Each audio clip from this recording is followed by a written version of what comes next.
everyone. Welcome back.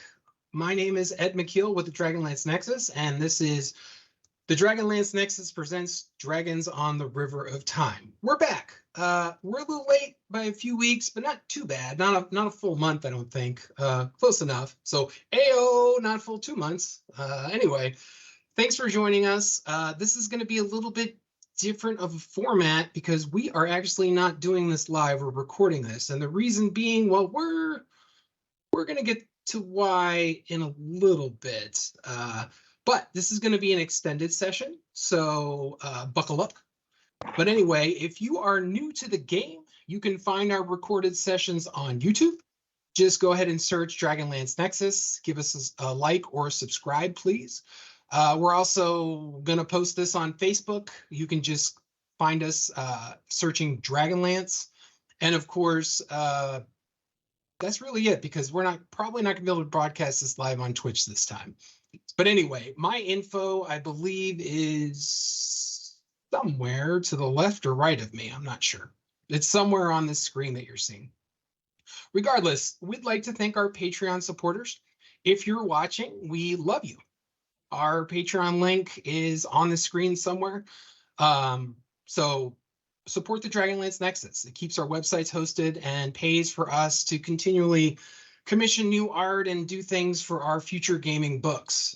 We also give out, we've been giving out kind of special inside editions to some of the stuff that we've been putting out, like Tasselhoff's pouches and stuff like that.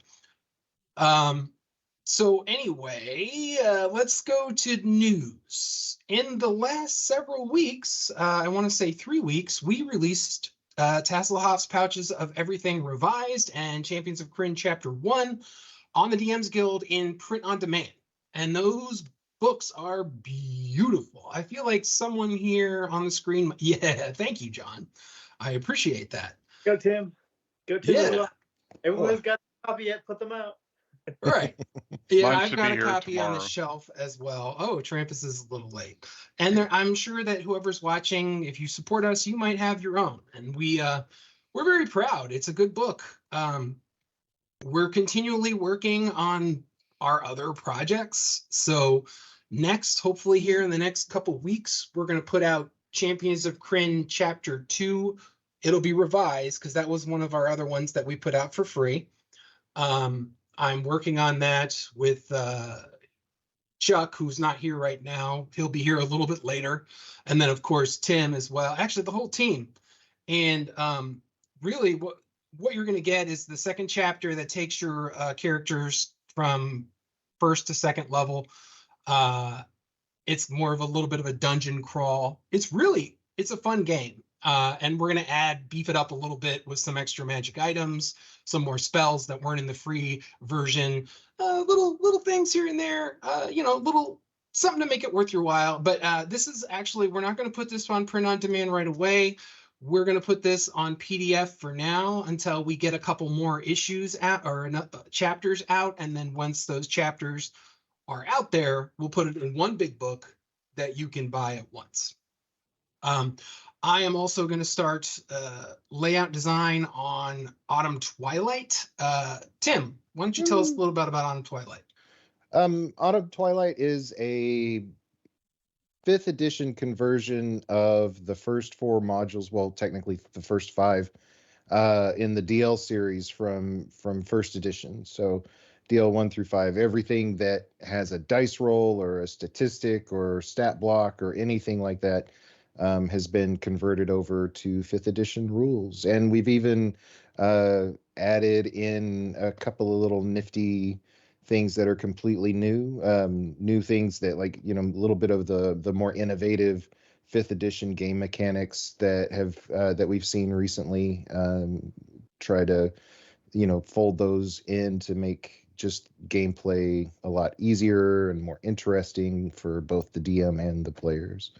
There's also a ton of advice in there on how to not railroad your characters, or, advice if you want to create original characters, how to handle that versus using the pre-generated characters. So all of it is it's a nice package full of information that I think is really useful, compiled over I don't know, my 30 years or so of running Dragonlance, that particular campaign over and over again. So Well, I have to say I've read through it and we're getting ready. We've got the art pretty much finished, I believe. So it's going to be ready for layout here in a few weeks, a couple weeks. It's going to take a little bit, but we will definitely get this to you. And I think on that one, we'll probably be able to go right to POD.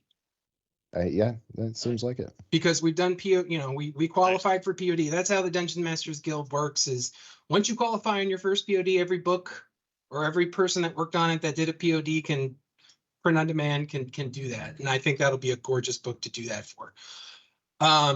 So we do have one more project that we're still working with Mr. Richard Knack, New York Times bestselling author known for Legend of Huma, Kaz the Minotaur. Trampus, tell us a little bit about that. So I don't have to talk all night.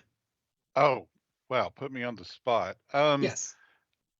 So kind of the idea is that there's plenty of stories about cats that we'd like to tell, but of course, with the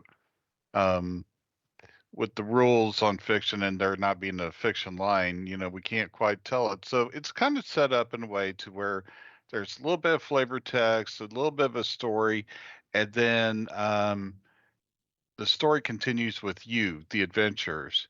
And this is going to be about Kaz and his search for a new home for his people, for the Minotaurs who follow him.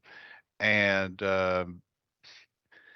there's going to be some bumps on the road. And one prospective place just might not be as good as we thought. So stay tuned for that. We're happy to be working with Richard Knack on this. He's an awesome guy. And, be certain to check out his Dragonlance books, especially Legend of Huma, Kaz the Minotaur, and Land of the Minotaurs, as they all directly relate here. So, right. And so he did write a short story, and for this, which I feel like is going to be the first time it's been done in the DMs Guild, where you're getting a short story and also an adventure. And we're working on some cool new rules.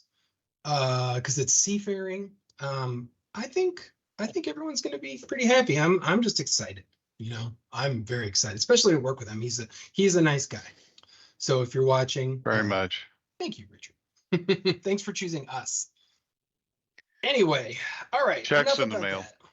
So let's go. Oh! Can I do a shout out for a friend of ours? And I think this was just released today on DM's Guild. John Christian from Baldwin Games. So Baldwin Games has the license to do Adventures League adventures for DM's Guild. And the first one got dropped today, called Dragons of Divinity. I picked it. There is a Roll20 version as well, and you can get both of them in a bundle, and for about $2 off of what they individually would be.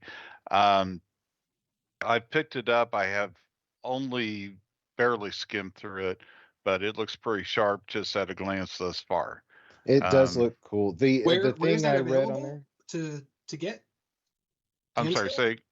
Yeah, it's on DM's Guild. Yeah. Sorry, I just wanted to point out, I went through a little bit of looking on DM's Guild to edit today too, and if you get there is the adventure, and then there is the Roll20 pack that you can get. So if you want to play on Roll20, you want to buy the bundle that has both. It'll save you money. You don't want to buy each one. You'll have to buy each one separately for the Roll20, but you all can also bundle them together, and it's a little bit cheaper that way. So yeah. That's and cool. Jonathan's a totally nice guy. I've enjoyed talking with him recently, and I'm hoping we might be able to help him out a little bit in the future. So Jonathan actually he did the full page art for the moon phases chart in Taz's Pouches. Mm-hmm. Oh, that's right. my goodness, that is the best moon chart that I have ever seen. Yeah, he goes. His alter ego is Dwarven DM. You can find him on Facebook. Oh, Yeah, there it is. I think he took a little bit of inspiration from the DLCS version, but that is sharp. Yeah, it is. It's gorgeous, That's I just think. sharp. Yeah, I like it a lot. And it is on the Nexus as well, I believe. You'd already posted Yes, it. So it it is. is on there. You can search that on the Nexus if you don't feel like buying our book, which we understand, but we hope you would. But hey, that's fine. Okay, so let's go around and do intros for. We already know who our players are. Let's just talk about our characters. And Tim, let's start with your character first. Okay, well, I am playing Garrus, a Minotaur fighter who is was once a member of the Dragon Army, was captured in the Battle of Palanthas, during the Blue Ladies War, and has since, after being captured, was converted to the side of good by a knight of Solamnia he knew, and once he was released from prison, lend his aid when all of this happened in Palanthas. So now this tiefling sorceress has killed his mentor and friend, and so now he's on a quest for vengeance, Yes. or justice, as he likes to call Justice. Yeah. Because he's on the good side. Right. it. Yeah, mean, all right. freshly, but yeah. He's a super interesting the way you have that character rolled up. He's a fighter, but he's got different subclasses because you switched out. Mm-hmm. It's pretty cool. Yeah, I like him. He's fun. You went samurai and then to was it the rune something? Yeah, so he was samurai at first, and I enjoyed playing that. I got a little bit kind of, I was like, I was ready for a change. So we used the rule in Tasha's to switch over once we hit a new martial art type feature. It gives you the option to switch martial art type. So I switched to Rune Knight because in Dragonlance, Minotaurs are kind of akin, they're cousins of the ogres and giants and that sort of thing. So he he found a book and was able to study it, and now he can make magic runes and grow to double his normal size. Love it. Yeah, I think you did that in the last fight. That was pretty awesome. Yeah, it was fun. Okay, let's go next to Trampus. Tell us about MacGuffin. MacGuffin is a tinker gnome. He is an artificer or an artificer. Either pronunciation works. Pronunciation, whatever that word is.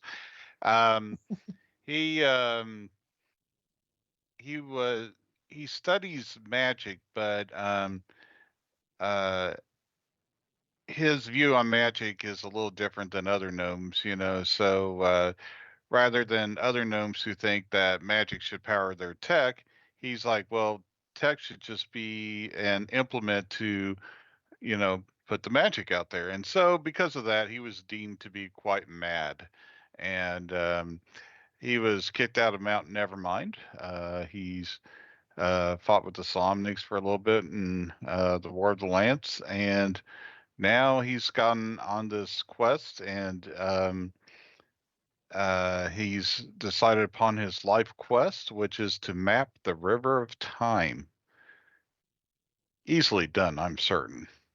Mm-hmm. Well, you're doing pretty well, I think.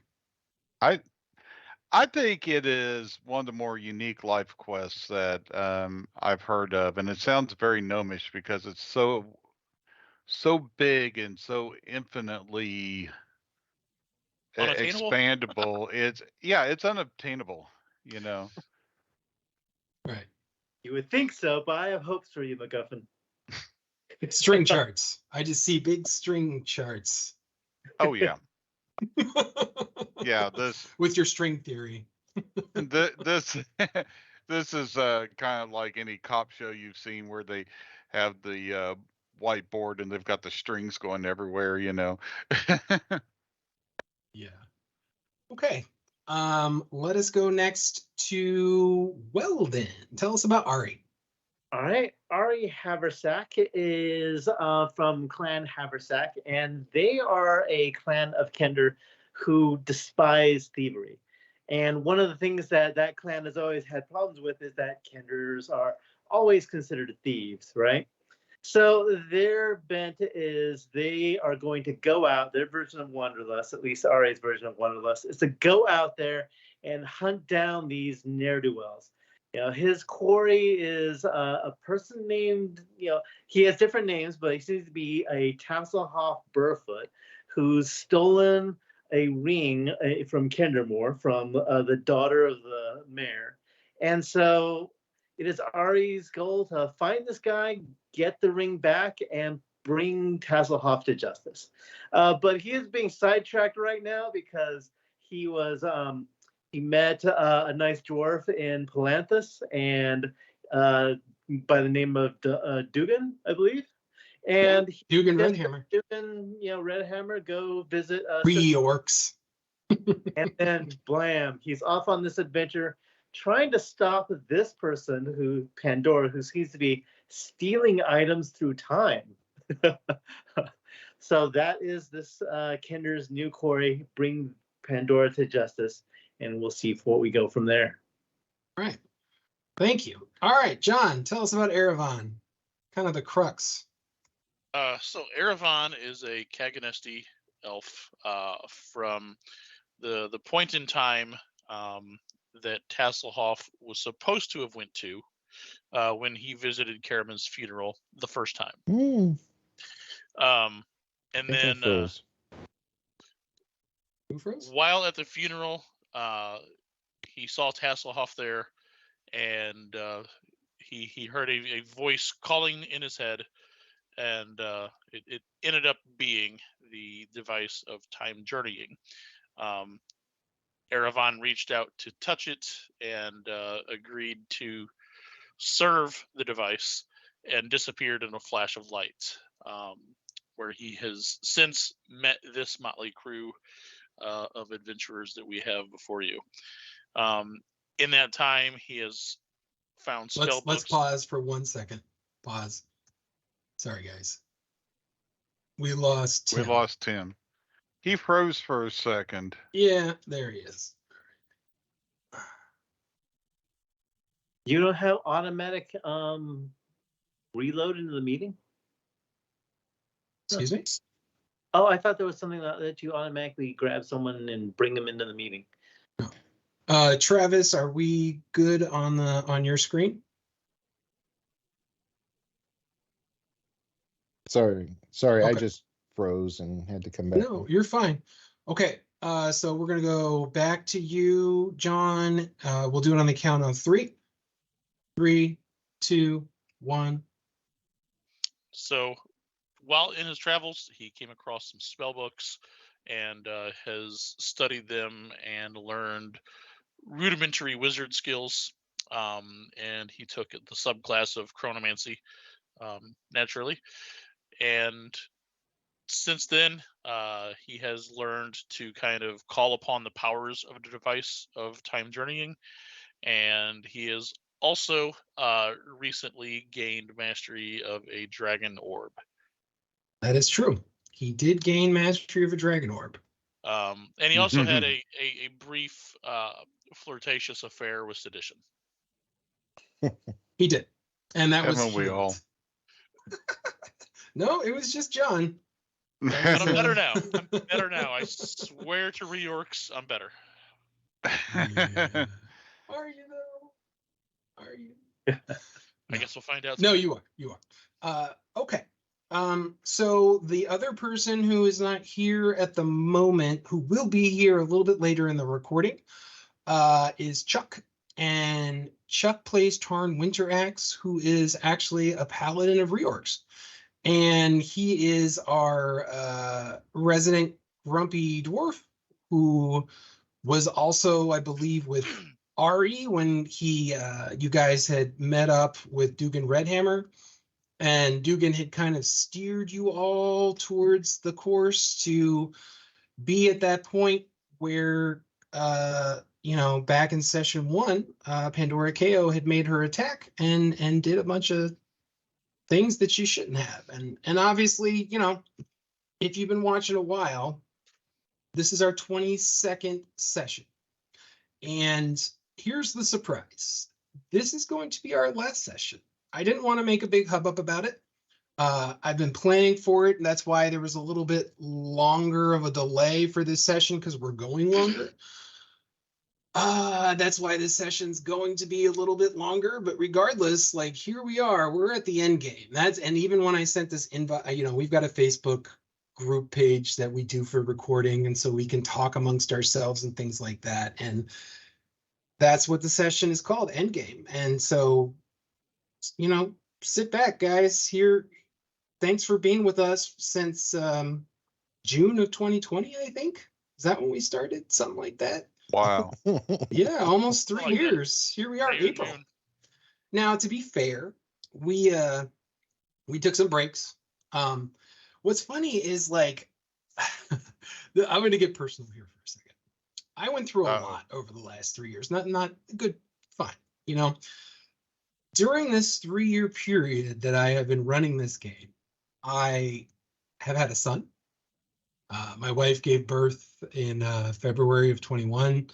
And so now I'm a dad, which has changed my whole perception on life. And on top of that, just a few weeks after he was born, my father had passed away. And so, like, it's that weird circle of life. And so, like, some of the times we took breaks, some of it was for personal time for me, for taking care of, having a newborn, and then, of course, grieving, the loss of my father. All of that happened in a similar time. And you know how games go. We all know. It's like herding cats to get a game on schedule every month. But that's okay, because that's like part of the process. Regardless, I have gone through so much in the last, going on almost 3 years since we started this game, and seeing us grow as players, as DMs, and not just that, but the Nexus has shifted. We're publishing books. We're doing things that we've never done before. Like, it's just been this whole evolution for me as a person, and I'm just happy.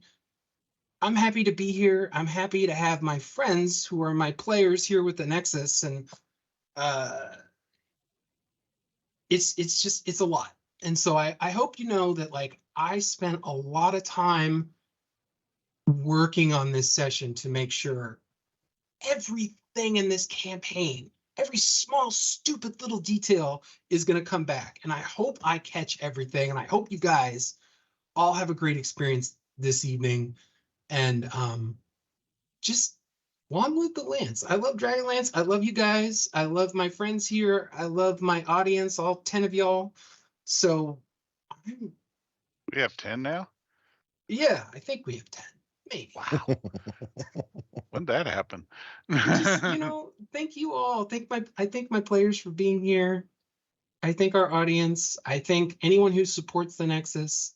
It's overwhelming in the good emotions, even though things that have happened to me haven't been always great, but, like,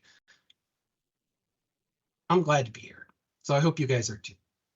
Well, one thing I wanted to put in here, and this is a perfect segue, is first of all, Ed, I want to thank you. We all do, for being such a great DM, and for taking us on this amazing journey through time and space. All original too. That's the best part. This is all original. Yeah, this is something. This is something you won't find in a module somewhere. This all came from Ed's head, which is a very scary place. Yeah, right? It is a scary place. Not yet. Now, to be fair, the stuff in the Anvil of Time was part of a module, but Well, okay. I cherry picked. So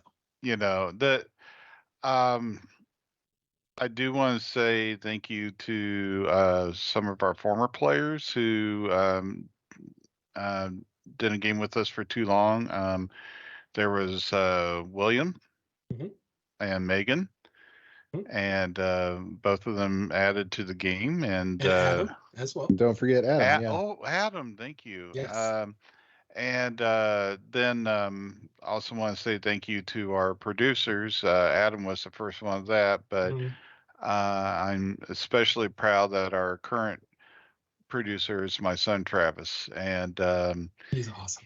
he, you, you know, in the time of the Nexus, both of my boys have grown to be young men, and I'm incredibly proud of them. So, Should be. and I'm not saying that just because Travis and I are seeing the D&D movie tomorrow, and I'm hoping he'll buy me some popcorn. So, You did raise him. He owes you popcorn. Come on. oh, yeah, And you a know, Coke. A Coke too, Travis. no one can afford both at a movie theater these days. I'm actually on the website right now getting the tickets for the movie that I saw last week. Oh yeah. And ladies and gentlemen, and binary, everybody, everyone who's watching, that's Travis, and we thank you, Travis. Thank you for everything you've done for us over the last 2 years, year and a half, something like that, right? My pleasure. Thank you. Yeah, he's a cool cat, and you know, both my Yes. boys are Eagle Scouts, and I see, Ed, this is what you have to look forward to is, you know, you'll raise them, and there's ups and downs, but man, at the end of the day, you're just so proud, um and all that. So I'll shut up now because I'm getting a little No. lovey-dovey here. No, that's what I just did. Come on, you're fine. We're among friends. That's the beauty. And see, that's what's great about Dragonlance. It's a family story, right? It's a tale of love and friendship set against the backdrop of war, Correct. if I remember the quote correctly. You remembered the quote The croak. correctly. The quote. Well, that's what I'm doing. So, all right. Emotions exhaled. All right. So last session, a lot went on. I did not get a chance to watch the video because I was to the wire trying to get everything planned for this damn session because there's just so many intricacies to the point where typically I write everything out, right? And like on Microsoft Word, but I didn't even get a chance to do my 4 pages of notes that handle our our final battle. So just we'll be going by the seat of our pants. I've got it mostly in my brainstem. So regardless, so what happened? What happened was you guys started the session of you were in the Tower of High Sorcery in Palanthas, but you had no idea. It was like some random timeline, and you had a basically a fight with the Guardians there that were several different Draconians that had worked for Pandora. And there in the tower, it was Raceland's laboratory, right? Sorry, I was thinking Dexter's laboratory. And in there was an active portal to the abyss. Not just the portal. The portal was active. And so there was one Draconian that you guys had taken prisoner, and you were trying to talk to him, and he wasn't really doing what he needed to do. Who was it that threw the Draconian? I want to say, was it Tarn or was it Garrus? Through the Draconian, Into the portal. I think it must have been Tarn. I don't think I did. Well, Oh no, I did. You're right. I think it was you. It was me. Yeah. I'm pretty sure it was you. Sorry, I couldn't yeah. remember. You It threw was so Draconian long into ago. the I know it was like 6, He's like, 7 it couldn't weeks have ago. possibly been me. Oh Yeah. no, of course it I wasn't the would never do hulking anything like large Minotaur that would never. You threw him into the portal and he exploded. So you'd Yeah. realize that the portal, though it is active, you couldn't use it. And that was the whole thing, is you had 2 ways you could go. You had Erevan had told you that the other portal led to the timeline where Raceland had become a god and was wreaking apocalypse on Kryn, or you could go to this unknown portal that wasn't open. And so Erevan had used the dragon orb and sucked it of most of its energy to open that portal.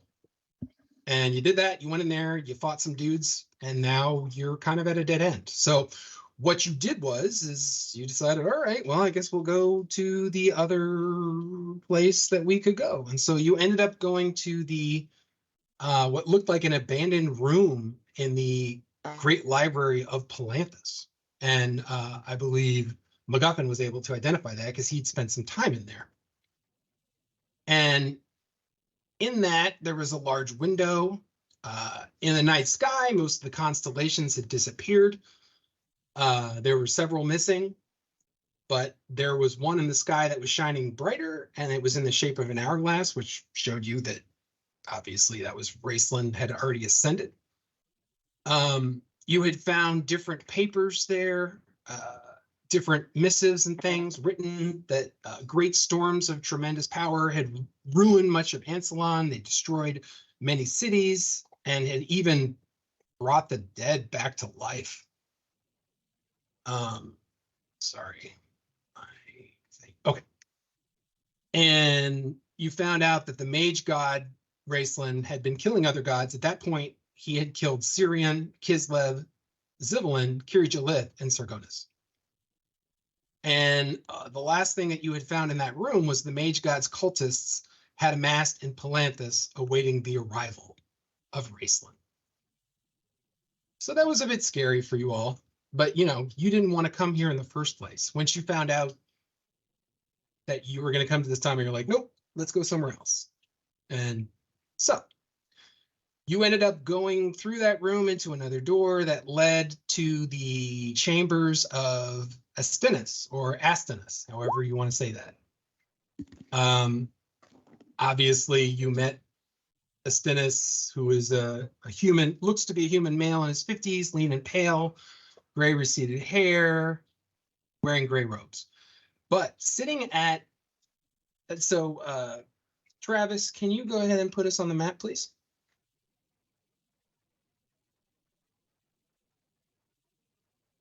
All right.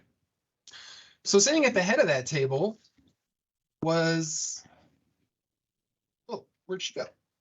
Was a tiefling. Hang on a second. Oh, yeah. Yeah. Let me get her back on the map. Because some reason she's not on there. Okay. I see her right next to me. Oh, no, she is there. I just missed her. That's my bad. Okay.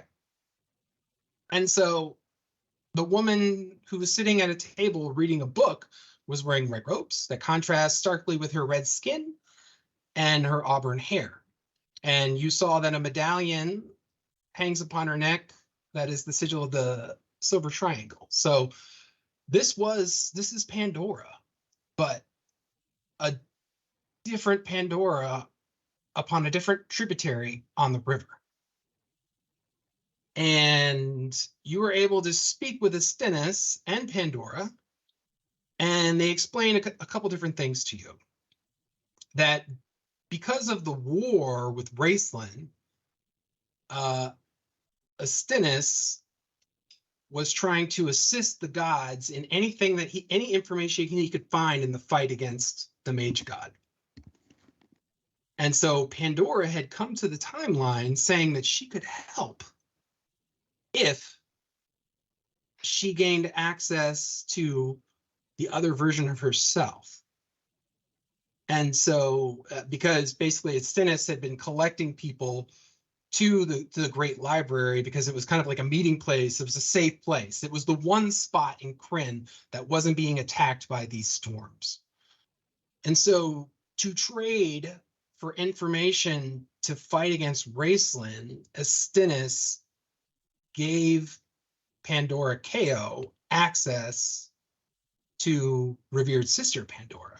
And revered sister Pandora decided to work with her other self because basically Pandora Ko had convinced her that in her timeline, Takesis was dead. And because Takesis was dead, Paladine, or Paladine, however you choose to pronounce it, had become immortal. And so she thought her thinking is by bringing Takesis back to life, Paladine or Paladine would also reascend back into the heavens. And so that's why she agreed to work with her. During the trade of information, Pandora had tried to get information about this obelisk that was a time travel device that you guys had read some documents about regarding. That was several sessions ago, where Dalmar had traveled out of the world to another and met with different archmages and found out that Nethril had created these obelisks that have the ability to transfer objects and places to their original forms years before using chronomancy magic. And so Astinus gave Pandora the secrets of the obelisk, told her where to find it. She was able to move it, and it was kind of similar to the same obelisk you had found in her lair. And then that's kind of where we left off. Oh, and then Pandora, revered sister Pandora, had kind of detected a little bit of evil in you, Erevan, and she had cast a remove curse on you, and you are not affected by sedition anymore.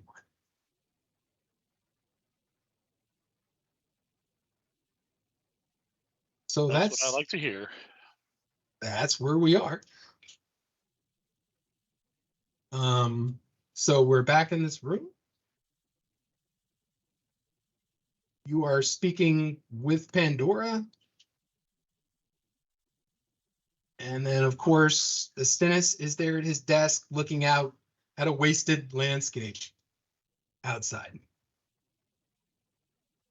So that's where we left off. So let's go back. So we are in session 22. In the Hourglass in the Sky timeline, which if you have the 3.5 book Legends of the Twins, you can find more about that. It is 357 AC in 17th of Hidamont, Great Library of Palanthas. We are in 17 days of game time. Let's go to inspiration checks. Ari, I have you as 1. Is that Gel? I thought I used them all up. Oh, you did? Okay. I might have missed that. I'll take an inspiration point now. No. Erevan, I have you as 0. No. Yep, that Right. sounds right to me. Because Garrus, I have you at 2. Is that correct? I'm looking. Yeah, that's what I'm showing too. MacGuffin, I have you at 1 inspiration. Guffin That- has taken. Krampus, are you? He You- had to step out for a second. Oh wait, No, he's back. He's back. You're muted, sir. Not hear me? No, I didn't hear you. You were muted. Oh, sorry. Yeah, I didn't have my microphone down. I just said okie doke. Oh, okay. Okay, that's fine. So Ari, Erevan, MacGuffin, Tarn, go ahead and take 1 more inspiration. So MacGuffin, you should be at 2. Tarn is at 1. Ari and Erevan are at 1. All right. You guys did a lot last session, so we'll leave it at that. Yeah. You guys didn't really gain any treasure. Ari, you are still at disadvantage on ability checks until a long rest. Erevan, you do not have any more time travel abilities until you take a long rest, but you are cured of Sedition's Curse, and the Dragon Orb is unusable right. for at least another 18 hours. Cool. Let's take an 18-hour nap.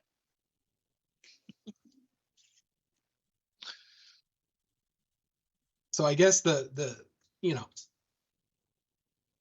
it's up to y'all what you want to do next here. Actually, this is not the right version of her. At her bag. There we go. All right. So this version of Pandora KO is really She's Pandora. a priestess of Paladine. So she's really Pandora. Okay. All right. Well, It's not as good as Negavon. I'm sorry. That was just staring me in the face. I had to. so here we are, y'all. That was the data drop. So what's the plan? So she had said she healed Erebon. You know everything what's going on. There was a bit of confusion at the time at the end of that session. Did I explain everything to y'all for it to make sense? What you were having issues with last time was why would Astenus work with Pandora, but Pandora was giving him items and information to help save the world. So that's where we left. Sounds good.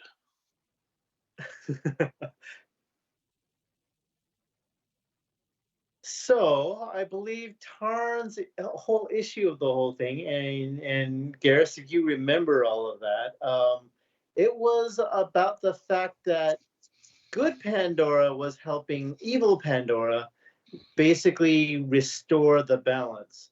By helping evil Pandora restore Takesis, why would you want to do that? That seems like an evil thing to do. It's terrible. But I think, given you wanted a divine paladin again, you might want to do that. So.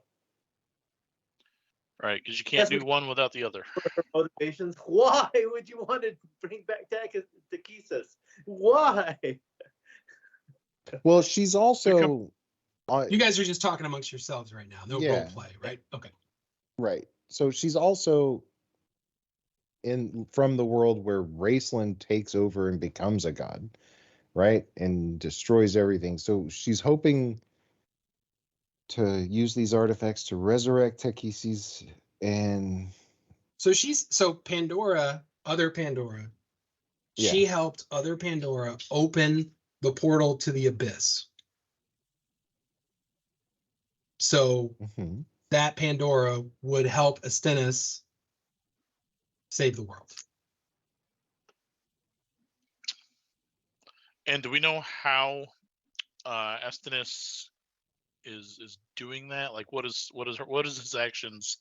Has not been discussed. Other than she made knowledge available and also items available.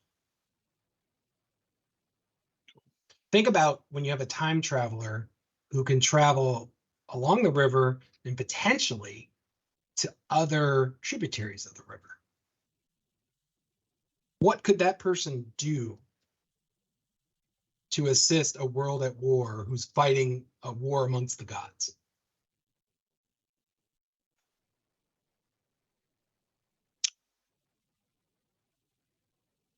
Well, if he's a human, he can't do anything to help because that changed the timeline, and humans can't do that, so he must not be human.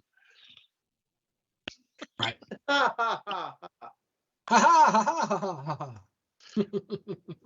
Which was explicitly stated in Dragons of Fate, by the way. Is that no? Deceit. Whatever. Deceit. Yeah, that's the one. It's the one with the dragons. Everybody just knew it. Yeah, it's fun. I mean, if I wanted to save the world from Raceland taking over and becoming a god, I would nab Raceland before he even gained that power. Well, correction, he's already become a god. So at this point, they're playing catch up. Right. Well, but I would go back in time and saying we as travelers, as a Kender and a gnome and a Minotaur, we and basically a servant of the time traveling device could, in theory, go back and give someone a wet willy and make him decide he didn't want to go into the portal. You Right. know? And so But another thing to remember is you don't have you have Erevan, who is, a warlock of the divisive time journey. And his time travel abilities have been, not totally perfect, right? And the other thing I would say to you is, that from the diary, that was another thing last session that had happened. The diary of the journeyman had sounded off again and told you the story that Pandora had stolen the jewel. It's a jewel that has the power of the anvil that you can take anywhere, just like in the novels, right? The Journeyman. the Journeyman novels, Anvil of Time novels that Tracy edited. There are several of them. He has this jeweled necklace that he uses to time travel. There's only one of them, and she took it. So keep that in mind. Okay, And so the journeyman had also said Erevan is paramount because he is a servant of the device of time journeying, and every timeline has a servant of the device. So the device has different servants across each timeline as kind of a guardian. yeah, and I would also add here that even if we went back in time and basically gave Raceland his wet willy, that would affect a tributary, but the timeline that's original would still exist. But And you don't know so that. fix anything. We would just be travelers on that new timeline. And the old timeline still really isn't fixed. Right? Right. You don't know that. Jump around to different timelines and they Any all still exist. any action we take right now could potentially create a new timeline. Any action. The possibilities are infinite. Exactly. So I would imagine we would I would imagine if we needed to get rid of Raceland in this timeline, maybe it would be somewhat advantageous to go to a different tributary and bring in some divine people to come here and basically overwhelm Raceland. I mean, if he was able to defeat the pantheon of gods, can he do it twice, 3 at a time? So Raceland hasn't Okay. defeated all the gods yet. Number one, Yeah. he's only just defeated. I'll tell you exactly. Some who heavy he's hitters. defeated. Yeah, he's defeated Syrian, Kislev, Zivlin, Kirijolith, and Sargonis. Yeah, but I'm saying, all right, so if and Takesis, sorry. He killed Yeah. Takesis first. so if Bad Of course he did. go back and get a race, to get a paladin and Takesis, bring them here, then theoretically Raceland has to fight 2 paladins and 1 Takesis, and get overwhelmed.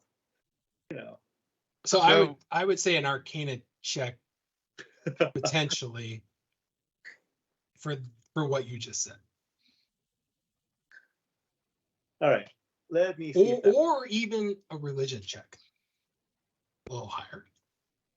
Well, given the fact that I'm at disadvantage right now, let's go for it.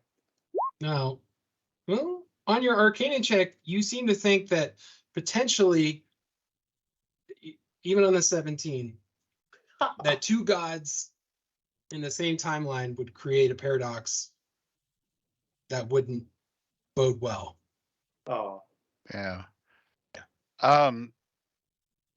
So, of course, there's always the thought that let's go back to when Raceland was a baby and kill him then, just like the history thing, but that's pretty mean and also would disrupt the main timeline. So, You can always ask questions to Stennis or Pandora. They're right there. right now, I'm just kind of talking this. Yeah. No, I know. out I'm in just my reminding head. you guys. You guys are kind of like your wheels are turning, but you don't have enough info. Right. So basically, we would have to defeat Raceland after the event that where the timeline diverged, and he's too powerful for us to defeat. I'm pretty certain. So the question is, what was? Okay, here, I'll do this in character. Master Astinus, if I might ask a question. This time, You can see he This- looks up from his writing because he's been writing the whole time. this timeline diverged from the main timeline because Raceland in this timeline went to the abyss, killed Takesis, and from there ascended to godhood. So, what was the point in which the divergence occurred, and can we stop that? He looks at you with these piercing eyes. I shudder. You are not of this tributary of the river, and anything you do upon it would be an abomination.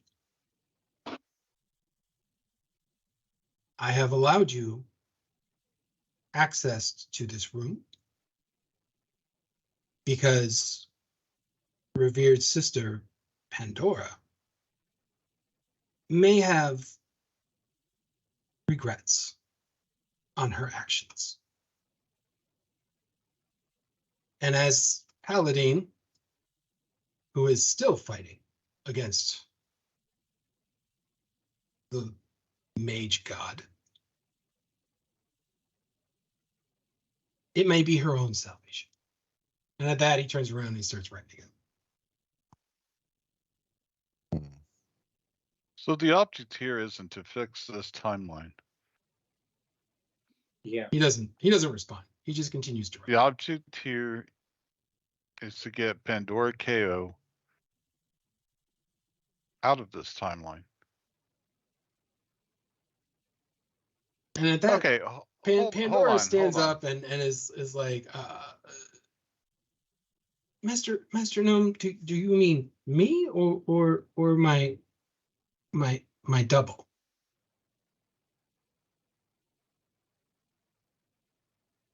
Okay, quick aside. The Pandora that we know is from the mainstream timeline, correct?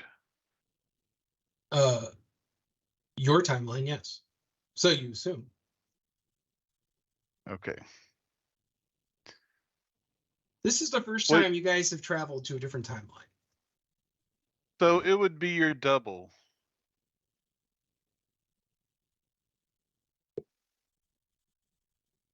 What do you mean about my double? Good dog. What do you want to know?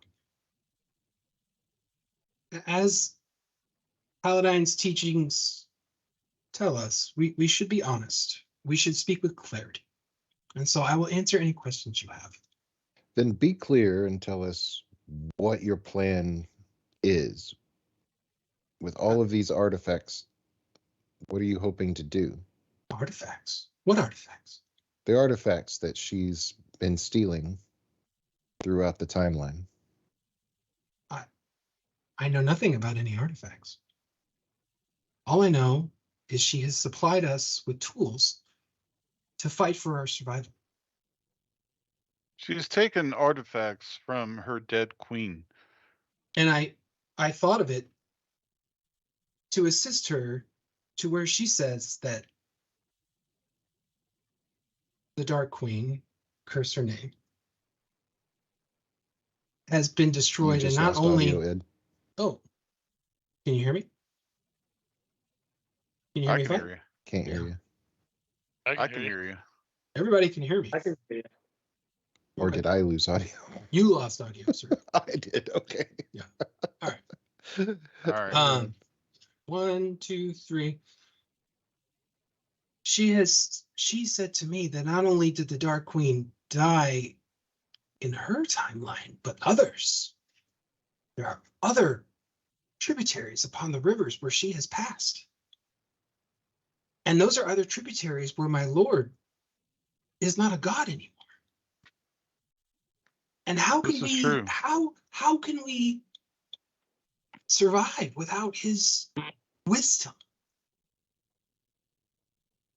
Because I am but his servant, and nothing that I have done, he has not punished me, he has not done anything. It all is in his plan. I lost Tim again. Oh, Sorry. No no, problem. Tim's back. Apparently, I'm having internet troubles today. All right.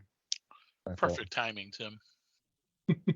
Exactly. Well, lady, you have to understand that you have to understand a few things. First of all, in our timeline, or I should say my timeline, the Dark Queen dies within the future, or what we would perceive as the future. As for how people can get by without Paladine, I think I'll be blatant, just fine. For 350 or however many years, the people got along without Paladine. When in Or our any god. future, or any god, you know, in our future, the gods were missing again, and people got along. There were troubles, yes, but people had faith in themselves, in each other, and with the free will granted to us by Gillian, it is our choice to proceed forward without direction.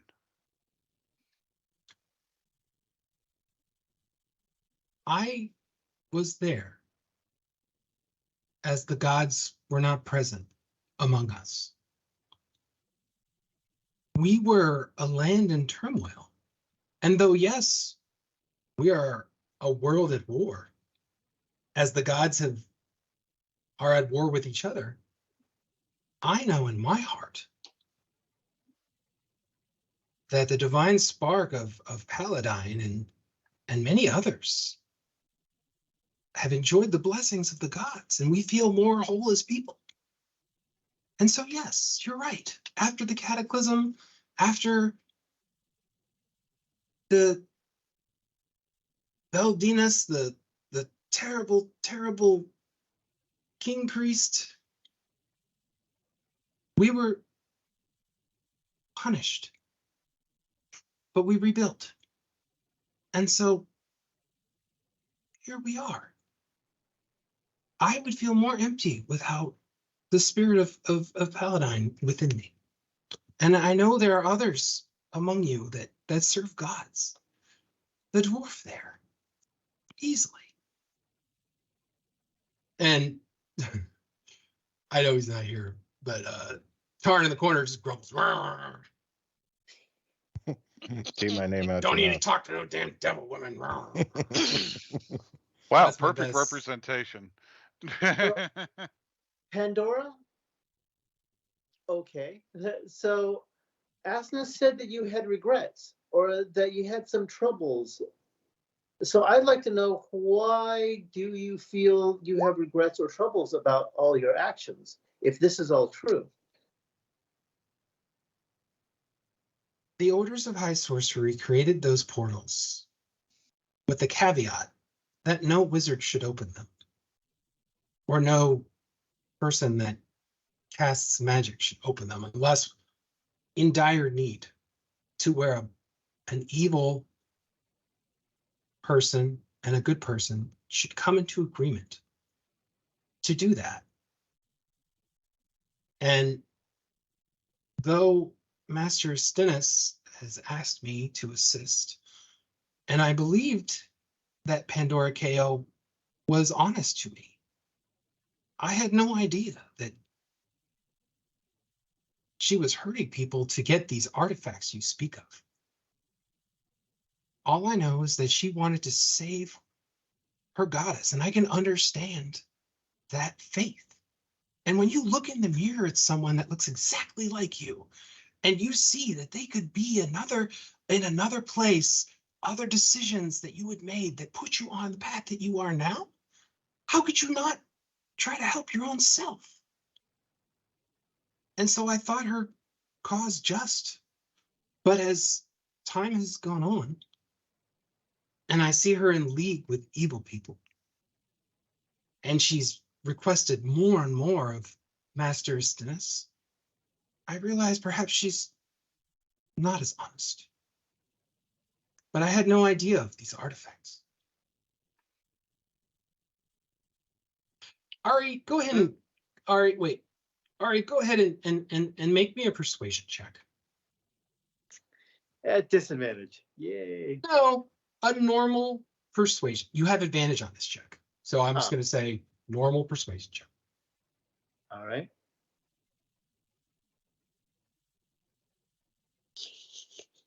So, oh, wait a minute. That would be the first roll, 13.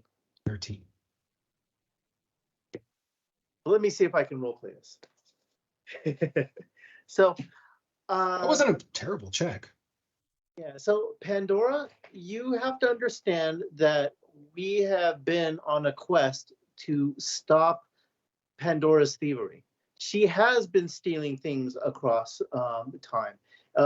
Sedition was one of them. There was also the Heart of Drakkar, which had something to do with Draconians. She has used them. As far as we know, her purpose is to bring them together to revive Takhisis. Now, and everything that you've talked about, nothing has provided me any proof that Paladine will come back if she does that. With all hope, we might think so, but I don't know that. And if anything, what she's done could represent a danger.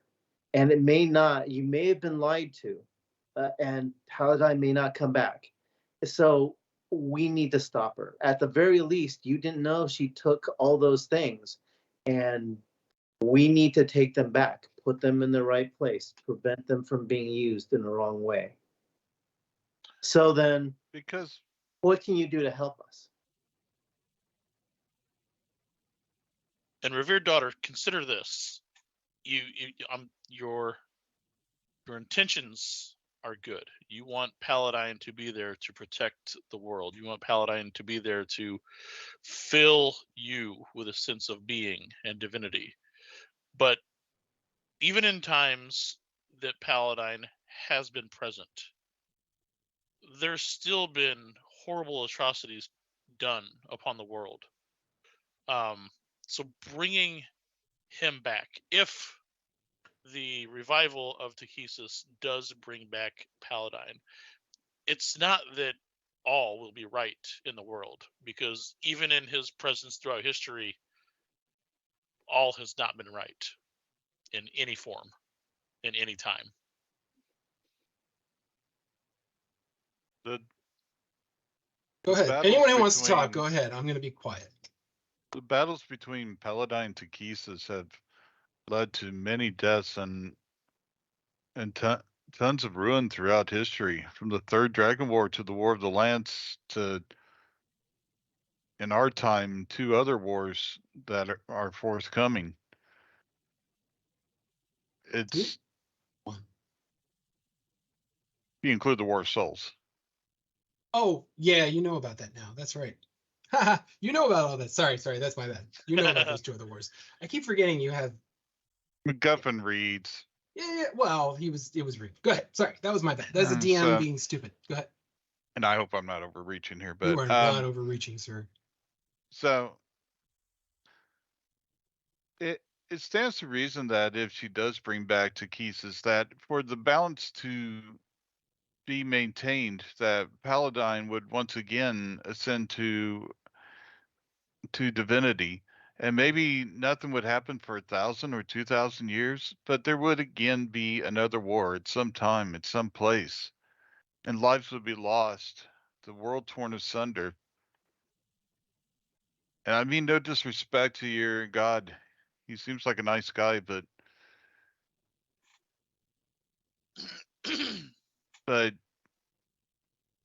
Quite honestly, how much more can the world take? Not to mention, in pursuit of all of this, the evil Pandora has left a swath of destruction and death in her wake, not the least of which was Sir Markham, for which she will answer. He also has Sir, caused. you mean Sir Robert? Was that his name, Sir Robert? Sir Robert. Yeah, I have Sir it Robert written was down as trying Sir to. That's Markham. okay. Oh, my bad. That's okay. Markham is another guy in the future. Okay, He's my bad. another creature. All right. Another I dude. want Markham all. Roberts. All right. Other than Ari, I need 3 of you to roll persuasion checks, please. You guys have all made your cases. And honestly, Garrus, with that last, she bows her head because she understands that she helps someone who's evil. Oh, 21 on MacGuffin. Garrus. Damn. Yeah, well, Garrus, they're fine. And a 12. On the 21, though, she stands up. And you see her, she touches her medallion of the triangle. I swear to you that I will not only open the portal to the abyss, but I will escort you to help bring her to justice, if you'll have me. You're welcome, my lady. All right, cool. All right. So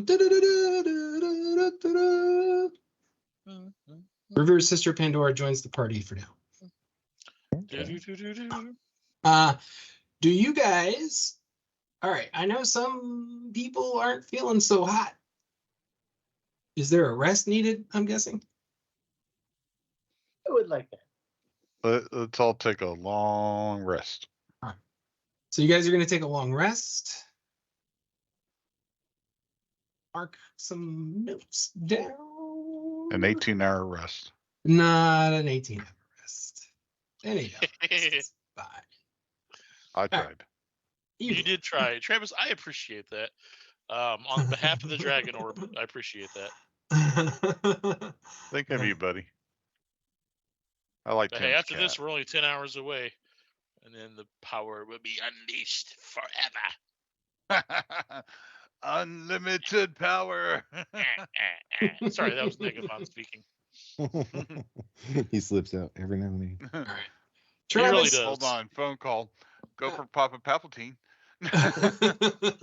Travis, can you pause the recording real quick? Because I need to take a restroom break or I'm going to die. So let's just take 5 minutes for everybody. Is that okay?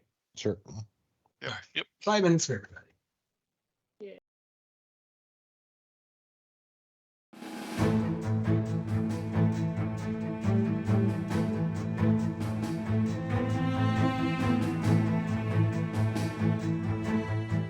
Okay. We took a little break. So just as a recap, Pandora had basically said that she's going to help the party. But I know that the party, you guys have some questions. So let's air out your grievances and the feats of strength too. If you're about Festivus. Sorry. Old person joke. Well, with My a strength shoes of are too 9, tight. I'm not doing feats of anything. Everybody had a long rest. So now you wake up, whatever. And, Garrus, if you have questions. Well, okay, so Garrus just kind of get her attention and say, what exactly are you hoping to accomplish? Or let me put it this way. What is it that you're hoping that we're going to help you accomplish once we enter the portal? Hang on. I need to do one thing. See if she noticed. She does. All right. Her eyes dart down to where you hold your medallion, because I feel like you don't hide it, right? It's on your belt. No. Yeah, it's there. And she kind of bends down. She says, "Do you mind?" Not at all. When she touches it, this medallion here is not of my world. This medallion is warm to where the medallions of the followers of Kirjolith here have grown cold and dark. And so I have told you, you have told me that she is collecting artifacts to try to bring Takesis back to life. And apparently among multiple rivers of time, I do not understand time travel very well. All I know is that someone came to me and asked me for help that looked like me, that knew things about me that I have felt. That being said, I know what I did was wrong. But we do what we do as per Master Stennis to keep the balance, to work across the table. And so I can open the portal to the abyss. I can accompany you to find her and stop whatever it is she's doing. Apart from that, I don't know what else to answer. Though I would hope that I would spare other worlds the atrocities that we're experiencing. I just want to make it plain that I will not tolerate any interference in exacting justice upon Pandora Ko for the crimes that she's committed. She lied to us. She did not tell us that she had killed people, that she had traveled across time, murdered, cheated, stole. I did not know this. Stennis did, obviously, and she looks over at him. He doesn't even look up. He continues to write, but she gives him a dirty look. He's neutral. Right. And if everybody knows Stennis, he doesn't give everybody all the information all the time. That being said, I will help you right a wrong, which is at the crux of Paladine's faith. That's all well and good. I'm just basically I'm letting her know I don't trust her. There, I holy lady. Yeah, I don't. I mean, you guys have skill Watch. checks that you could make to see if she's telling the truth. Well, I mean, yeah, we Skill check. could, Back, yes. but I don't All right. really. I could do We'll an insight. check. MacGuffin, you don't think she's... Geez, no. Oh, no. Tim, Garrus, you don't think she's lying at all. You think she's being very truthful. Okay. All right. Well, then what she's saying will then. That's the highest skill check I've ever seen you roll, ever. I know, right? That's impressive. Good time to use that 20. All right. So, yeah, I'll say I believe you. I just hope that your conviction holds when all is said and done. And that's it. That's all I wanted. That's all any of us can hope for. That's all she says. Okay. Yeah. Oh no, is somebody here? No. Hooray! All right. Chuck is here. We didn't get too far without you, Chuck, so that's good. Do we need It was love talking. You're do we you're need muted, to Chuck. I can't hear do you. we need to pause while Travis gets him in frame? Yeah, let's stop recording real quick. Oh, please, Chuck, you are dead. It's all good. All right, so everybody had a long rest. Garrus had already kind of questioned Revere's sister Pandora. She has joined you for better or for worse. And so just mark on your sheets that you've had a long rest, if that's okay with y'all.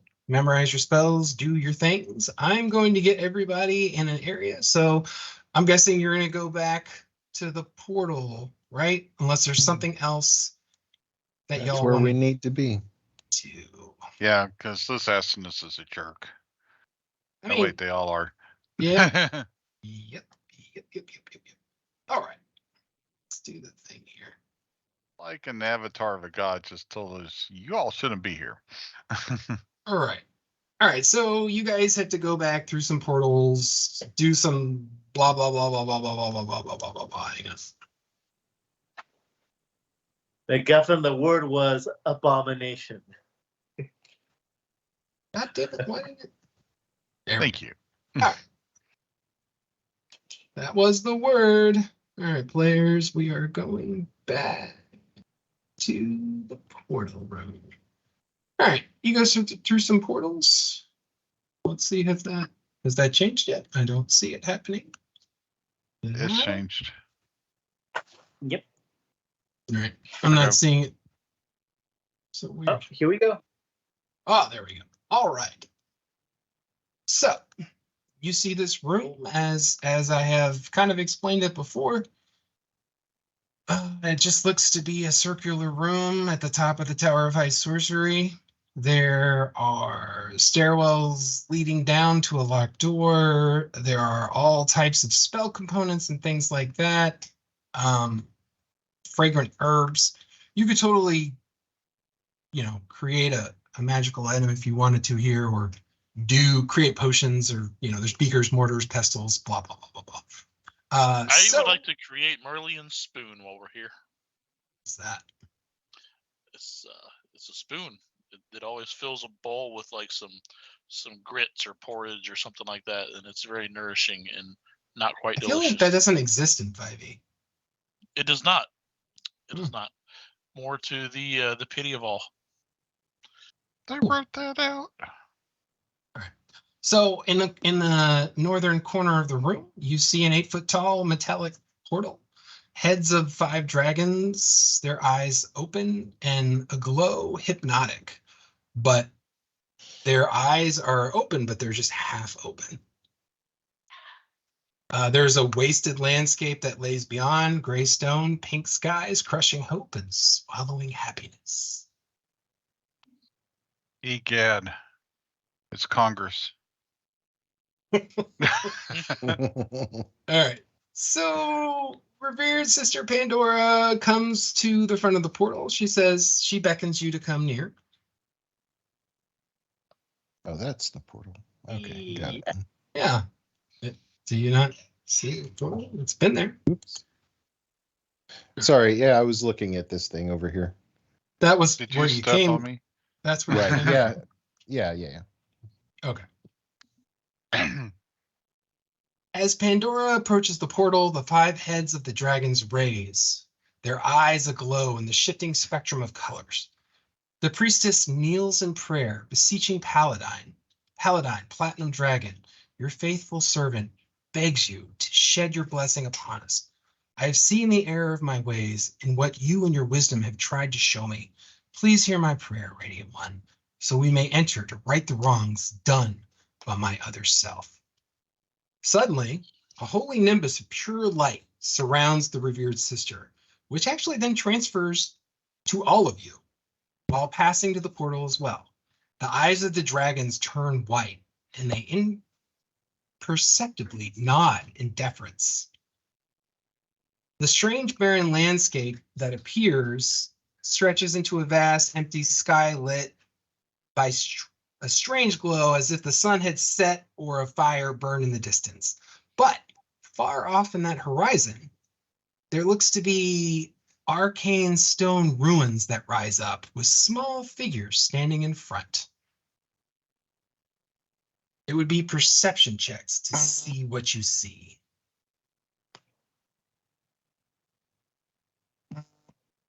Also, you guys are under the effect of a bless spell. Nice. For a bit. Yeah. Here. I'll put that up for you.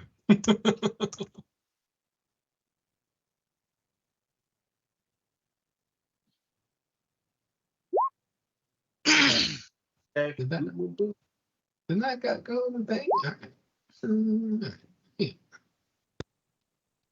Why isn't it not doing it? Anyway, whenever you make an attack roll or a saving throw, you can roll a 1d4 and add the number rolled to the attack roll or saving throw. Might also want a protection of evil or something going where we're going. I mean, that was a free spell. So. All right, did it? So perceptions. Okay. Wow. All right. Why are you rolling with advantage, John? I don't know. It just did it. On your character sheet, you got Automatically. to turn advantage off in Roll20, not on your D&D crap. Beyond. I haven't used D&D crap beyond because you told us to knock it off. I'm just and I am kidding. one that follows orders, sir. I know. Where do I go? The first number roll 20 is always is the first number. Yeah. It doesn't give you a higher number or anything first. That's fine. So the 23 will do it. All right. So far off, Erevan, you see what looks like dark figures dressed in black robes. Two look to be armed, and some type of monster that you've never seen before.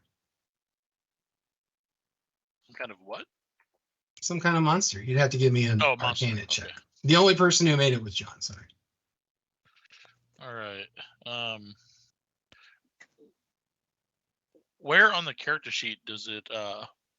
Can I disable that? So on your character sheet, go ahead. You can tell him. That's fine. Up towards the top, underneath where it says your character name and class level and all that stuff, there should be a row, and in the middle it should say advantage, normal, disadvantage. Correct.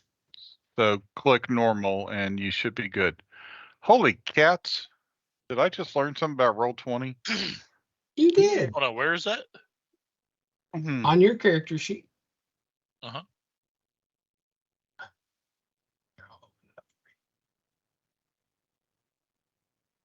No. I'm on the character sheet. Are you in the Roll20 character sheet or the D&D Beyond? I don't even have D&D Beyond open right now Okay. because we were told to stop. Yeah. On the tab that says character sheet, are you in that tab? Yeah. I have my character sheet open from that tab. Oh, For some With reason, Eternal. it's not showing up on yours. I don't know why. You know what? I feel like potentially because. I'll fix it here. All right. Yeah. I'll let Chuck fix it. That's fine. You've been an NPC all along. You're a sidekick. It's only showing 5 of your levels for some reason. That's super weird. On that part, yeah. But if you go into my other stuff, it like my hit dice, it shows my other 2 hit dice. So Strange. maybe because I was multi-classed, I'm not sure. Right. Anyway, you can give me an Arcana check. Arcana check. And Is he the only one who can? He's Oh, the there only it one that is. saw it. Yeah. I see it now. Yeah, I It's just there. added it in.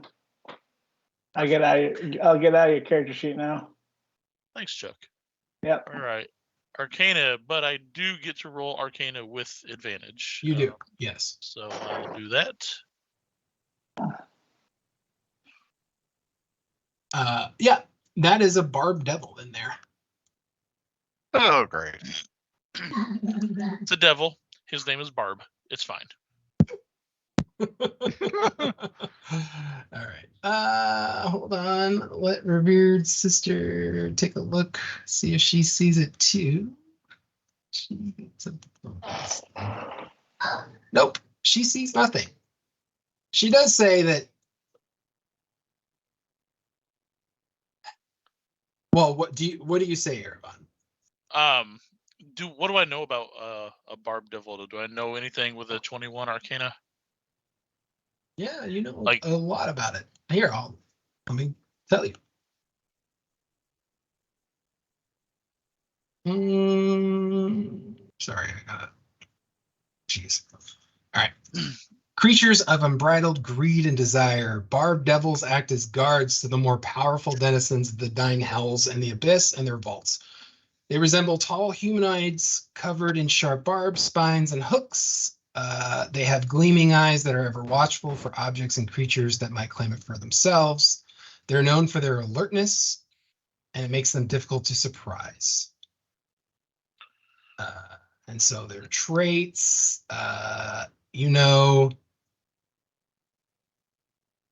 they can, by grabbing you, they can do damage because they're barbed. They can see in all darkness. They have magic resistance. They can hurl flame. And that's most of it.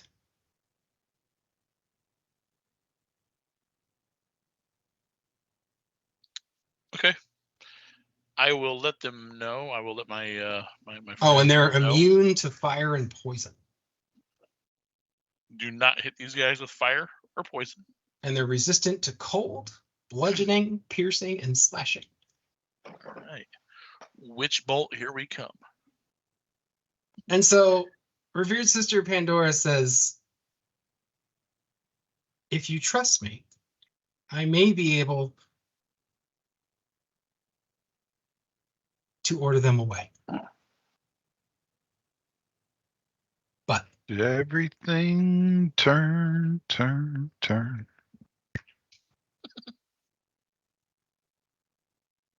if you do not trust me, that is fine.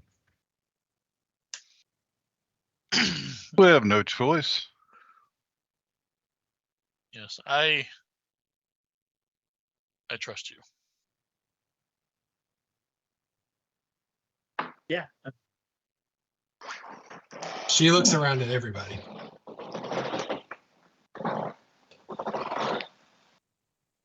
If you think you can send them away, then I will say do it. And you, Master Dwarf. Pulls out a pipe, lights it, and doesn't say a word. Send them away or not, either way, we will get past them one way or another. I will inform the others. I will inform everybody of what I do know about them. Their strengths, their weaknesses. Don't let them Are you guys grab me. doing anything in preparation? Casting spells, anything like that? You're under the effects of Bless.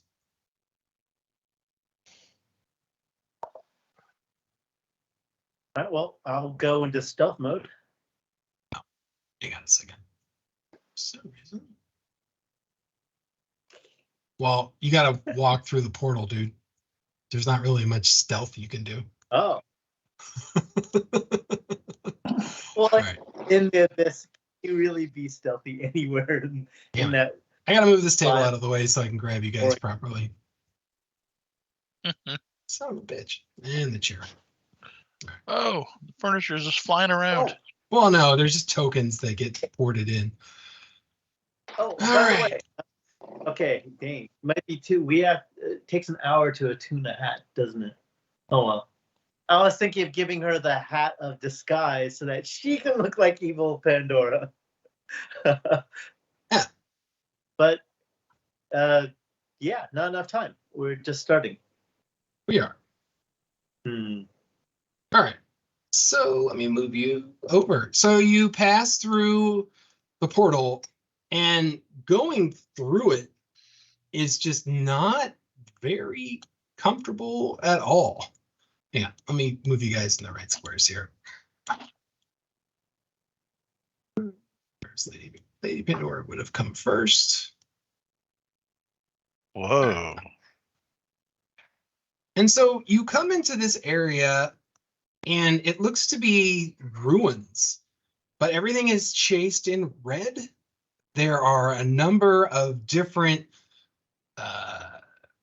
ruin structures and buildings. I'll give you a chance to react. You can either react to the buildings around you, or give me a perception, either a perception check around you, or if you want to try to identify the architecture.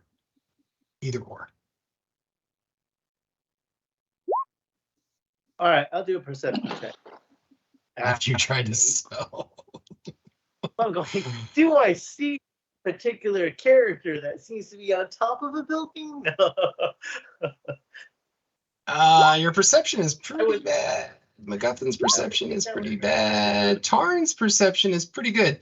So Tarn, you notice that there is these guys here look to be sword wearing individuals in dark robes with armor, and they are adorned in like sigils of Takisas. There's crescent moons on them. This is what you think is the Bard Devil. And then these guys look like clerics, priests. And then, but on your 22, you're the only one who made it. Up here, you see Lithbit hiding right up here. You might need to. Can you pan out a little bit? There we go. Can you pan out a little bit on the main? There you go. But pan down a little more, Travis. No, not out. Down. Come back in, but down. Make sense? There you go. Okay. So Lithbit's over here, and she's hiding, but she has weapons drawn.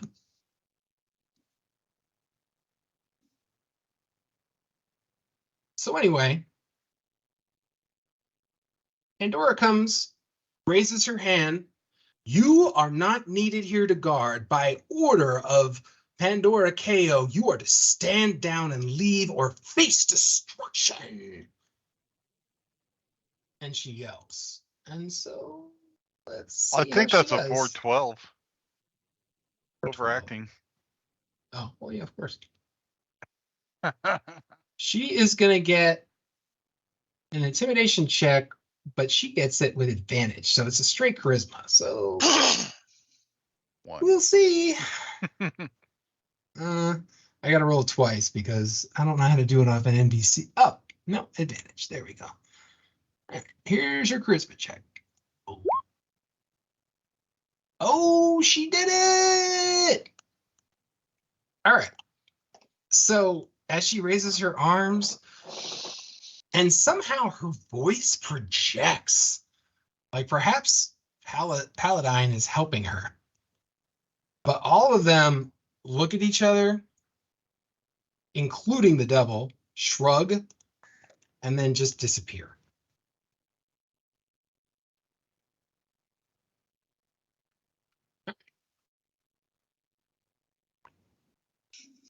Well, this is That's easy. convenient. You just keep doing that the whole way. I don't think that's gonna work. That was tiring. And as you notice, as she's turning around and talking to you, her medallion did glow and stopped glowing for a minute.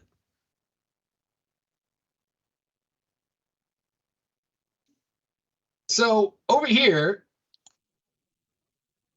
a little Kender jumps down. Ari! And she wraps around you. Lithbit, hi. Yes! What are you doing in the abyss? It's been so many years, you don't even know. You're a dad. And she tussles your hair up. I'm a dad. Whoa. So It's kind of like brewing the beer. Remember that? Yeah. anyone can give me like just either a straight, it's an investigation check or an intelligence check, either one.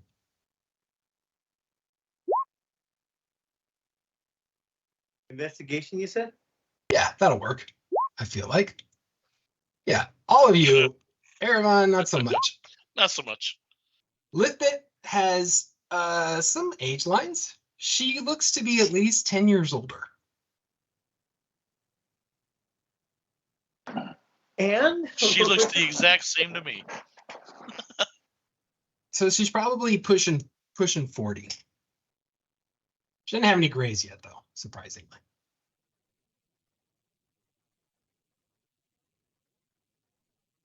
All right. So quickly, and sorry for the sidebar, guys. Like, No, I'm no, a- no, no, no, no, no, no. You don't get to sidebar with them. You sidebar with me. Look, Who was look. saying- No, no, no. where was saying all this stuff? Listen. Your son, he is 9. His name is I have a Cecil. son? What's his name? Yes, Cecil. Cecil Cecil. Haversack. Cecil. Like, you made him like great. I named him after the What journeyman. does he do? His first name was Cecil. I named him after the journeyman who saved my life so many times. What does he do? He is everywhere. Everywhere. Have you said, like, he already went through his terrible twos and he already went through all of that. Now he's getting ready to wander. He's not there yet, but he's getting close. I could tell. He's been exploring everything, even in my drawers, and I don't like that. Not these drawers, the drawers in the house. Come on. You have She a points at house? all of you. Clean thoughts. Where did you find it? Where's the house? I thought you had house? one ring. You have a house now too? Wow. Yeah, of course we have a house. Are you kidding? Come on. Are you think I'm gonna raise my boy in nothing? I would How figure many doors does it have? traveling the world with you. Oh my god. It has all the doors. McGoofers, McGuffins, whatever your name is. Okay. My name We is- added extra doors so he could get through there, and obviously we put some easy locks so he could start to pick them. But that's a whole nother story. But you need to know, you need to meet your son. His name is Cecil. I named him after the journeyman because that was the journeyman's name. He told me his name. He didn't tell you his name. He only told me. We That only was the secret. I think, but so where is Cecil now? Not here, obviously. Is this really a place to have a conversation like this? I mean, aren't we like on a time crunch here, not going through a paternity test? Paternity test? What's a paternity test? And why I is your don't beard so really bushy? believe that Can I Cecil touch your beard? Haversack. Is that okay? Is it have braids in it? I want Do you to like, touch it. can I take your head from your shoulders? Is that okay? All right. I see. That's fine. All right. So no. We right. moved to Solamnia. We moved to the vacated house and it was in the outskirts of Palanthus that he gave to us. And I've been raising him there. And obviously we may have been put in the Palanthian jail a few times, but he's mostly been doing good. He's even gone to school at least 5 times. Okay. At least 5. Wow. Yeah. He told me he learned a lot. As a mother, I am definitely impressed. School without it getting boring. Oh, No, it was Okay, boring, so- of course. this- I honestly, I'm not a Right. fan of school. But Arn is right. We need to focus. So the big focus is, how did you end up here? I mean, I ended up here, but how did you end up here? he asked me to get here. He gave me the way. And honestly, the priest lady, she's opened that door a few times. She didn't know I came through too.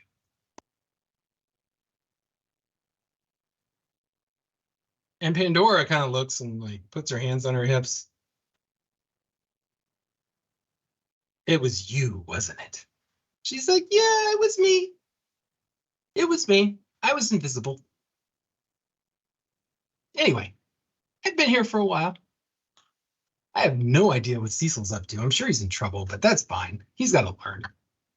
He'll be able to make dinner for himself.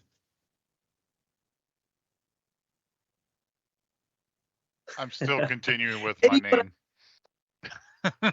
All right, so all right, hang on. Tarn, what are you doing? Currently leaving the group, trying to complete the mission, staying on task. Okay, so the farther you walk away, the farther you don't go anywhere. Like you keep walking away and it just Doesn't work.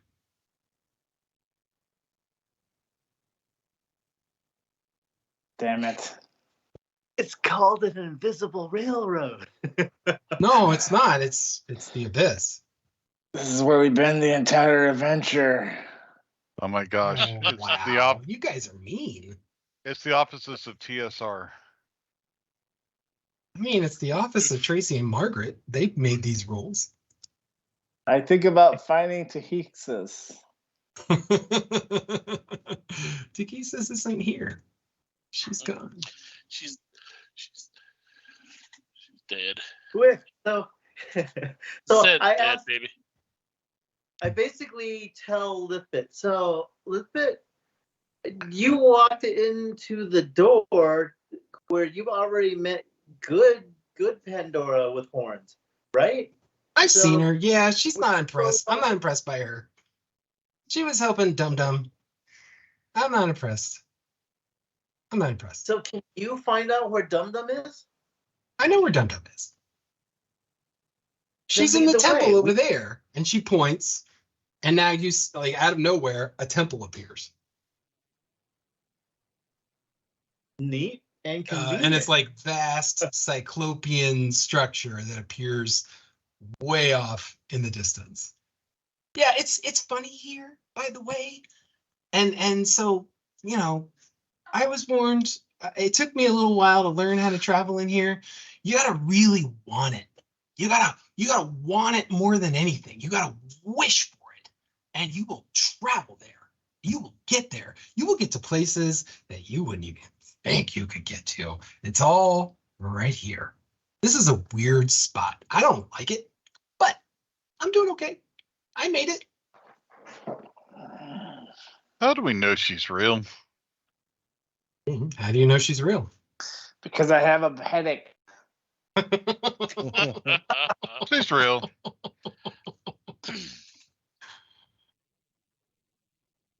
I'm gonna check out. I told you you would see me again. Do you not remember when we were back over there in Urgoth in Do I that god banish awful you? place? Do I banish you? Do I banish you? Ah, Send why you are back you to so your boring, Tarn? Oh my gosh. I hold Lithbit's hands like, okay, I'm glad. I was waiting for you, waiting when we would see each other again. Are we married But- now? No, not yet. What? I had You just yeah. held my But hand. I was if there was Whoa. talk about Okay. No take backsies. No take backsies. We'll talk about it later. That's fine. I don't want to embarrass you in front of your friends.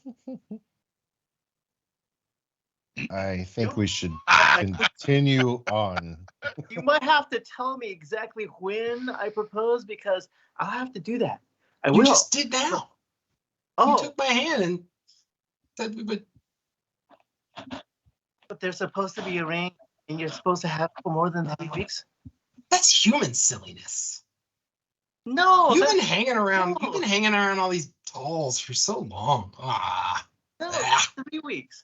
All right, maybe 2 weeks. As the Gully Dwarves would say, no more than 2 weeks. But maybe 2 weeks. All right. Anyway, yes, I can help you get there. I can help you get there. We need to go. She's doing some bad stuff. To be fair, Oh. I snuck into the temple. I was able to sneak around. It was hard to find anything. It just goes on forever and ever and ever and ever. It's like an endless just cycle of rooms and ruins. I don't know. Maybe you guys can do something better than I could. What is this place that we're at now? Oh, well, these are the ruins. Do you not see? The ruins to what? Oh, so he told me it's the ruins of, it's an I word. It was Istar? around, it was, that's the one. It's the ruins of the Temple of Istar. Yeah. Somehow I remember now. Somehow, when the cataclysm happened, that thing that happened before us that I don't even know is real, whatever. It might be a conspiracy. They threw down that fiery mountain. I don't know, whatever. Apparently, the Dark Queen put the temple down here because it was knocked down into the abyss, and then she held court. So, Okay, and now you can go ahead and give me a history check now that you've looked around. I've got a headache. Look, man, it takes everything for me to roleplay a Kinder. Okay, so just appreciate. Oh, I do.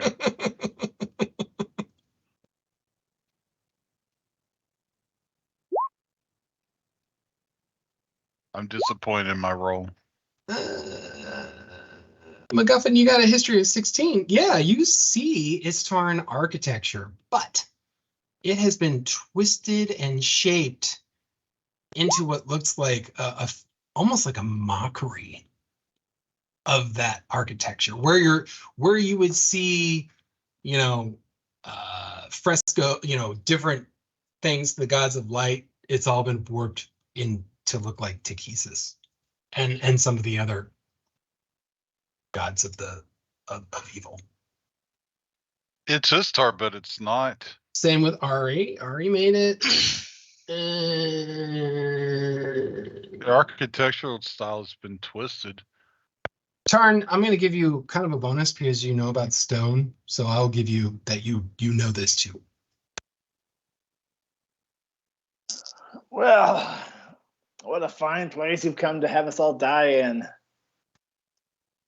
I mean, you came through the portal, dwarf. Come on, dude.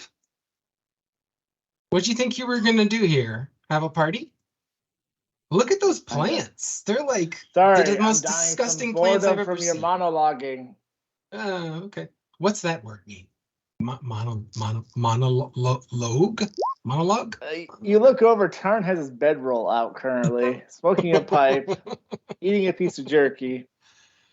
I pull out a dictionary. Okay. So there was something that Cecil wanted me to tell you about Erevan. And it was Her like, name is Cecil anyway. I don't That's know. the name of her son. Well, it's my son's name, of course, but it's also a Salamnic name. That's not very nice. Good. What kind of a name is Tarn? It sounds like rock. Tarn means mountainous, so yes, it does mean rock. Oh, okay. Well, It's a respectable name within it dwarf sounds like culture. sharp, barbed, boring rock. Okay. I mean, Cecil means blind. What was I supposed to tell you? I'm trying to remember. And she remembered for trash. Is there anything that anybody wants to do to try to help her remember? Does it involve physical harm? No. And Tarn is Can anybody help with rolls or anything like that? What, like a persuasion check? Like No. Like, do you guys have any silly things that you can do? I'd allow you to burn an inspiration point if you wanted to. Oh, by the way, Tarn, you have one inspiration point, I think. Yeah, you have one inspiration point, by the way. Was this a skill check that she did? It was a straight intelligence, but I would allow an inspiration burn to help her re-roll. Well, I have my chronal shift ability as a reaction. After you or a creature you can see within 30 feet of you makes an attack roll, an ability check, or saving throw, you can force the creature to re-roll. So I can, without having to have anybody spend their inspiration, I can have her do a re-roll. Hey, she did a lot better. All right. So it's something to do with a big piece of like pointed stone obelisk. The obelisk. She made an obelisk that's gonna power her ritual. That's what he told me to tell you. there's something more, but I just can't remember. Do you remember where it was? Yeah, it's in the temple. Duh. All right, guys. Sounds like we got to go to the temple. But you've been to the temple. So what's the best way of getting in? So here's the thing. Like I said, you really have to like want to travel. You see the temple now, right? It's far away. You have to just want it and use your personality to get to the temple. Basically, it's going to be a charisma check. No, I'm sorry. It's going to be a wisdom check to get there. Oh, Oh crap. oh man. Well, Well, that sucks. All right. It's not a high check, by the way. I certainly hope not. But I feel like you guys can, you're up a level. Here we go. Ooh. Concentrate. Don't think about the kid. Concentrate. Oh, you said it's a wisdom check? Yeah, it's a wisdom check, Okay. and you're still under the bless. So does that make a difference? I don't No, remember. bless is only for saving throws and attack rolls. Well, I'll tell you what. Haha, I'm there. You guys can have I'm there by have myself. advantage on your wisdom checks. you're kidding me. Ari turn, re-roll. Oh I my rolled God, a Ari. natural 20 and I've got an 8 wisdom. Yeah, that's fair. All right, so it's just all right. Yeah, all right. It's me and MacGuffin Concentrate. and Tarn. No, yeah, turn made it. Bury her. Okay, concentrate. All right, inspiration check. I can do this. Can I do this? I said, John. Here we go. Where do you click Look, on? Oh, there it evil. is. Stolen stuff. I really want this. There you go. You got it. You got it on the first one. So Okay. Sorry, I had the thing pushed till 17. so everybody disappears, except for Ari and let me roll for Pandora real quick.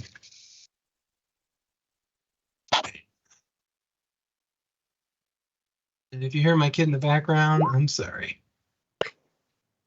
She rolled it. All right. Okay. All right. Just So That's a little bit with Lithbit comes to you. Give me your hands. I need you to believe with me that you want to go where you want to go. Think of our son. He has dark hair like you, same eyes, and he's definitely as just as you are. Roll with His name is advantage. Jack. No, Jack. We're not on Picard. Here we go. Boom. I thought Ari had Hey! blonde hair. I thought Ari had Oh, blonde hair and sorry. gold eyes. Is it blonde hair? All right, sorry. It's hard to tell off his mini. I never remember what his damn. He's a gray mini. I'm just saying. I want to know who the father really is. You're such a. You know, I think Oh, I'm just trying to collect a paycheck from you. Is that how that works? Just trying to get. Damn it! Come on. All right, trying to get everybody together. Sorry. All right.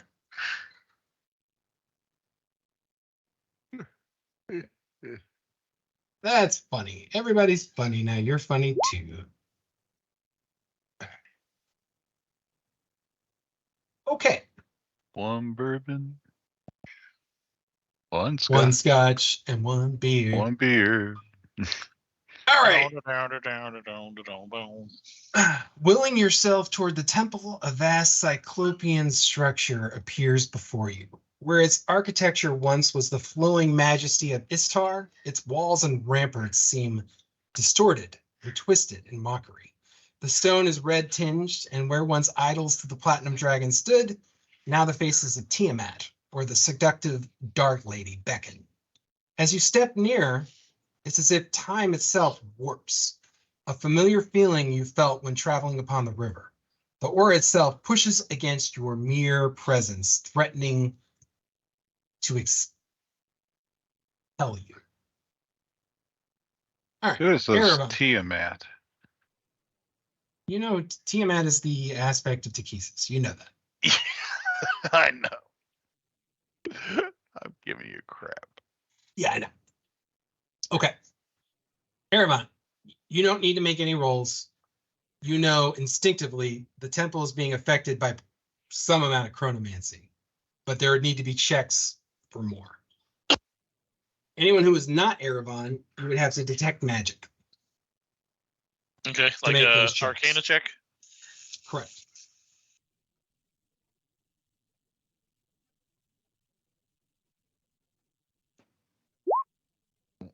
Oh, okay, you cast Mage Armor and False Life. Cool.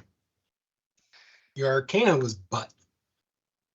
All you know is there's a large aura of chronomancy that is making the temple out of sync in normal spacetime.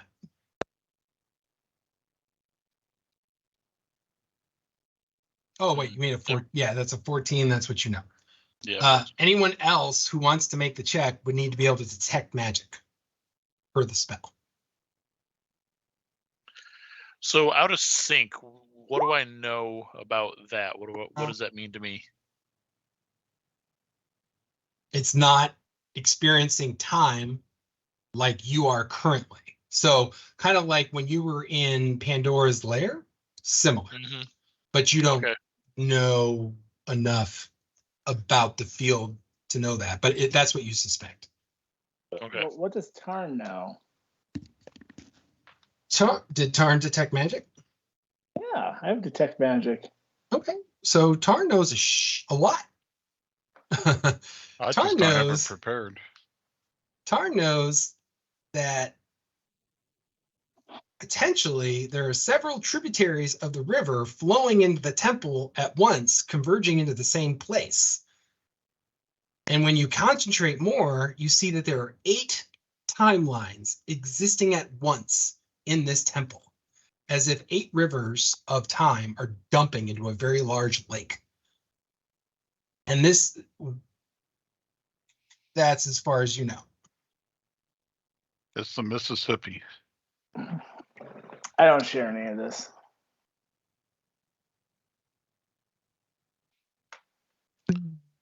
It is my. Well, I love you, man. Let's see if Sister Pandora has that. All right. And she might have it memorized. Let's see if she has to detect magic memorized. I just don't have it prepared. I just say you better Nope. brought your swimming trunks for the bear.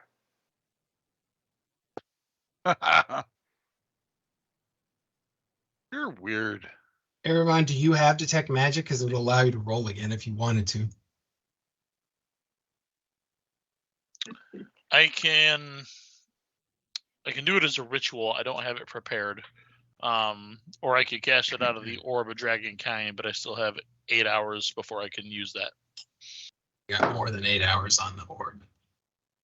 And it's a dragon orb. 10 hours. 10 hours. Hang on. Let me look. What did I have the orb at? I have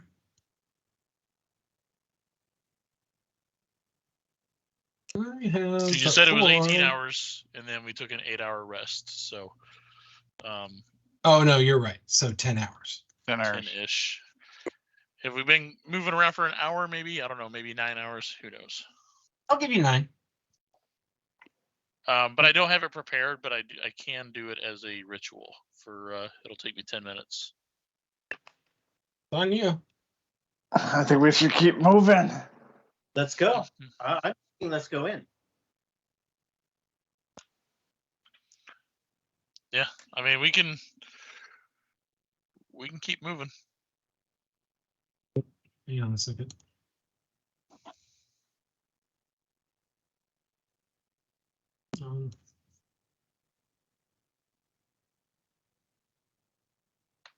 All right. So Tarn, you know that potentially, much like moving through the abyss, you might have to use your force of personality to move into this temple.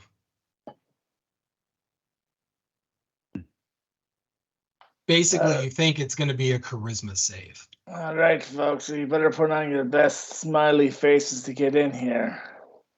The weak, the ones, the unpopular kids, you can't make it. And on that knowledge check that you made, you know that there are only a finite amount of tries that you have to do it, or it's just you'll never get in there. Do we have a cleric? Pandora raises her hand. Do you know a spell, a cantrip called guidance? That could be beneficial. I know of that spell, but I don't know that spell. Useless.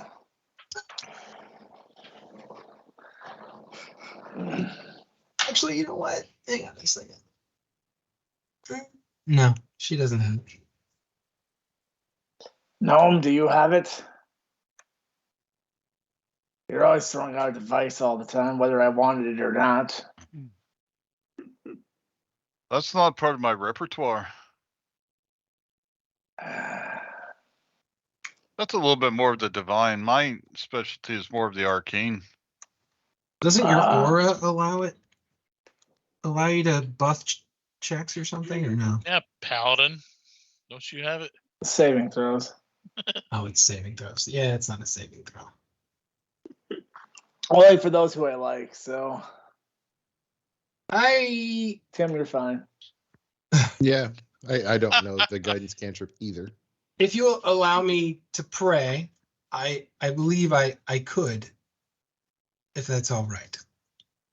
Might take a little time.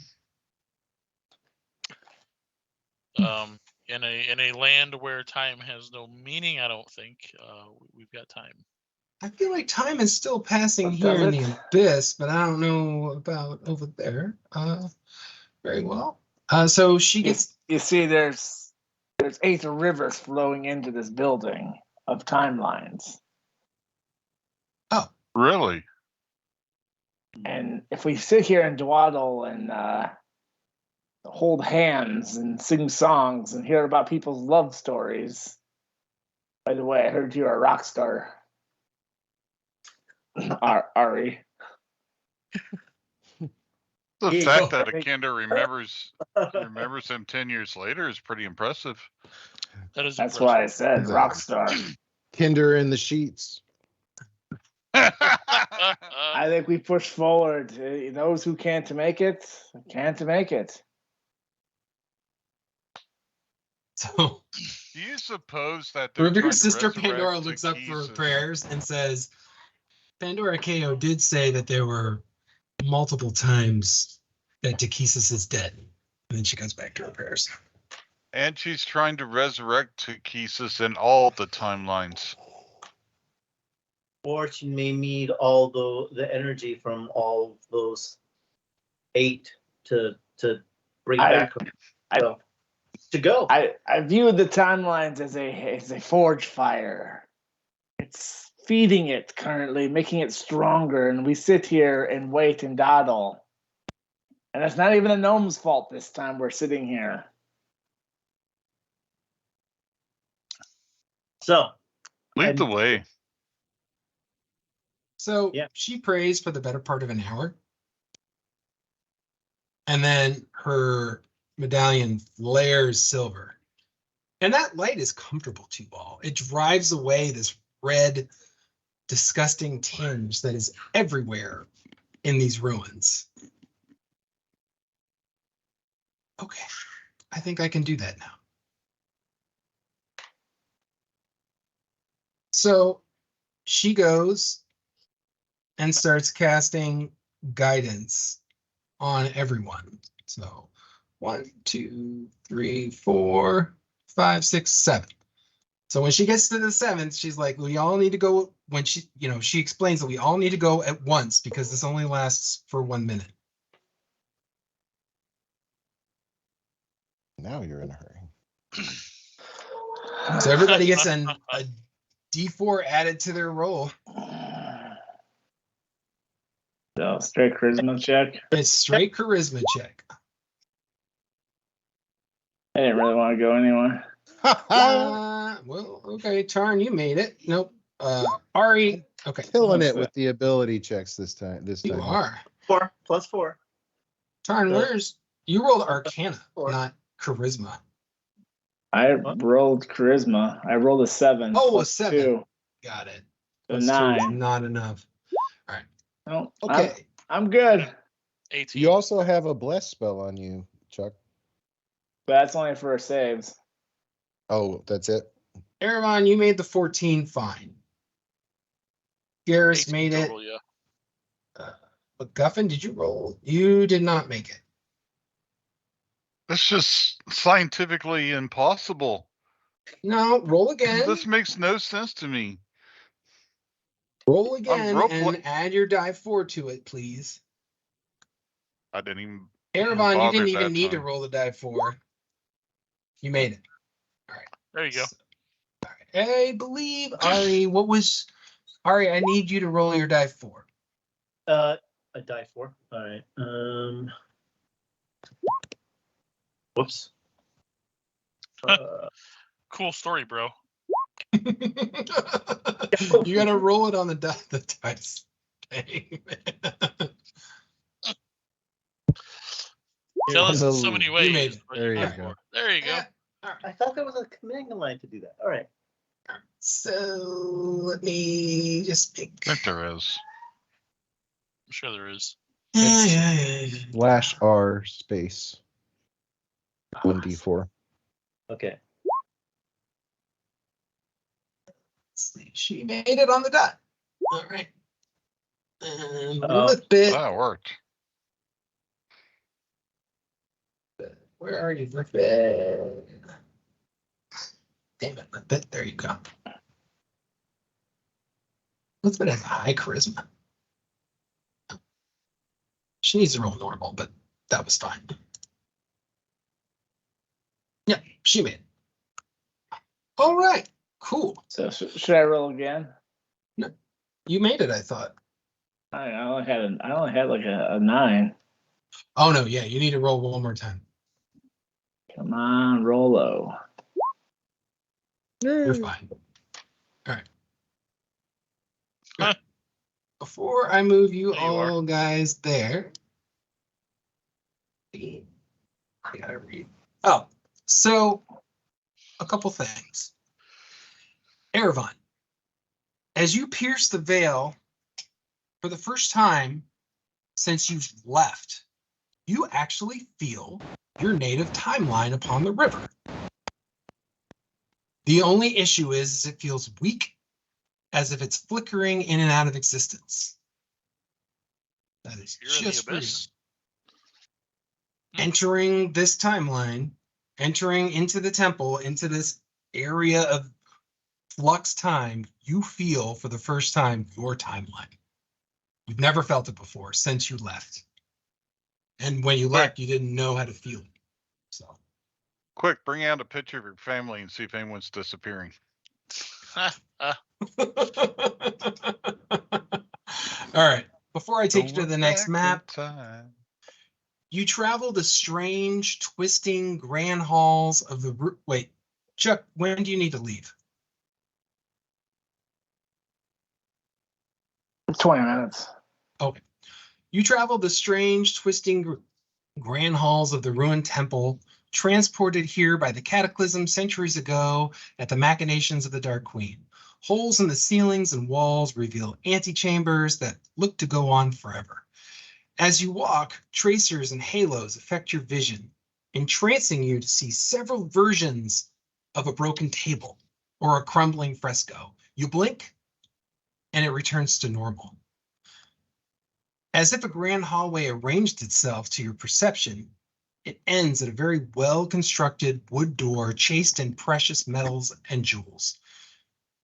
You hear dozens of voices speaking and arguing on the other side. What do you do? Listen check. Perception. Sits on the other side of a door. I haven't put you to the door yet. Okay. I detect noise. 4. Ari, you just hear voices. They seem to be kind of talking to one another. Some sound to be arguing, but that's all you can tell. Not much more, Erevan. Hmm. Not much more at all. Nope. You guys are Nobody's batting making it. 1,000. Yeah. Oh man. Scientifically impossible. See what Lithbit does. There there we we go. go. Tarn saves us all. Again. Tarn The true hero of the story. Yes, obviously. and Lithbit. Both Tarn I and don't know, Lithbit. You mean Garrus? Lip it and zip it. She doesn't say anything, but you guys both hear different, multiple voices that are the same voices of all the people here. I don't want to go in there. Let's go somewhere else. Like when you say, okay, never mind. I didn't hear it. You can hear it.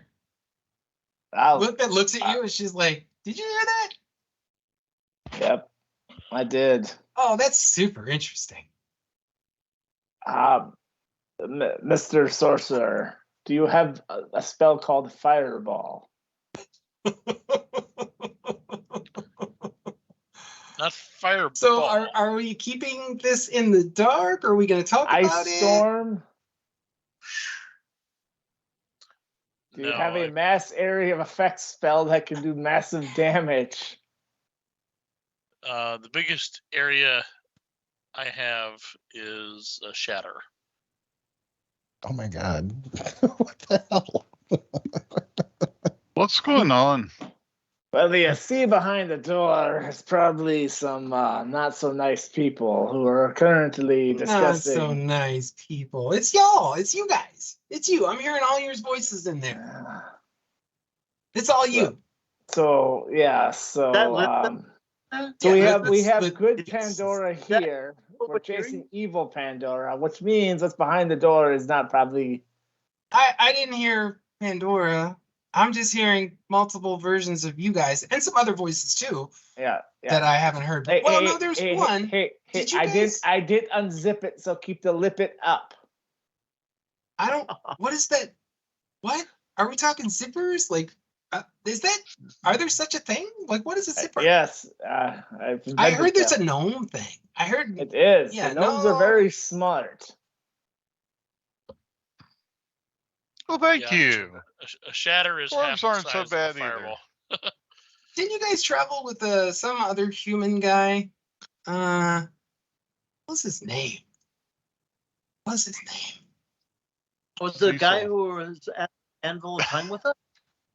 Yeah. Oh yeah. What was Oh. his name? I'm hearing his voice too. Colton. I'm hearing that guy's voice. Okay. A guy, a human. That was Adam's character, right? Adam's Or character. It's Adam's character. The time All traveler. right. from the- Well, I guess we have to go through the door. We can't drop anything big on them. I never got this far. Okay, so obviously, probably skinny tattooed elf, creepy guy over there. He's the one that's helping us get here. Because I couldn't get this far. I just walked and walked and walked and walked and walked and walked and walked. A lot of you talking. didn't believe. Can you believe that fireball is not a warlock spell? I cannot Yes. believe that. I can. I think that's going to change with the revision. You mean the new edition? Anyway, we're not talking about that right now. Hey, man, All you right, need to cool it down. we're not talking about Watch out, 5.5. you're gonna lose control. There is no 5.5. That's Cabal Press. No, that would be 5.75 if we're going by the same standard as Talking about Pathfinder. that. Uh-oh. You broke Ed. Great, we broke the It's DM. gonna blow. Ah, crap! I got the wrong We map. see the door? Sorry. Yeah, no, hang on. You guys open the door. Who opened the door? Flip it. I kill her. Axe right to the back of her head. Cold shot. So, Lipit opens the door, and what you see is maddening. A wide, ruined courtyard stretches out, full of people. Mere twisted versions of plants grow in the mockery of once was the king priest's prayer garden. Around it are 35 people, many of them strange reflections of yourselves. There are 7 separate groups, all standing in cliques. Some argue, others laugh, while the majority keep close, speaking conspiratorially. There are Eravons, Tarns, Ares, MacGuffins, but strangely, only one other Garrus. You even notice I'm past looking around, I allies can't and find them. accomplices like Lady Honora, Zorion, Oh, and there. Culberts. Before you have time to react, a Kender wearing bright blue leggings and a furred vest runs up to you. He carries a hoopak, brown eyes bright with curiosity. Hi there. Welcome to the party. I'm Tasselhoff Burfoot. We've been expecting you. And he puts his hand out. Get him, Ari. Handcuff him! Handcuff him! Right. So I immediately pull out, like from my supply, a rope, grab, tie it around my hand, tie it around his hand, and it's like, all right, Tasselhoff Burfoot, in the name of Kendermore, I hereby arrest you for the theft of Lady Damaris's wedding ring that you have taken. I have now asked you, do you still have that ring? And if not, I hereby arrest you. And if you've been expecting us, He looks at you. He looks at you and he's not nervous. He's like, Lady, say that name again. Damaris. Damaris. Where is she from? She is from Kendermore, the daughter of the mayor. Oh. So Yeah. you, Hang on. And he takes his pouches and he dumps them out. Hang on. Come on. Come help me. He starts going through his stuff. Hang on. I look through. Well, give me an investigation check. All right. This is maddening. 16. Hang on. Let him do it too. Investigation is not very good.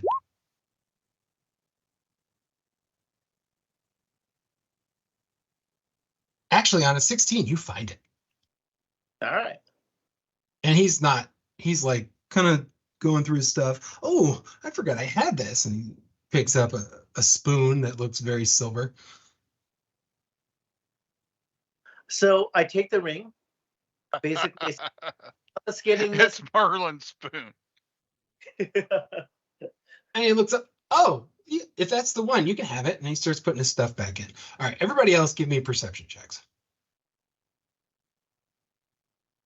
Oh, by the way, just to be entertaining, I basically hand it to Lithbit for a while. It's like, hold this for me.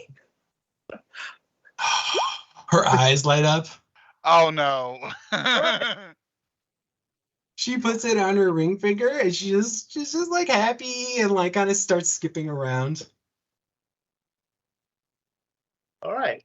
So, Tasselhoff. I'm getting married. I'm getting married. I'm getting married. Okay. All right. So. Oh, there he is. Everyone sees different versions of themselves. Okay. Every area. This is a version over here. There's a version of Ari. There's a version of Eravon. There's a version of MacGuffin.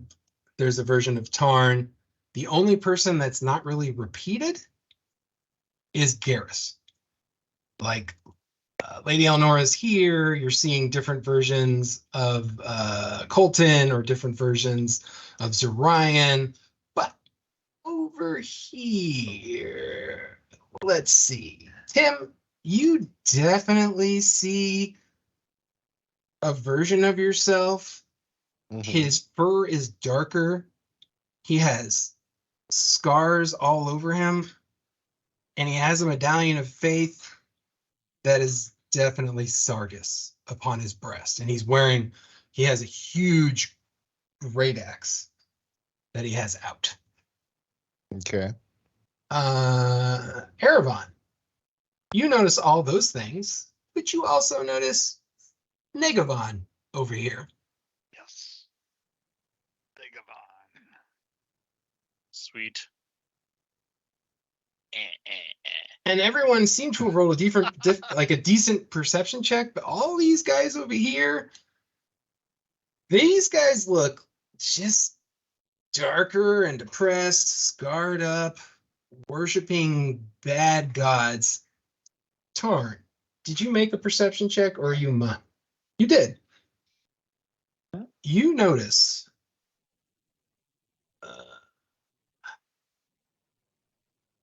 you definitely notice a version of yourself that looks to be he's black and blue and beat up a lot.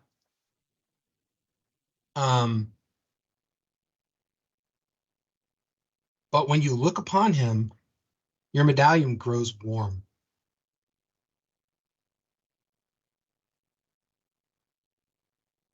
And as if just in a blink, he looks at you and kind of winks and then goes back to looking at nothing. Only Tarn saw that, by the way. Where's this one at? He's over here. This first guy here. And he's just standing down, not doing anything, downcast, but you saw him look up at you. You felt your medallion grow warm, and you saw him kind of wink, and that was that. Fancy a bet?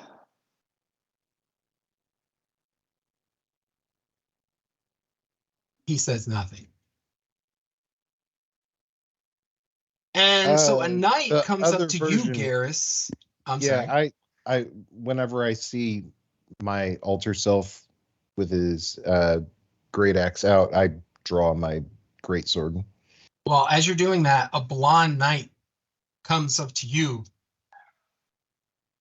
and it's Sir Robert. Garrus, is that you? I've only been able to look upon this foul imitation.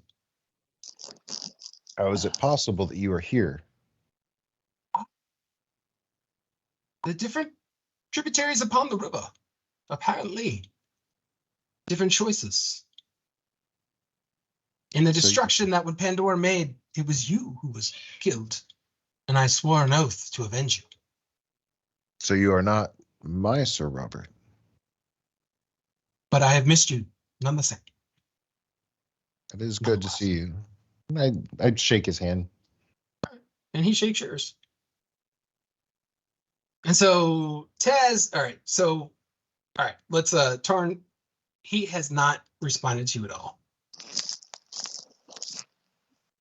And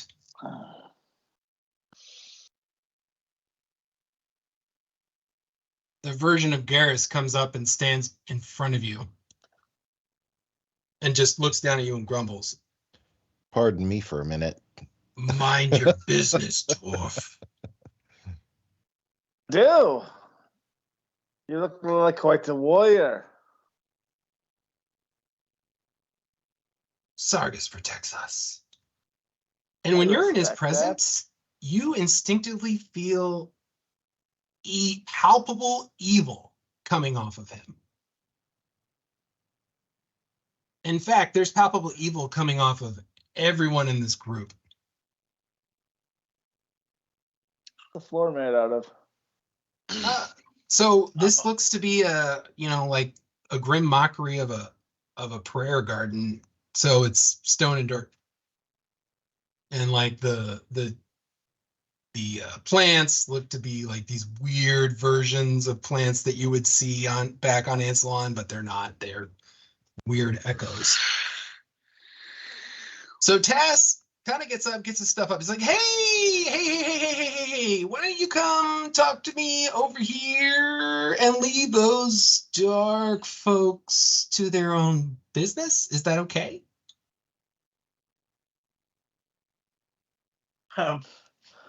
Just be aware. I don't know. Is this going to be another long conversation? Maybe not too long, but I really do need to talk to you. And so, oh, by the way, now that you're interacting with those folks, you notice that each one of them has one of those multicolored scales that you had seen way in the beginning of the campaign. The same scale that Ari has. Negabon has his on his forehead and is also wearing sedition. Ari has his at the edge of his rapier, evil Ari. Negari, as I like to call him. Negaris has his on his greatsword, and Naguthin has his scale Aw.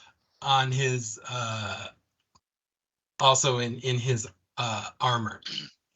Tarn has It's Iron Man armor. enslaved Tarn looks to have Garn. his, yeah, he's got his on his axe. With you boys, just give me the single as I walk away. Come on, I follow come him. talk to us over here, please. Just come talk to me and my group. There's a lot going on here, please. Is that all right? Can we do that?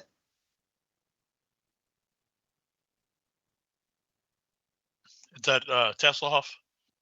Yeah. Yeah, Tappelhoff's the guy in blue. Okay. Ari, what are you doing? Well, I'm kind of like tied to him right now, so I'm gonna untie myself. Oh, you tried to tie him up?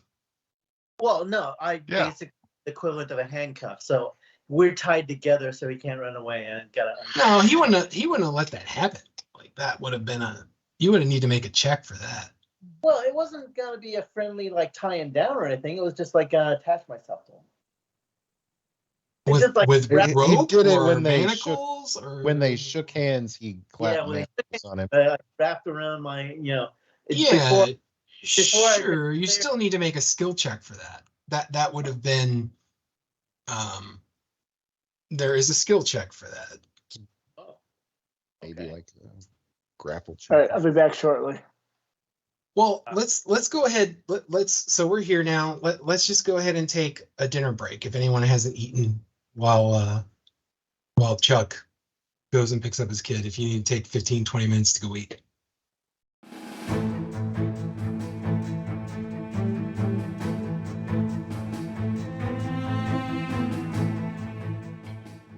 Okay, we took a little bit of a break, and we are back. And so Tasselhopperfoot has kind of shooed you away from that anti-party, evil versions of you.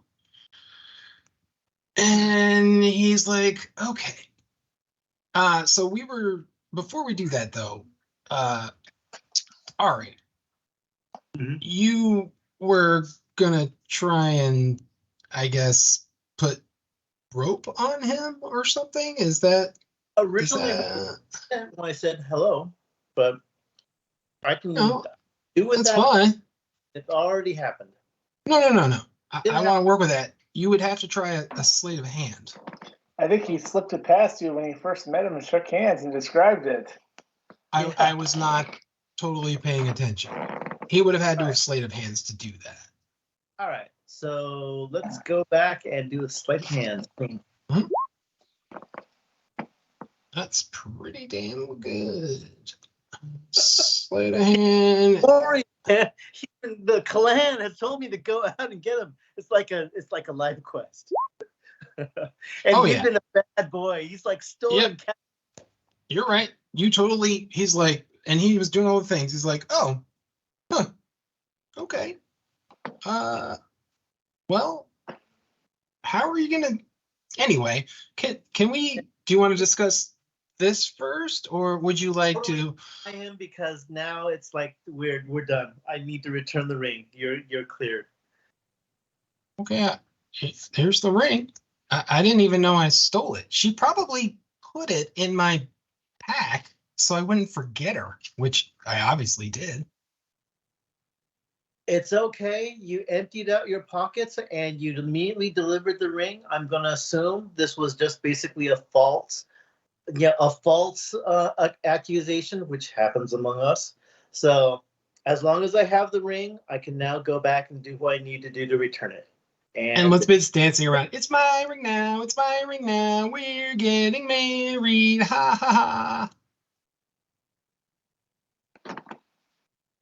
ha. Don't You know have to what I say feel you worse brought this for. hell upon yourself. All right. Well, you've got really fast hands. That's really good. I have to compliment you. And so you're noticing that this Tasselhoff might be a little bit more wary of the world. He looks a little older than the descriptions you've seen. He actually has some gray in his hair, some laugh lines. Erevan, right? That's your name, right? Erevan? Yes. So you serve our friend, the device, correct? I do. Okay. I do. And a great friend he is. So here's the deal.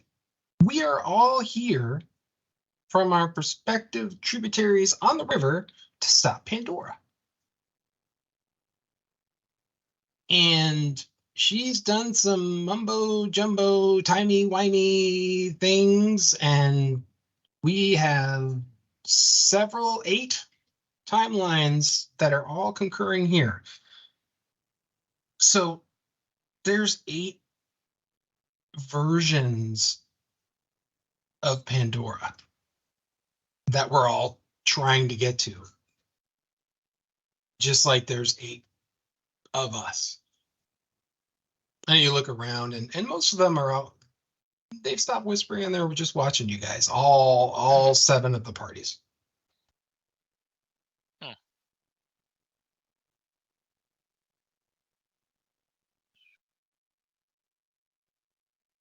So You say, so is, because some of the parties look identical, right? yes. And so Erevan, as you're concentrating, every other party except your own looks off. Remember how I explained that you guys were all looking at objects and it looked like there's different versions of them? These guys all look hazy. Every one of them. Except for everybody that traveled with you.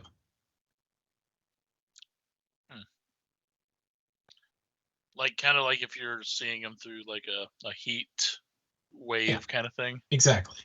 What was your initial perception check? Look. 16 is the last perception I rolled. 16. Okay, not enough.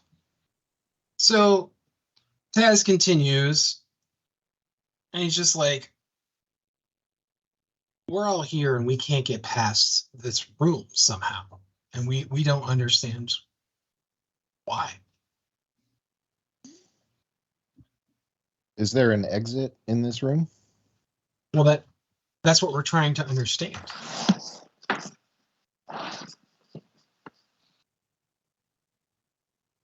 I'm asking the DM. I'm looking around. Is there an exit in this space? You don't see an exit. Nobody does. There is a door that I put in the north, but nobody sees it. Oh, that's what I was about to ask about. And so Taz looks at you and he's like, you look fuzzy compared to everybody else in here. Well, that's fine because everybody else in here looks fuzzy compared to us. Huh. So there's something going on with that. We're probably all out of sync somehow. Yeah, that's true. Oh, yeah, of course. What is this MacGuffin. platform in this room with these pillars? What does this represent? This was just a place where that windbag, the king priest, used to pray with his followers. Trust me, he's a lot overblown. He looked really, really interesting. And then when he got closer, he looked scared and overweight. And I saw him. oh, yeah, Yeah. you did. Oh, okay. So did. you've been there. Oh, yeah, I was here listening to them talk. Let me guess. Were you with Zarian? It's classified. One of the other Zarians told me a story about that while we've been in here. It's been interesting catching up with different versions. I've noticed that I'm the only Taz, which is really strange to me. I thought I would see more people like me. I really wanted to see. What is that noise? Oh, that's your. I guess that's your seat, Chuck. Anyway, and I really wanted to see more of me, but I didn't, and so that was strange. But enough of that. You're in flux. Can you? All right. I know you don't know me, and you might not trust me, Mr. Erevan. Do you want me to try and? I've been doing this a while. I've been traveling with the device since after, my good friend Raceland just decided to try to be a god and failed. So I'm wondering if you don't know me. So he You failed. might, in my timeline, he did, of course. Well, Did he? from my original timeline, he did as well. But we have seen a time where he succeeded. Oh. That is. Oh, you know what? I went there with Karamon, and it was just him in the sky, and he was the only he was the only god, and it was just going to be loneliness and oblivion, which is really boring. Not interested. Spoilers. No, I don't say that. That's So- not. Were the other gods still alive there? I'm now really curious. Some were. Most were. And then finally, Taz looks. Dora, you cleaned up. And Pandora raises her hands. I am not Pandora KO. I am the revered sister of Paladine. And people relax. Pandora, okay.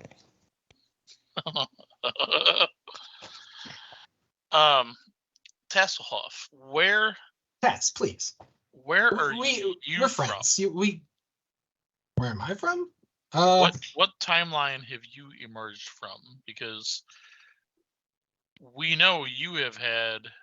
I don't think they're numbered. I don't think there's a way to keep track. There's just so many. I pull out my charts. I'm calling our timeline 616. I can say this though. There what has are happened in your 8 timeline? timelines where Takesis is dead. And that's why we're all here, because Pandora is wanting to return her back from the dead. And that is not okay. Not okay. In every timeline. There's 8 of us, right? So I don't know what happened to those guys. And he looks over his shoulder as the evil ones. And they got those scales. That's really not okay. Hey, can you imagine if 8 versions of Takesis merged to form one? Or does the one god Takesis exist upon many timelines all at once? Do you need a nap? That's just a lot of overthinking. It's simple. And does she have 20 heads or 40 heads? Yeah, that's a good question, Arya. You know what? That's a legitimate question. Would she have 20 heads at 8? Look, you're confusing. First of all, that would be 40 heads. There were Second 8 of all, that's more interesting. versions of us trying to stop Pandora from bringing Takesis back, and I don't know how she did it. It must have something to do with that crazy obelisk she made, but I have no idea. Do you So know the how other to groups here are also trying to stop Takesis from returning. That's what I've been able to gather by talking to all of them. It's weird. It's strange. You know, we've made the rounds. There are different versions of us. Obviously, more of you than me, and then different. I'm going cross-eyed. Okay, let me start again. Yes, I have spoken with everybody. The only people that don't want to talk to me are those weirdos over there that look really depressed and mean. I don't know. They give me the heebie-jeebies. I'm not a fan. They're just keeping to themselves. And do they seem to recognize us, Ed, at all? Or are they looking at us like, hey, what are our other... Yeah, of course. Sides They're all staring at you. They're all looking. I mean, everybody looks alike. Like I said, there's more versions of others. There's 6 Eravons and, 6 Aries and 6 MacGuffins, but only 2 Garruses. And, there's only 1 Sir Robert, but there's 2 Sir. You know what I'm saying? Like there's Do they all have there's scales? variation. The only people that you notice that have scales are the weirdos that he's pointed out to you, the ones that just look mean and angry. Evil robot us's. Right. Taz says, I've never seen those scales before, but I don't like the look of them and I don't like the feel of them. The device kind of told me that there's something off about them. So. Ooh, I just had a thought. All right. So, how do I tell? Okay. I don't know how to tell this to others, but I kind of I'll talk to Tarn. Hey, Tarn. Yeah. Can you do that detect magic stuff again? And can you see if they all glow? Because remember the Draconians we had at the very beginning? There are Civacs that can take the form of their victim. They may not actually even be us. And they have the scales just like those Draconians. Mr. Ari, everybody I think here is going to glow with magic if you do that. There's a lot of magic running around in here. But anyway, I want to get back to you. You look fuzzy. Out of anybody in here, you're the only one to me that looks fuzzy. I don't get that. Well, he's from an alternate timeline than everybody else. Yeah. Oh, tell me about your time. I'll tell him that in my time, the elves had found peace. It was a time of peace for most, and it was during this time of peace that Karaman Majir had died, and that's where I saw you for the first time, along with the device. And that is what drew me in to this whole thing, was at that moment during Karaman's funeral. Delegations from all across Ansalon had come to pay honor and respect at Karaman's funeral. So I'm aware of. Yeah, that's a long story.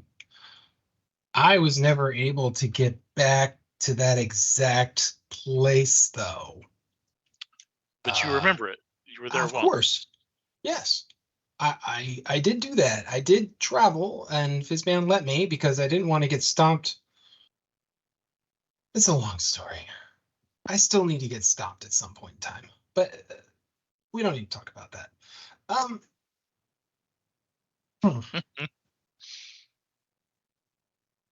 what if, will you trust me enough to let me breed you? Would that be okay? Did he say breathe or breed? Breed. Do you know how to read, Mr. Read, Dwarf? read. Well, we already Okay. have one kinder breed. I can over help you here, if you want to so learn. Just It's making sure we're okay. having. I'm just making sure we're not having more kinder breeding going on. No, I don't. You don't breed? That's not your No. thing. You're not into that. Last time I wanted to have a girlfriend, she turned out to be a human. It was really, really strange, and I don't really want to. I mean, Ari over here. Last time he had a girlfriend, he didn't see her for 10 years. Yeah, she did some Yeah. damage to the timeline. That was, let's not even go there. And I thought she was a Kender. She was so pretty. Anyway. Okay. Oof. So that's the last time that I've tried to have a relationship. I'm sorry. So you got to tell you tell me, Mr. Erevan, what you would like to do. I can, like I said, I've been traveling with the device of time journey for a while. I don't even know how long anymore. And I picked up all these friends along the way. So Robert, different versions of you all. I mean, you can even Mr. MacGuffin here. He looks like he's in. He has like guns. He shoots artillery. Mr. Tarn over here. He's not even. He doesn't. Are you? You worship reorgs? That's interesting. So you meet all these people. Switching. You meet a lot of people. So I'm not going to fight it. I can help if you want me to. So all these different groups are looking for a Pandora, their own Pandora. Have you been able to figure that out? Or one? They Pandora? don't seem to be the same Pandora. From what I can detect, she's working on all the different timelines at the same time.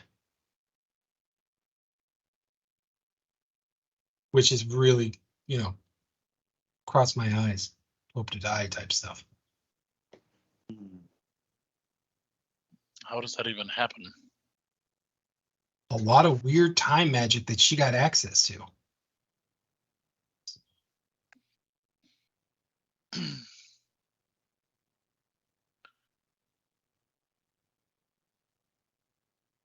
Well, our goal is to stop her.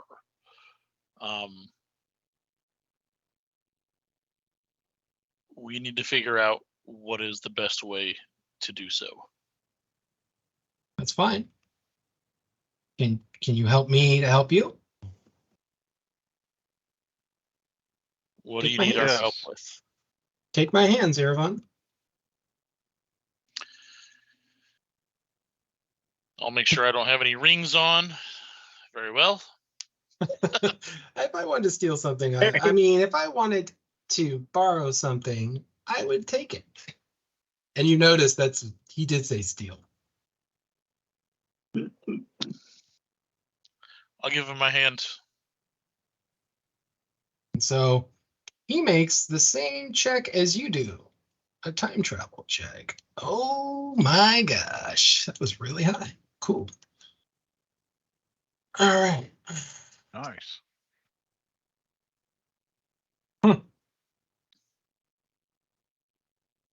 He takes his hands back. You are a little different than the rest of us. Your timeline, where you are from, is phasing in and out.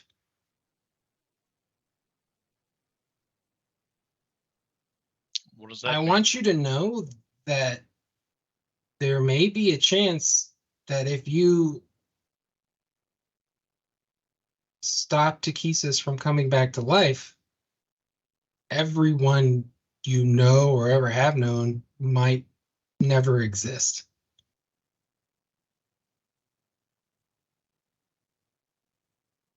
No pressure.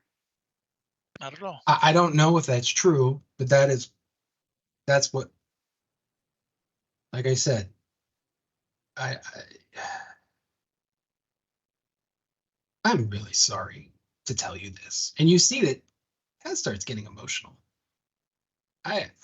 Saving the world and losing your friends is just something that seems to happen with us when you have the patron that we do.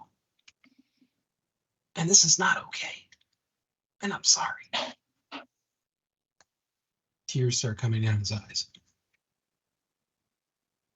So I don't know. But I think that because he wipes his eyes, because you're on a different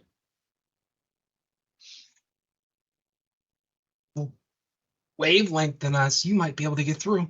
I don't know. Why don't you look around? See if there's something that you can see.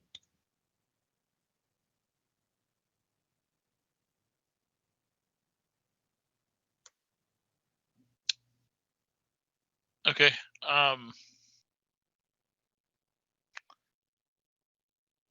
I will. I'm gonna step up onto this platform. Okay. People are watching you. They don't do anything. Give me a perception check.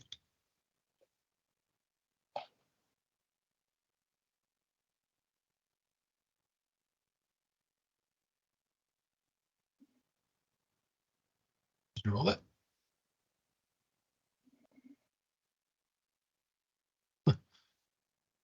Though not very good. You Not do at all. see up to the north, because you're not paying attention to any of the other folks, there is a door that is flickering at a level that's even more than all the people in the room. That's why you missed it the first time. Well, you were looking around at everybody else. It's fine. Okay. I'm going to head that way.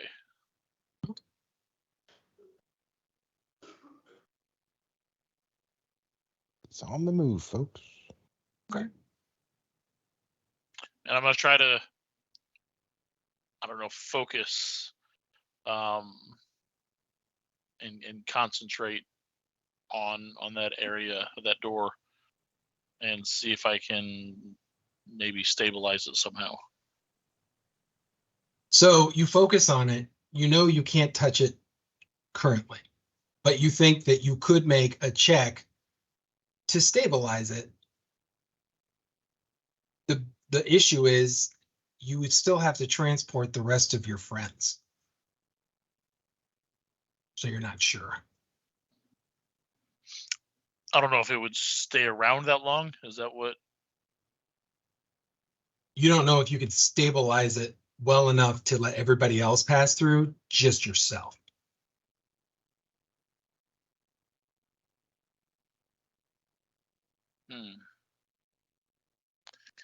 I'll turn and I'll like point to where the door is flickering in and out or whatever, and I'll ask if anybody else sees it.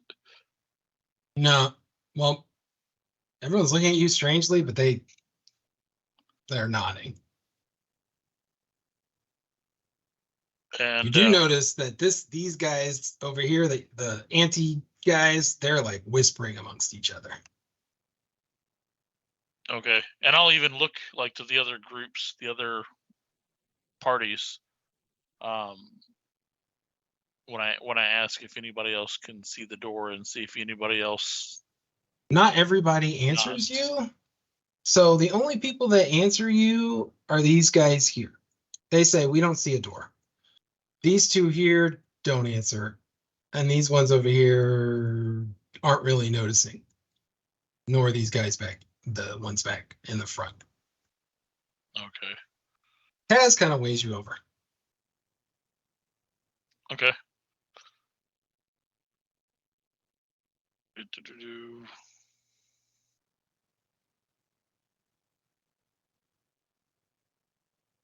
I'll explain to them what I see, that there's a door that seems to be flitting in and out of reality. Okay. And I don't know if I can maintain it long enough for everybody to go through. Well, that makes sense to me. So that means that we would all have to help you. The issue is convincing the others to help you.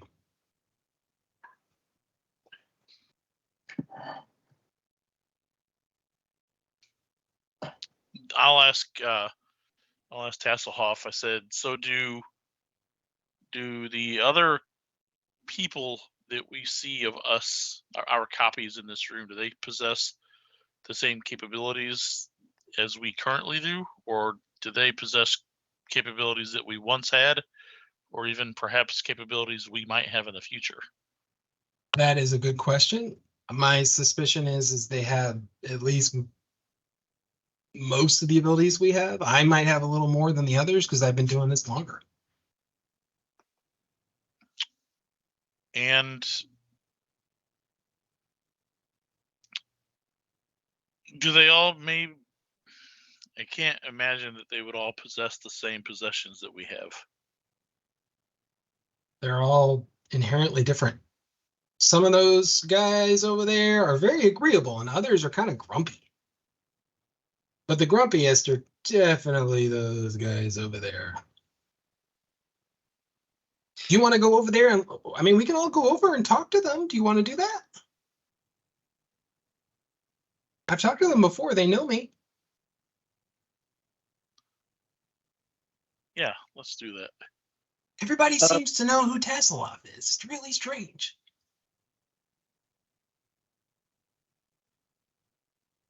So, all right, guys, it's going to be, well, maybe not the evil party. It's going to be a persuasion check. I mean, you can go to the evil party and do that. It's going to be persuasion checks or some type of charisma-based check with each of them, right? So, guys, I hope you don't mind. I am going to ask Tasselhoff, are all these other Aries also like me and really, really, want to stop thievery? And which ones are the ones kind of like me that are like kind of into that? I didn't really have deep conversations with everyone. I was just trying to like talk to everybody and see what they were about and but we didn't like exchange recipes or anything like or I didn't even really get to look at some of these Ari's pouches, Ari. So like So, but none of them actually had you as a quarry that that needed a ring. Were any no, of them? that's just you.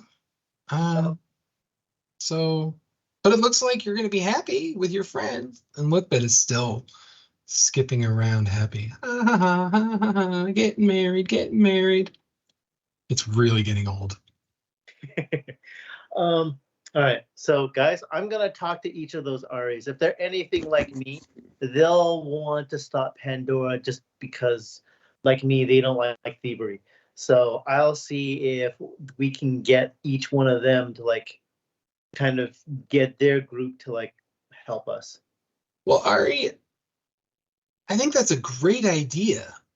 But do you think maybe we can, are there other people that are really good at talking to people? If it's just you, let's do it. Guys, do you guys want to choose? Talk any of them we know?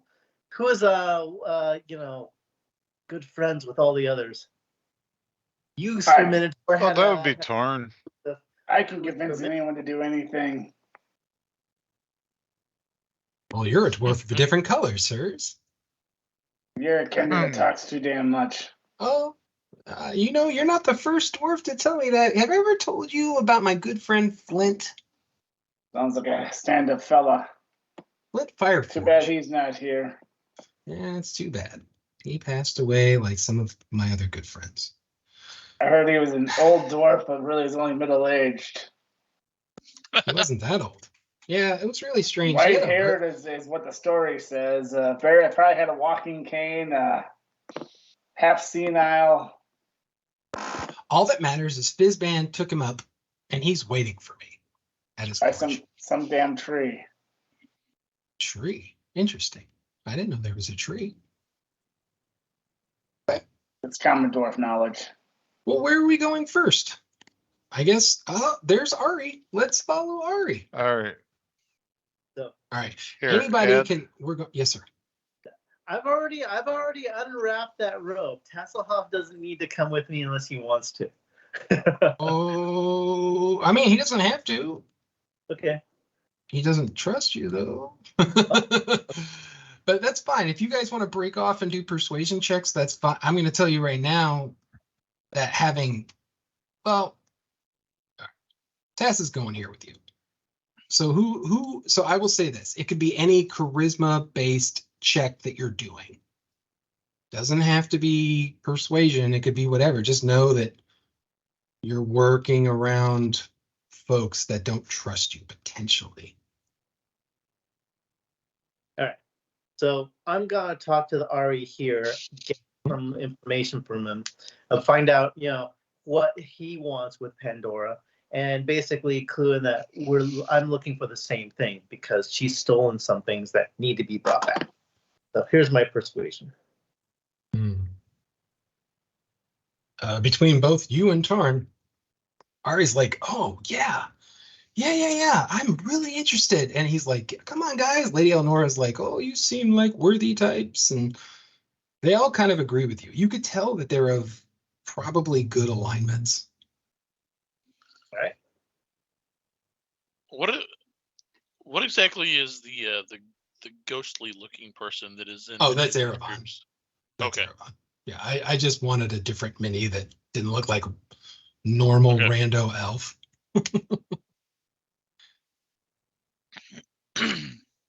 You guys All made right. that one. So, let's try and keep it to one person making the persuasion check, unless, no, that's fine, I guess. Let's just do it how you want to do it. That's okay. All right, you lead. I've got 7 persuasion guys, so maybe I have a pretty good chance. Anyone else? Well, Tarn, are you coming along, or? Charisma, so hopefully it may not be that bad. Nope, he's got it. Jeez, don't put. I'm in my group now. I was like, yes. Now Did you I roll know twice, it's or is that? Well, you. So let's see. This is you made that one. And really, explanation, but I want to find out from them what's this Aria story. Is he looking for Pandora just like I am? yeah. All right. You made it. need your help when the time comes. We all need to follow the lead of my Erebon over here. So, all right, I'm heading up north to the one on the right Okay. again. So these guys look a little less friendly. Okay. So I say, hi, how you doing? All that stuff. Not like Joey from Friends, but get an idea of what's going on? Why are you here? What do you want to do with Pandora? I'm here because she's stolen something from us, and we need to track her down and get vengeance. And so at this point, Taz kind of butts in and helps you, and he gives you a bonus to your check. And he's like, yeah, Ari's a really good guy. We're just trying to help, and I think we're really trying to get to the next level here. So we're gonna need your Erebon to help us, if that's okay. Do you think you're all right with that? And they say yes. All right. Next up, the one in the center. Okay. They also look rather unfriendly. Mm-hmm. All right, let's go for it. Boom. Go. They just bluntly tell you, shove off, jog on. Oh. Even with Taz kind of saying what he's saying. Can anyone else help, or is it just they don't want anything to do with this? They don't want, you failed. That was it. There's no helping. You failed the check. That's what I'm saying is you guys want to break it up if you're doing this, Ari, you're doing it. Everyone's letting me, so I'm gonna go to the last one. Oh, Oh yeah. All right. You did it. Yep, and they are all about it. Okay. Can I Okay. go back and say, as a democracy, we've all basically talked, and the majority of us are interested. You don't want to join the group. Well, no, these guys are fine. Do you want to go and try and talk to these guys down here, or no? Not yet. They're the last guys. Okay. So you did a good job. You have, I guess, all but one. So you have 5 on your side. All right. Which is pretty good.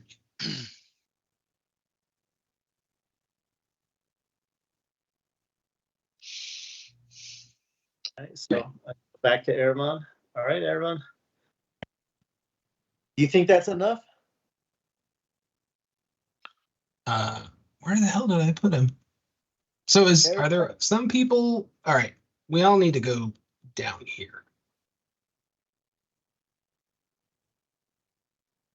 down where? Down where everybody is. So we can all talk. Right. No. Okay. No. No, you don't want to go down there? You don't have to. No, I was trying to do something, but we've been on the train here, and What are you trying to do? well, I was trying to go up there, look at that, thing in the middle there, look Okay. at some of the writing, see if there's anything here that might help us out.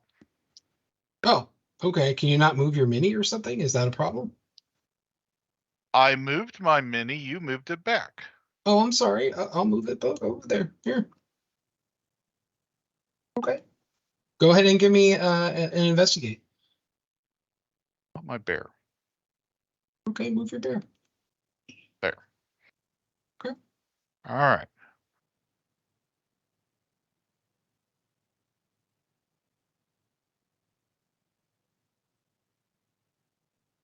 Boom. Yeah. So this looks to be a kind of like a raised days where someone would stand up and speak to people in the prayer garden. And like I said, it would have been Istaran, but it's all Takesis stuff. And there are, things written in Infernal or whatever.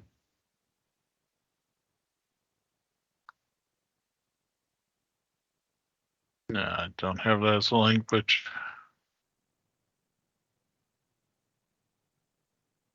Does there appear to be any significance to the pillars? Nope. You can see some of them are falling down. What about the inscriptions on the floor? They're all just Design? bad.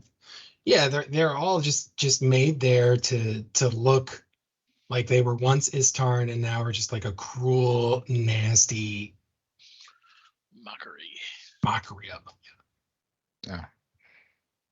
All right. That's all I wanted. Yeah.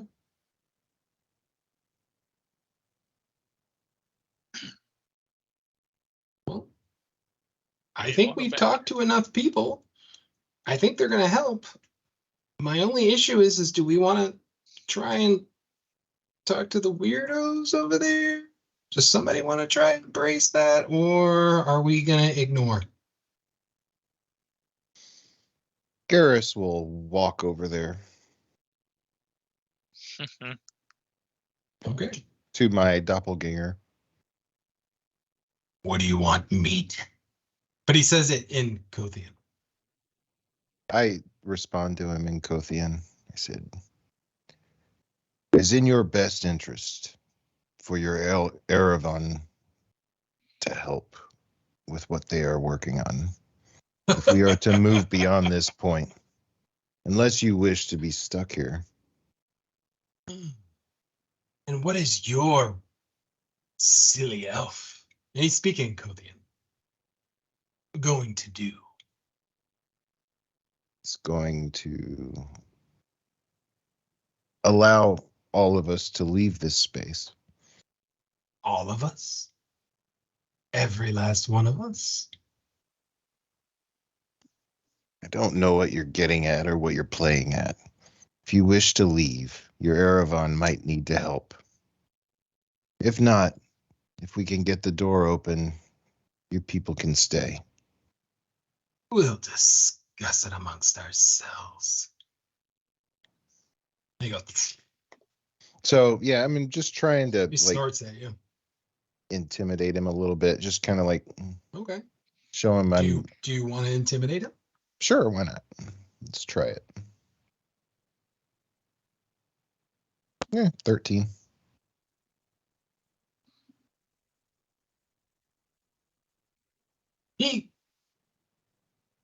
He smiles at you. We'll discuss amongst ourselves.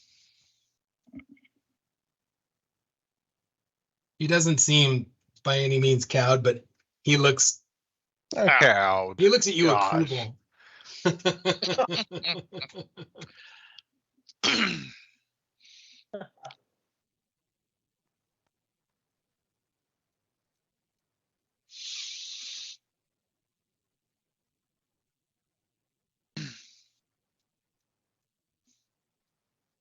So Kaz comes up and he goes to Erevan. Before we go and do this, I think what we need to do is, and he's like more whispering, so not other people, he's like speaking lowly. You go to where the door is and you keep your friends around you so you can touch, at least they can, touch you. And then you make your, you do the time travel-y stuff. You know what I'm talking about when you time travel? Yes, of course. Okay. My friends and I are going to stand guard, and then we're going to talk to the other groups that said yes, and they're going to help you do your time travel stuff. How does that sound? Any assistance would be appreciated. Okay. All right. So Kaz runs to all the groups that agreed. And it was this one that didn't, right? Over here at the top. Yeah. And so he runs back and he says, okay, why don't you go take your friends, go over there. My friends, we're going to put ourselves in between you and hope for the best. How's that sound? Well, if we're gonna hope for anything, we should hope for the best. Hope is the best of all things. It really is. And All right. and I'll let everybody know, what the plan is. Yeah. So let me just move Taz's party up here.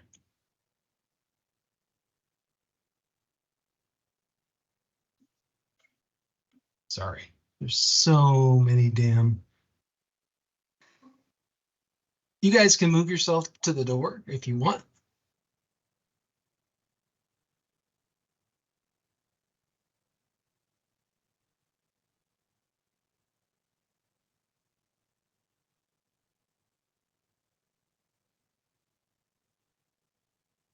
And waiting for a fireball.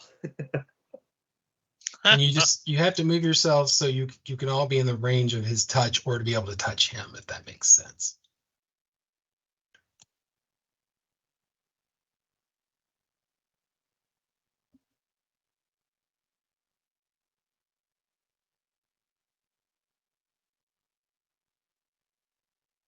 Hey, get off, fucker. Limpet said I could touch her. Oh, Trampus left again. Okay. I'm going to move Trampus up.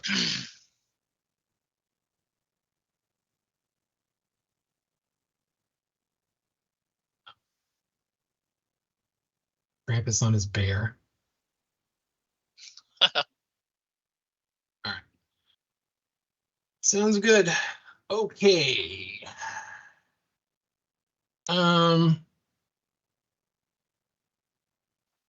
So go ahead and make your time travel check, which is 1d20 plus your proficiency bonus plus your combined caster level. And you are get before you make the check, you are going to get, hang on. Oh, you're going to get a +5 to that check. +5? Yeah. All right.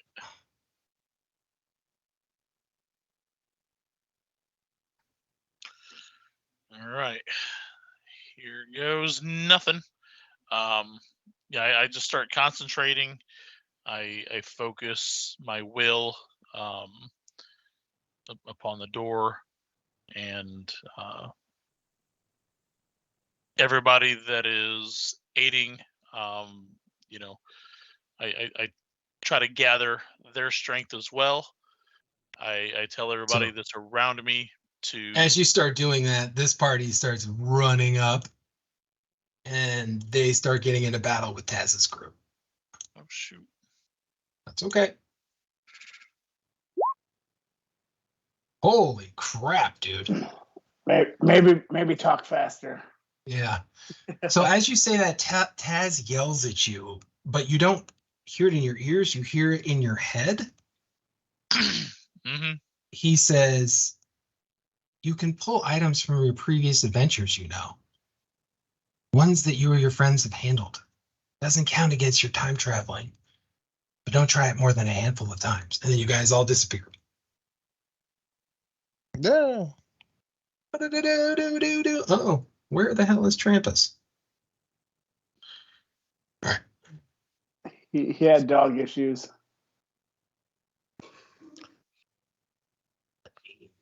Everybody. Speaking of which, there's the dog.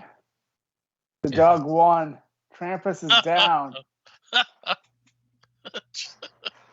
Travis, call your mom. Your dad needs help.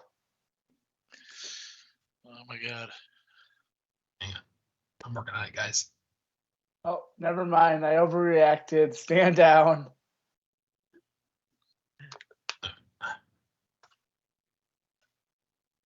Did I get everybody? Thought I did. The hell is... Hang on. Hang on, guys. So weird. Sorry, guys. I'm trying to get everybody onto the map before I change over. Yeah.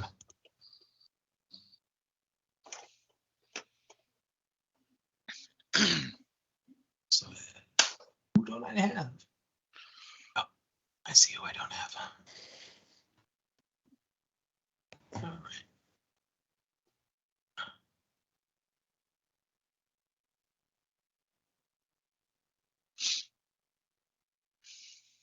Sorry.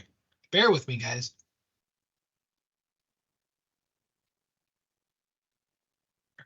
Everybody now. I don't have. I got let's bet. 1, 2, 3, 4, 5, 6. Okay. Now moving everybody there. All right. Here it comes, folks. All right. You come into a very wide room, and it looks like there are pillars of rock floating around in what used to be potentially a beautiful throne room. In the center over here, I'm not even going to make you check, is the same type of obelisk you saw in Pandora's lair, but bigger and has more writing on it. more of the Nethery scripts that you guys had studied. Then you see these pedestals over here.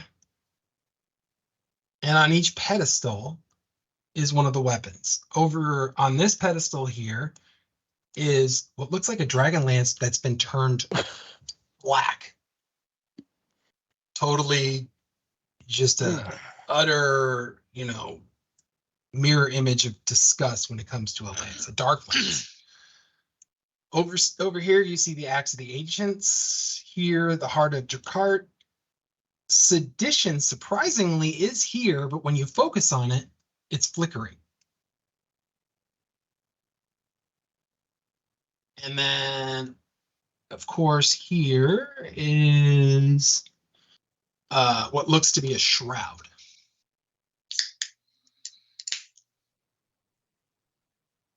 And you see Pandora for the first time in weeks, standing next to the obelisk. And she looks upon you and says, "Ah, finally, you've come. I'd have thought that I'd have been able to waylay the rest of you, but of course, it's you all that made it here. But fine. That's fine. You can see what I'm about to do." And so she starts casting. Is this open space? Yes. So, sorry. Well, hold on for her. Yeah, these are all open space. If you fall, you fall. You're not sure what's going to happen. This is the abyss. So there might be different rules.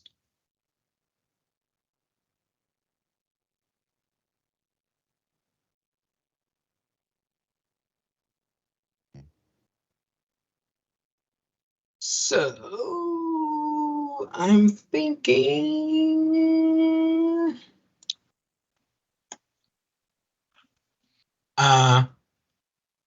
is there any free or quick actions that you can do before the fight starts if you wanted to?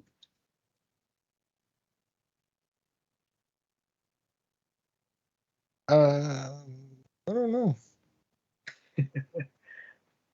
So I think the first thing I'd probably want to do is, can I concentrate really hard and say, I really, really, really. Yeah, that's what I was thinking.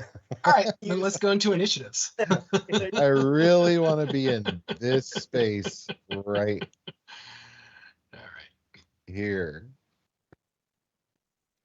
So what was that again? What do we do? Which Rolling initiative. We're going to initiatives. oh, okay.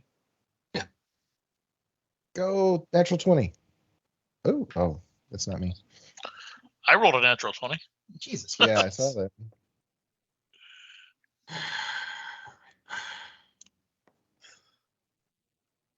Right. Not what I would have preferred to roll a natural 20 on, yet here we are.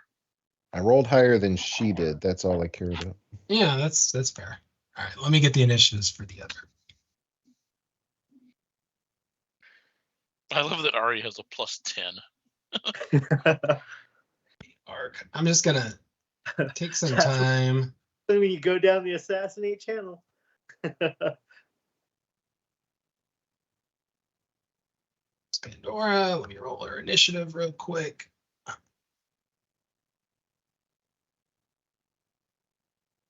Okay.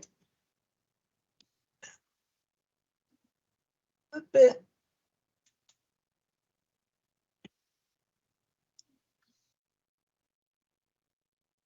Okay. Return with bit are Guffin, Pandora, Erebon, Garrus. Okay. Let me do the thing here. Sunday. Okay. So as Pandora has already started her casting. So who goes first? Ari. So Ari, she takes a special lair action, and there are several points of light that start to come into being.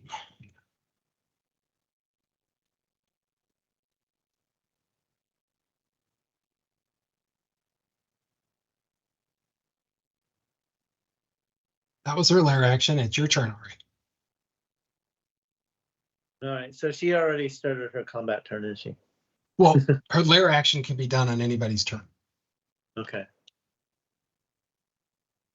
Because I'm going like with assassinate. So, yeah, that's It's sure. already Yeah, her turn in combat, right?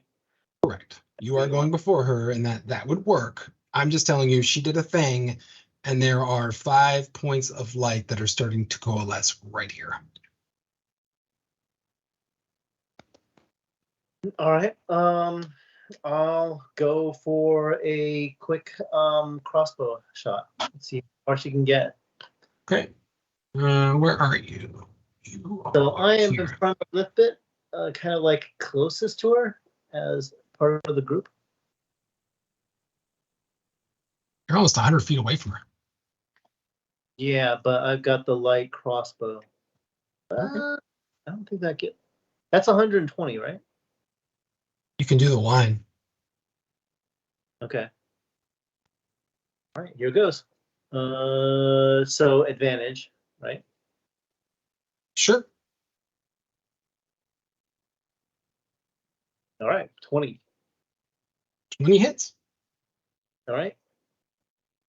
And with that, sneak, because it's advantage. Mm-hmm. All right, 28 points of damage. If it worked. Okay. You hit her for 28 points of damage. She hisses, and your crossbow bolt goes through there. All right. I'm gonna then move. Do I need to make a jump to get across from toward this area right here? Yes, you do. Okay.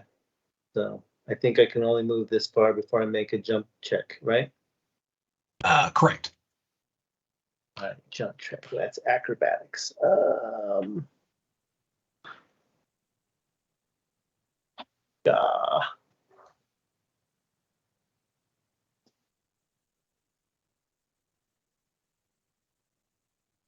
athletic check.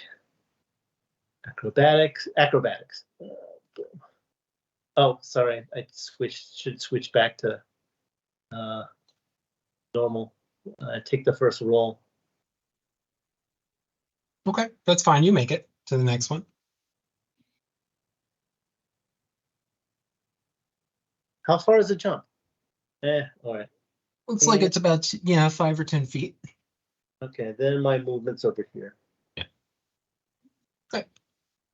All right, I think that's it. Erevan. Erevan is going to try to think about being closer to her. Okay. Since, Before you do that, give me a time travel check. All right. You're not time traveling, you're detecting. Got it. So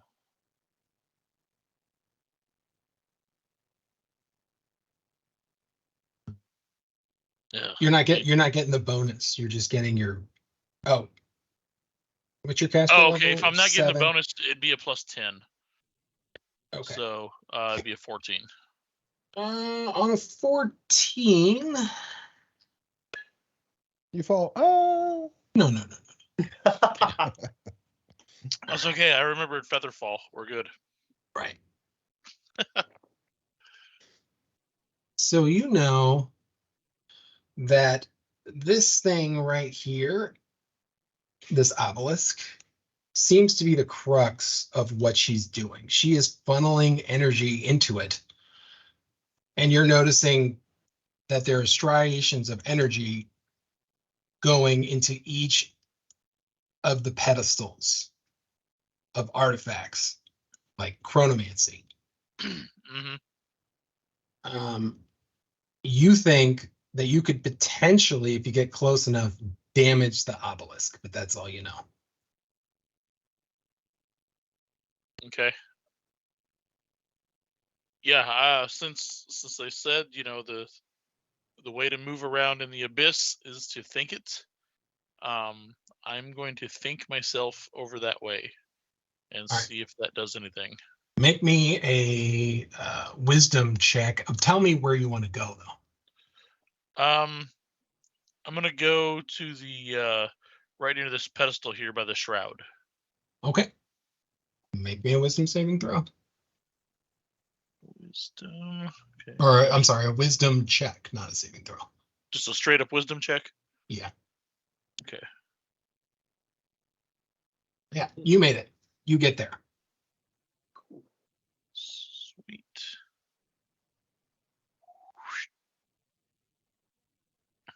All right. Now, did that take an action to do that? That took an action, yes. Okay.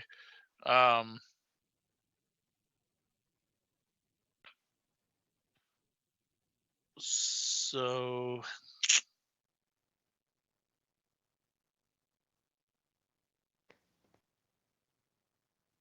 there's not much else I can do.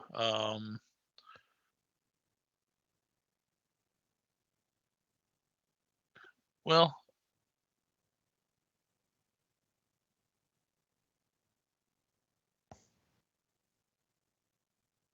yeah, that's it for now. I'm gonna appear there, and I'm just gonna try to like yell at her to try to distract her. Not that that'll do anything, but So now that you're close enough to this pedestal, you see it's covered in some amount of energy. And you think it's time magic. okay. Tarn. All right. As a bonus action, I'm going to become Peerless Athlete. Nice. I've been waiting for you to use that. 1, 2. I'm going to jump. 1, 2, 3, 4. Land there. Okay. You want acrobatics to see if I land successfully? Yeah, I mean, It's your call. you went, yeah, I'm gonna need a check. That's fine. I get advantage. I know you do. So dex saving throw or Yeah. acrobatics. Sorry. Acrobatics, yeah. Sorry, having an old man moment. So 20. That makes it easy. Okay, I'm gonna take 1, 2, then jump 30 again. Where are you jumping? Well, I'm gonna end up landing about right there. Okay. Nice. Dwarf sticks the landing. You gonna make the check, or is that? Are you? Is this underneath it's terrain? no. That would have been fine. You made it. That's it. Yeah, you did okay. Okay, that's move, action dash, bonus action, Peerless Athlete. Okay. All right. Garrett, you just saw a dwarf jump. Yeah, I was just like, that's awesome. That What is in like makes me ass? wish I had taken champion instead. Yeah, A Peerless Athlete adds 10 feet to your jump. So right. Yeah, that's pretty cool. if you get a running jump, that's 30 feet for me. All right. Nice. Lithbit's turn. Lithbit is going to attempt to move like how she should. Do a charisma check. Ah, man. Oh no. All right, she failed. So she will move 5, 10, 15, 20. Small athletics. Sorry, already left it.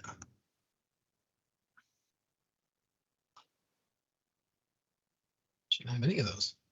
I guess it's just a straight dex check then. Or not athletics, but yeah, I see acrobatics. Yeah, she makes it. All right. Okay. Yeah, she's fine. All right, Garrus, your turn, sir. Okay, I'm gonna magic myself, wish myself to this space. Okay. Charisma check. Oh, you said it was wisdom check. I'm sorry, wisdom check. Excuse me. I screwed Not that up. it matters. No, yeah. That's my turn. Well, you still have move actions. Well, yeah, I know. I guess I should just go ahead and try to move. Okay. Then I mean, there's ways to kind of skip and not jump too much. yeah. Guess we'll go there. Okay.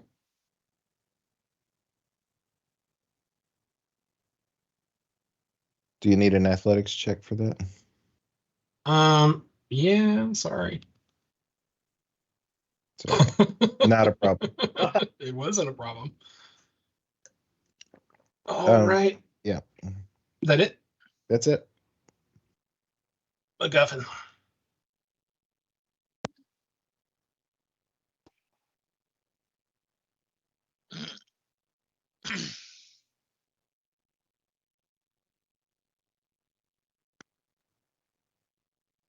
Is he muted?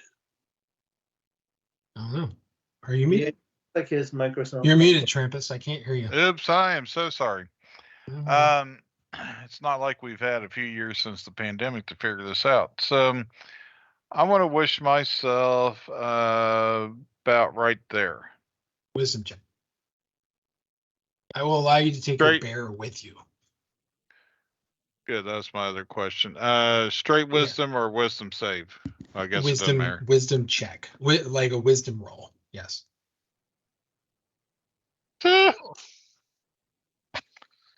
Negatory. You do not move. You still have your move actions though. All right. Well, I'm going to hop on my bear, and he can move 40 feet. But do I get the full 40 feet or no? Yeah, but you'll have to do jumping. Can your bear jump? Can my bear jump? It's a legitimate question. I mean, he can dance pretty damn well. I think he could probably jump. The bear is a dancing bear. He's got athletics of +5, sir.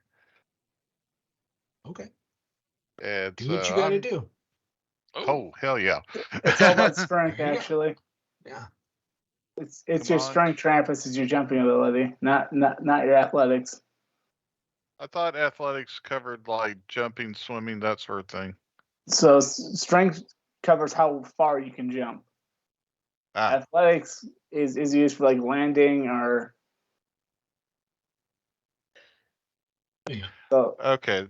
I might have been playing that wrong. I apologize, guys. No, athletics is climbing, jumping, or swimming. yes, but strength is how far you can jump. Oh, got it. Okay. So like I have a strength of 20, I can jump 20 feet with a running start. Got it. Or if you have a standing jump, it's half your strength. Round it down. Well, Jumping in 5e. What's the strength score of your bear? 14. So if he has a running start, he's got a 14-foot jump. Which is I rolled a basically. natural 1 on that. That sucks. Well, no, you're not rolling strength. It's just a flat. Your strength is 14. That's 14 feet with the running jump. Yeah, you just get 14 feet. Oh, Sorry. I see what you're saying. So let's see. He's got 40 feet, 5, 10, 15, 20. You can get right in front of. Yeah. And since you I will start right too. next to me, Trampus, you also get a bonus 10 feet. Or I was there next to you because of my new aura from being my Oath of Glory. Oh, nice. You are awful glorious. I crap. like the Oath of Glory. I got a character I want to try that out on someday. I forgot to add Revered Sister to the damn initiative. Yeah, guys. Uh-oh. Well, she goes last. I'll say it looks like she's either at a 9 or a 4. Highest wisdom, she could actually make it across instantaneously.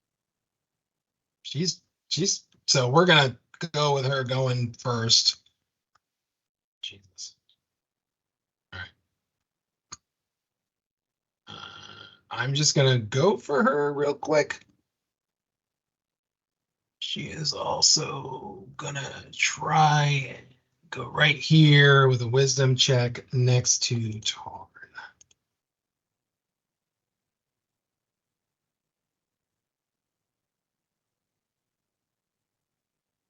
She 100% made it too. Ooh. Beep. She looks at you. It's you and me, Master Dwarf. So we'll keep going. Pandora, bottom of the round. She utilized a special ability.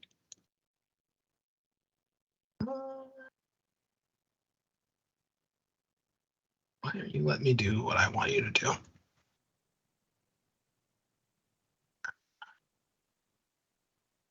So,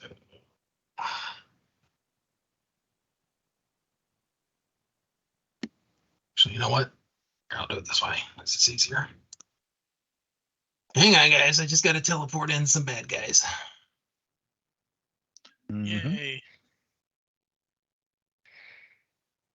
Sorry. Not sorry.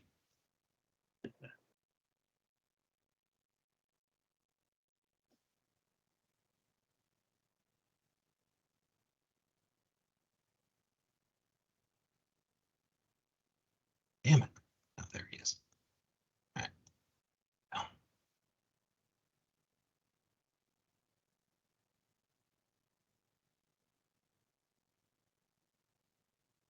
Okay.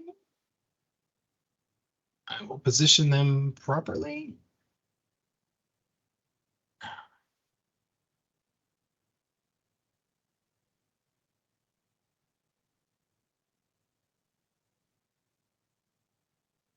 Oh, great. It's the evil us's. It is. What the hell did you get? Oh, I don't need you. All right. I need to add them to the initiative, and then we will start round 2. All right. Sorry, guys. It's just taking me a little bit.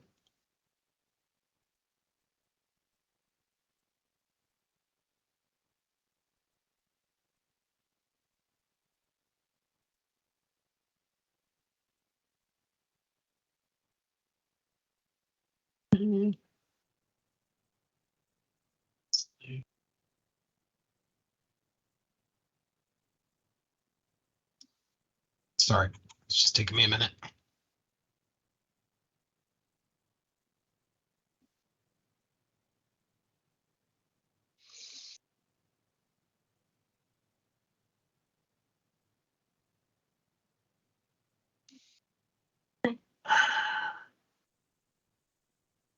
Almost done.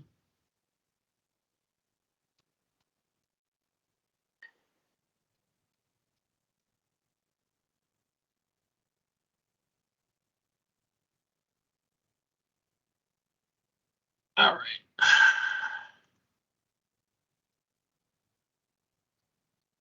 Okay.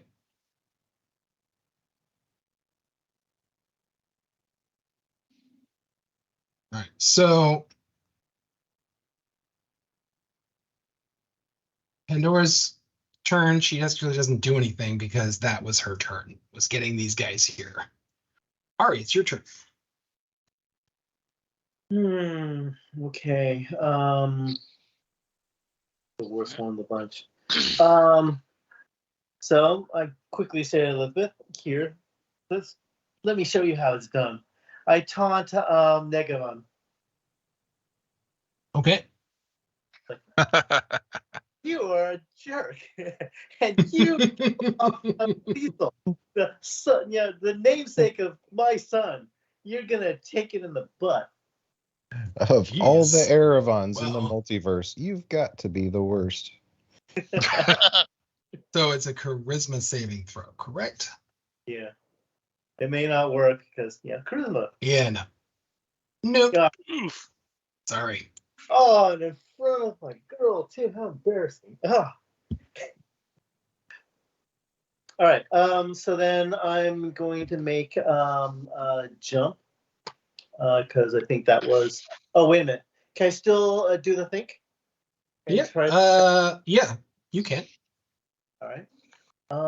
That's gonna be Just a wisdom check. all right. Not I'm charisma. gonna try to plant myself. I'm gonna try to plant myself right next to my doppelganger. Let's see how that works. So here or here? Um, Or I'm here or put him here? directly north. The north's next to Tarn? Okay. Yeah, Okay. blessing. 9.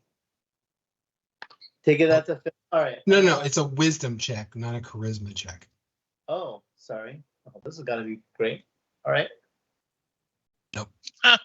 Oh my gosh, why would you dump stat wisdom? Oh, wow. That's harsh. Kinder. He's a kinder. So what? So acrobatics to jump to the next one. All right, and then that puts me over here. Jesus.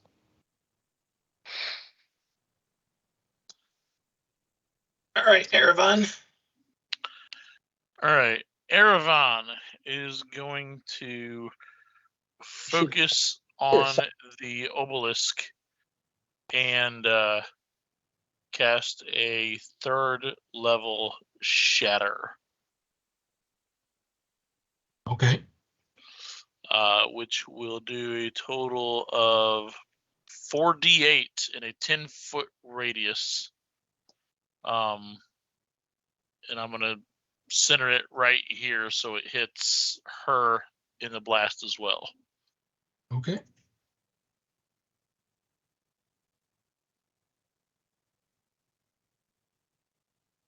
All right. She can make a Constitution save for half. You got it.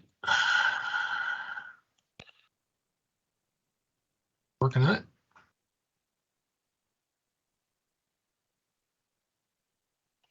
God damn. Okay.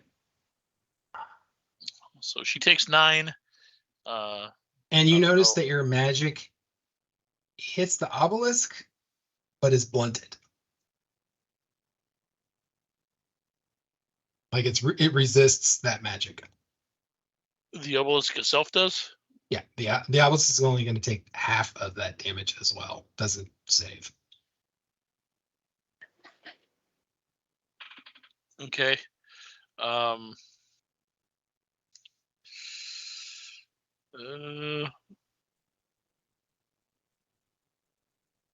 Bonus action.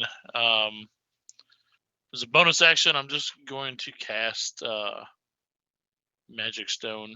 What the hell? Give me something to do. Okay.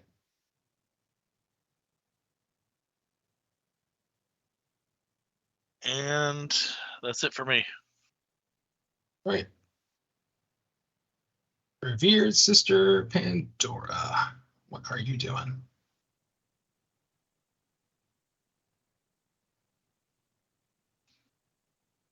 All right. Just waiting for Roll20 to do the thing. 2 hours later. Right. Okay.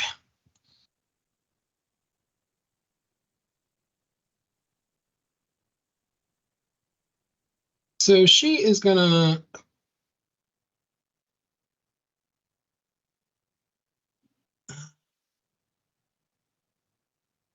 gonna provoke.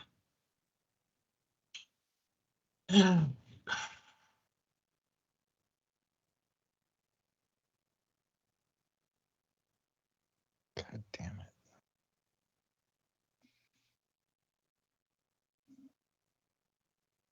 So she casts a spell, spiritual weapon, and she uses a 3rd level slot. So Another spiritual weapon. So it'll be 2d8. Spiritual weapon is a bonus action, actually, which is great. Yep. So All good. Mm-hmm. And it's not concentration. Right.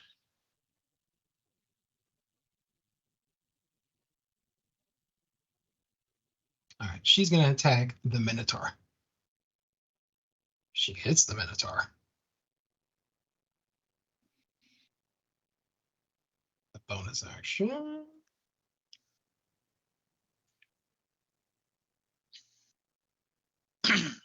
Eight. 13 plus what? Sorry. He's left. She's gonna die. Maybe. Yeah, if we could just will a rock over and If I know that guy, and I feel like I do. You know him. You might know him. She's about to die. 2d8 plus 1, I guess. Right? Yeah. So he takes 14 damage and he just like growls at her.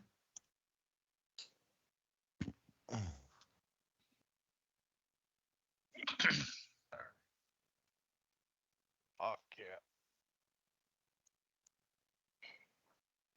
And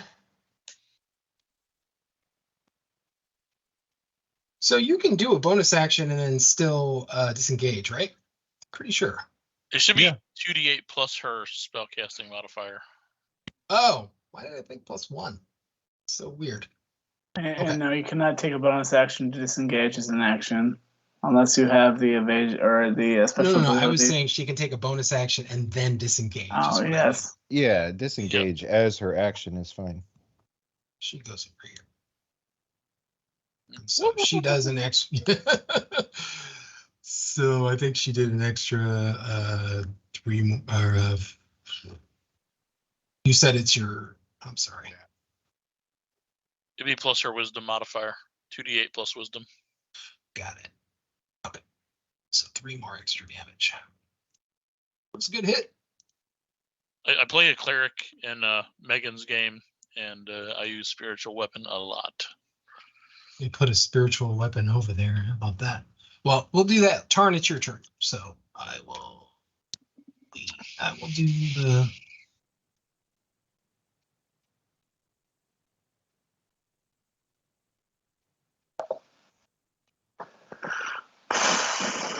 I'm just going to use this as a spiritual weapon. Can't even tell it's there. Damn it. It's your turn, Tarn. Do what you got to do. Yeah. Sure. Hit the Kinder. You I hate am. You hate the. Go for it. I always like the Kender. I'll cast Shield of Faith. Start out with Okay. Who are you sharing it Then- with? Just myself. Okay. It's just a one-person spell. Got it. All right, and then I'm gonna move. So you get 2 attacks of opportunity. Oh. All right. So go ahead and take them. All right. So you notice that your doppelganger doesn't attack you. But MacGuffin does. Been waiting for this for 22 sessions. No. MacGuffin attempts to hit you with a light hammer. Holy crap. Misses. Yeah, it's miss. That's fine. It's not his best weapon. I am going to attack her though. Okay. She uses a lair action and a shield appears before her. Wow, she's using a reaction before I even attack. That's impressive. That's a lair action. Yeah, those aren't repeatable, so burn them She up. hasn't used one this round. Burn them up. So 28, Damn, you still hit her. and I'm dropping a smite on her. Yeah. Oh, 26 with that one.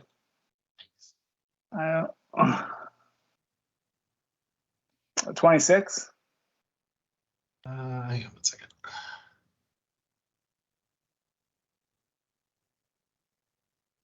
Yeah, 26 hits. Jesus, dude. I'll be dropping another smite on her.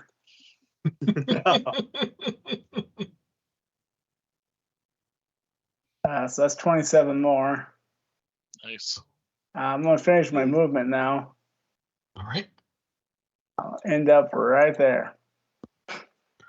So your total damage was 53. yikes. That's really good, dude. Beautiful. Oh, is she she's a fiend or anything? She's a tiefling. I don't know. So still a humanoid. Yeah, so Yeah, wasn't sure if she was some sort of devil. nope. It's its turn. She's gonna try to do the thingy again. Come on, the thing, do the thingy. Hey, she did it.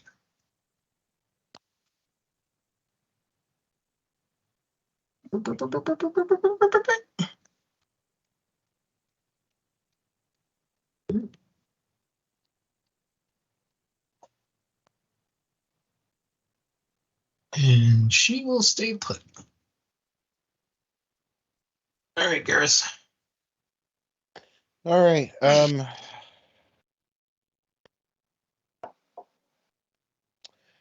guess I'm gonna dash is what I'm thinking. So it'll take me 20 to get to there. Do you need an athletics check for that? Where? Show me where you were before. I'm sorry. I started here. You can. What's your strength? 20. So the jumping. I mean, I figured this is here and then. Yeah, no, that I think you're fine. Okay. And then the rest of my move, my dash, I'm gonna basically go, wait, 30, 40, go there. And, oh, I gotta grab him. Hang on. And I'm gonna use my bonus action as I pass Negavon. And I'm gonna hit him with my horns. Okay. You do provoke an attack from Nagari. Do I? I believe so. All right, fine. That's fine. I'm gonna smack him. Natural 20 with my horns. You Nice. hit. Wow.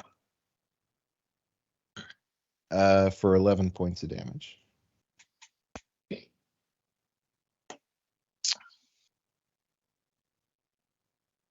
Nagari attacks you. Why am I? Roll 20 is being so slow. He attacks you with his rapier. Yeah, no. And he botched the hell out of that. Not fun. All right.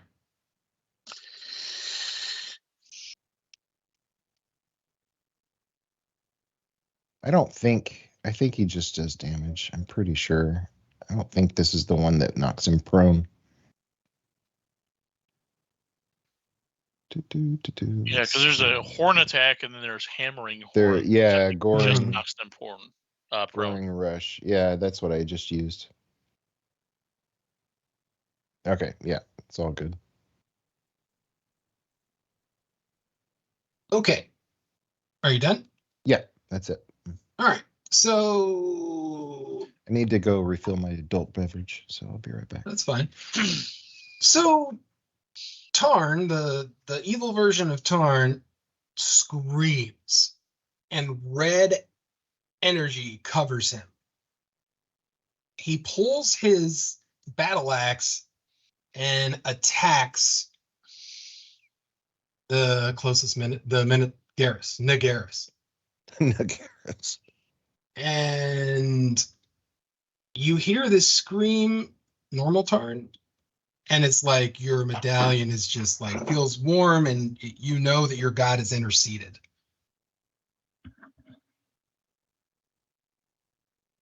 As you should. Good God. Damn right. All right, so he is probably going to do some smities.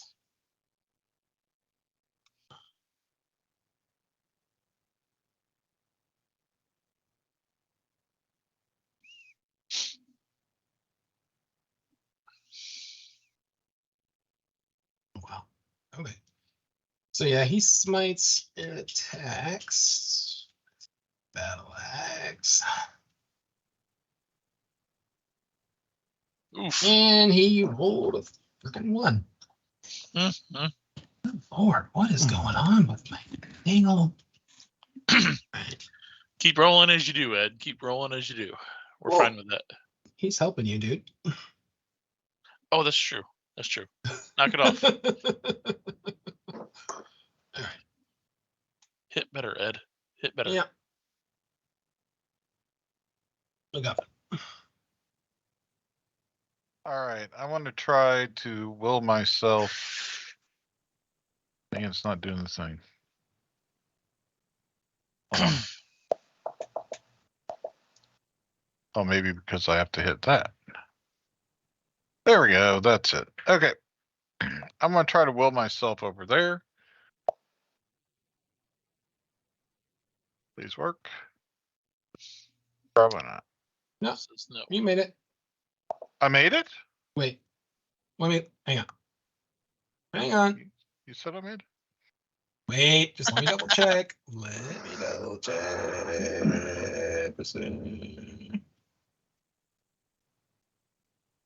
Damn it. Sorry. Yeah, you made it. Yay. Okay.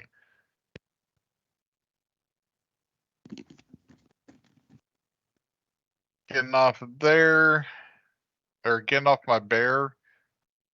Can my bear do Gross. something this round? Yeah, sure. What does he want to do? Okay, first of all, you've got the DragonLance here. It's on. Is this thing here? Is that like a pedestal or what is that exactly? It's on a pedestal, yeah, but it's reachable. But there's a shimmering beam of energy around it. Okay. Putting this here to show that she has a weapon, a spiritual weapon. That's not the right spiritual weapon, but that's what I got. The energy that's around that, is it just around the top there? Does it go all the way to the floor? It goes all the way around it. It's protected. Is it? Yes. And then these things here, where are they made of? Stone.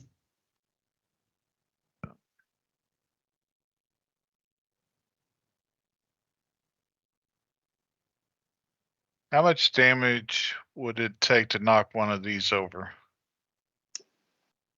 Don't know. I'm gonna go get a drinky. I want to get a drink. I want to see if the bear can pass through the energy shield and see if it's a deal that it repulses everything or if it just repulses energy. Okay. So what is the bear doing? The bear is going to grab Try to The- grab the the lance off of dark it. lance and move it off of it. Charisma and- saving throw. For me or the bear? The bear. I can barely believe it. Oh, that's going to suck. Let's see. Yeah. So your bear attempts to touch and hits the field of energy and stops, and it's just frozen in time. Okay. Am I able to do any attacks or am I done for the round? Your normal action was to get you over there, so you have a move action, but you already dismounted from your bear, so you can still move a little bit if you want to. Yeah, I think I'm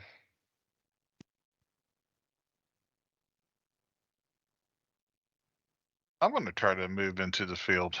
Why not? Okay. And Christmas save. Yep. Please work. Forget it. You are also frozen like your bear. Oh, man. Forget it. I should have just stopped there and waited till my next turn and done a little digging. Okay. Never mind. Nagari's turn.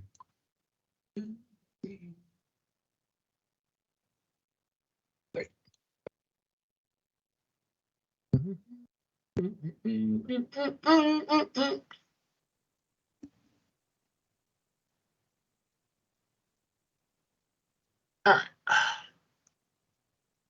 Nagari gets sneak attack on you.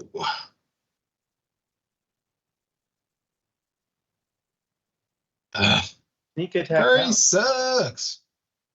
Huh? How did he do a sneak attack? Because he's flanking. Who was he flanking? Who's? Oh, he's after Garrus. Yeah. Ah, okay.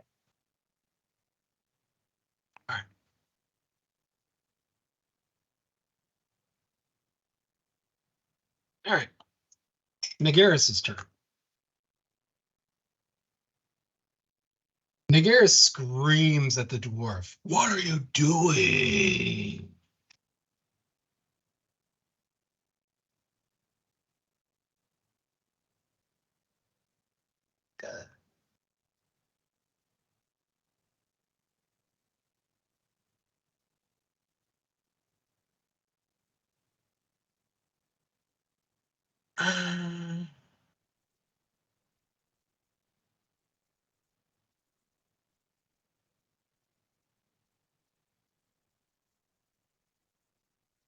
So he's gonna take the. Actually, you can do that. Hang on a second. The disengage action. Yeah, you can do that.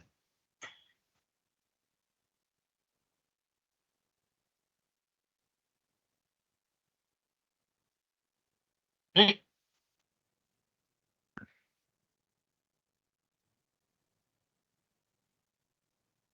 Pandora's turn.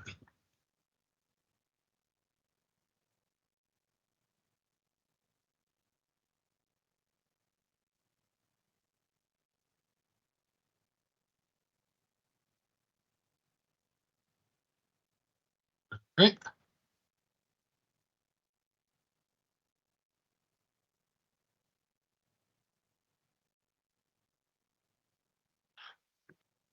Hmm. All right, turn. She casts some sorcery points. So you're noticing she is not totally engaged. You're noticing she is focusing more on putting her energy into the obelisk. Are you back, Tarn? Okay. But she does.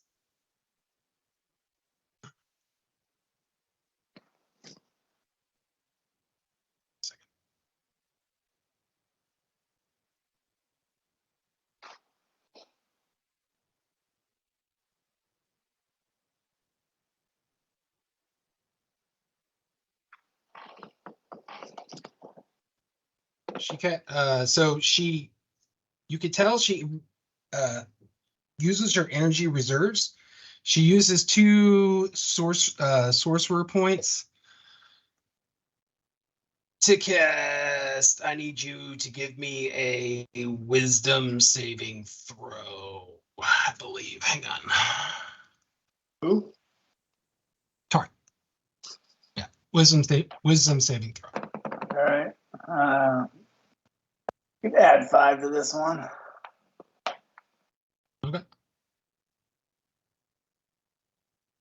Thinking about it.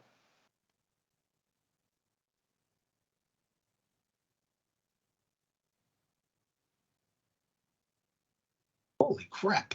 All right. So you feel her magic wash over you, and you fight away from being paralyzed. That's the best you got.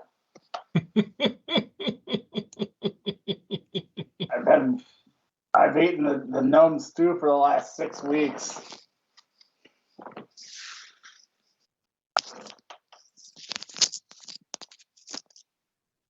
You said you liked it. Did I just said I've eaten it. It's tasty. So it fortified me. Because I use real dwarven spices. That's right. All right. Just like the Colonel. She use her move action. No, she does not. All right, Negavan. Negavan.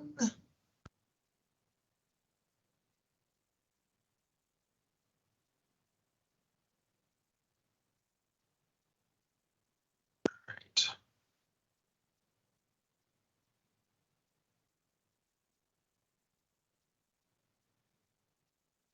All right. Tarn, Negavan casts Eldritch Blast at you. And I think, yeah, he can do it. I was gonna say, do I get partial cover from the obelisk? Well, if he goes from, he might need to move. He needs to move at least 5 feet. And he can't move 5. He can. Hang on a second. Yeah, he can move here. No. From that square to that square to the end of your square, I think he can make it without cover. Here we go.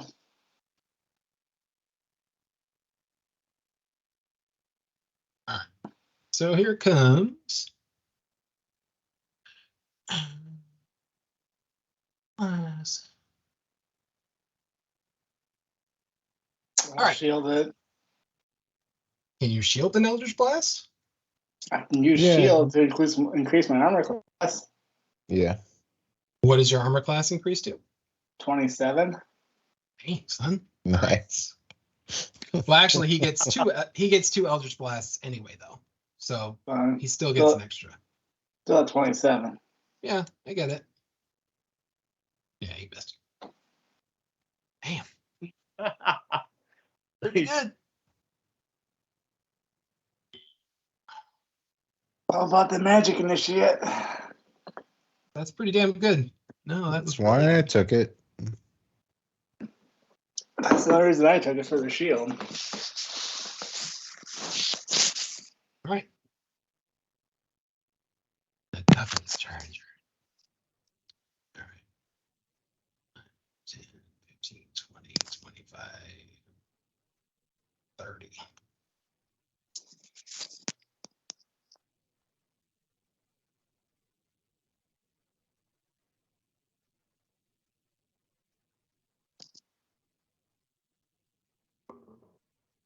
Okay.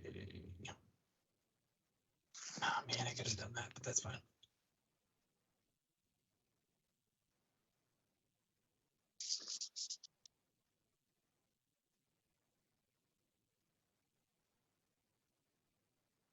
So MacGuffin will fire a mouse acid arrow at you.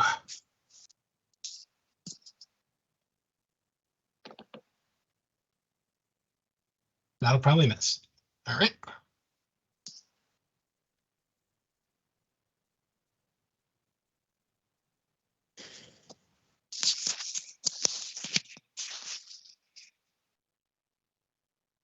All right. Ari, round 3. All right. All right. Let's see. Can I taunt Harris because he's behind the obelisk? Do I need line? No, I don't need line of sight. I can just shout out, right? You need line of sight. Damn. I think it specifies that it needs to either hear you or hear and see you. You need to look at that. I believe we removed the line of sight. You have an uncanny insight into the motivating you use this to theory as a bonus. Are you looking in the book? Do I need to get my book out? I guess I have it right here, as a matter of fact. So Let's you guys look. figured that out. I need to And use the the Hasselhoff restroom real pouches quick. of everything. I need to use the restroom and get, verify that. Go ahead. Verify it. I'm Right. gonna. How about we Right just into take the like a 5-minute break real quick? Is that cool? I don't know if you guys are. Hopefully, Travis, you're still here. Let's take a 5-minute break.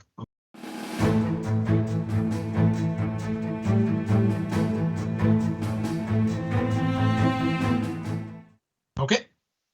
Ari. All right, I'm going to taunt Nagaris. For that. Nagaris's horns are small and limp compared to my Garrus, who's like magnificently large, long horns. The envy among everywhere. All right. He Nice. botched his save.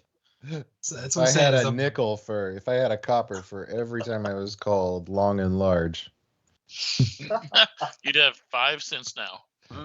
but still, it would be weird that it happened so many times. Nagaris is an Oathbreaker paladin, and his charisma save is the highest save he has, and yet I botched. I have rolled so many botches today. All right. It's fine. That's okay. Next, I'm gonna little hop over, and I'm going to basically try to hit Pandora again. Here we go. Ooh. And sneak. So Why would that be sneak? Because I'm standing right next to You're her. not within 30 feet. No, that doesn't matter. I'm within 5 feet of her. she's right next to 20, 25, 30. Chuck. I'm pretty sure for a ranged sneak attack, it has to be 30 feet. No, if if he has an ally within 5 feet of his target, he gets his sneak attack damage. Yeah. Or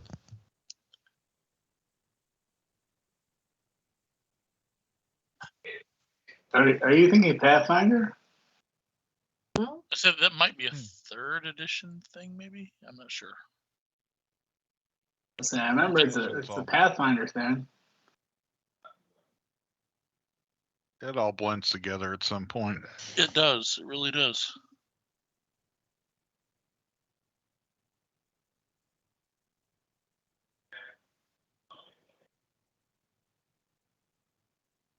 So I have to hit her, and if she's being flanked, then I don't need advantage to get the sneak attack. I can just hit her with the sneak.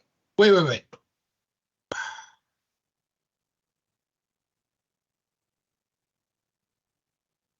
Yeah, you don't need advantage on the attack if another enemy of the target is within 5 feet of it. That enemy isn't incapacitated, and you don't have disadvantage. That's not an ally, by the way. I'm not. No, but I'm saying that's not an ally. That's a bad guy right there. But I'm there. But the other one right behind, opposite of her. My turn. Yeah, Tarn's right there. Right next to the obelisk. All right. This doesn't. I thought you had to be within a range to sneak attack ranged. Like you had to be within a certain amount of There's feet. there's no sneak attack range. I don't know where you're getting that from. And you're Fourth firing edition. hand crossbows? No, I'm using a light crossbow. I should have the distance. Okay.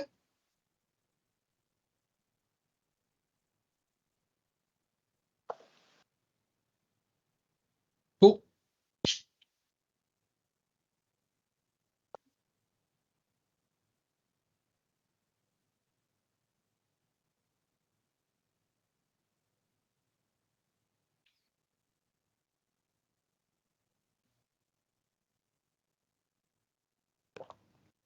You took the Good. damage. Okay, I think that's the end of my turn. I move to another island. All right. Erevan. All right. So when I did my shatter spell on the obelisk, did it look like it did any kind of like appreciable damage at all? A little bit. Not much. Not much. Okay. Because I only have one more. I would only be able to do shatter once more, so I don't want to waste it if it's not going to do anything. So instead, I'm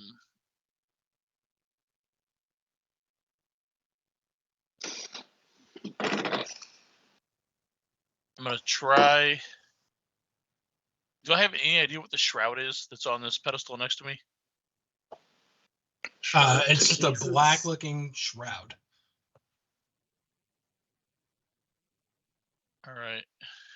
You know it's an And- artifact, obviously, of Takesis. And I can't see across.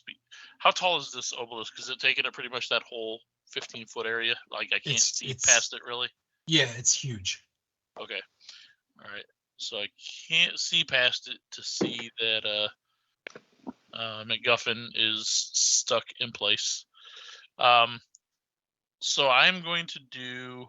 I'm going to try to do a dispel magic to try to stop this the magical arcing that's going to these pedestals. Okay, And, where are you aiming the dispel magic?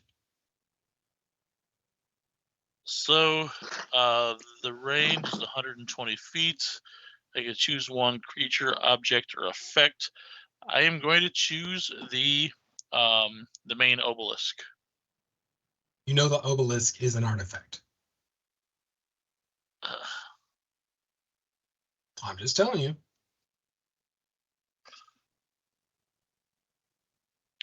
Okay, so I probably can't dispel anything from that then. Maybe the pedestals. I mean, you can always try. I'm just telling you, you know enough about artifacts that, you know.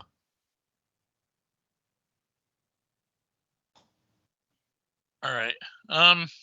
You've got a lot of ranks in Arcana, so. You did get some information about the obelisk, though. And what was that? You don't remember.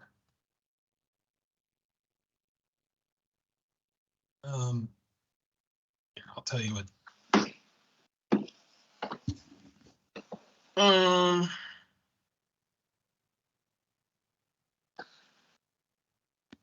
believe you made a skill check at first when you came in, right?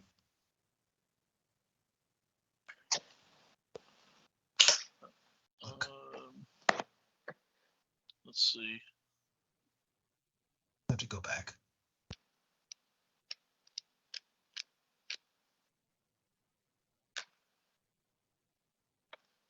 You think that you could probably analyze it to figure out how to do something to it. Okay. I will move closer to it. Okay.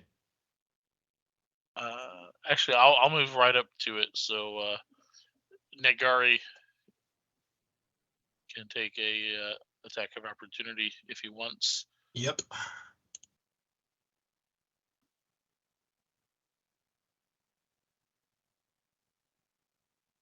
Come on, Nagari, do something for me.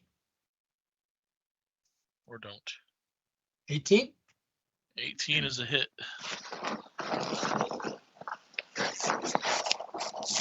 You know, if you have shield, you're really good. Yeah. Oh, Lord. 11 damage. Oh, you know what? I do And have actually, shield. Son of a Oh. bitch. I do have shield. You know what? Um, You're within 30 feet You of would- me too. So my armor class, if I cast shield, my armor class is 20. So I'm gonna be like pink. yeah, that's fine. Because you would have taken sneak. Yeah, get out of here, Nagari. Okay. So yeah, I will. As I run past him and he tries to stab me in the back, I just kind of like reflexively Mm-hmm. blast him back with a little force field of shield. So do I need to do an Arcana check? What kind of check do you think you need to do? How about that? I would think that Arcana would be fantastic. Okay.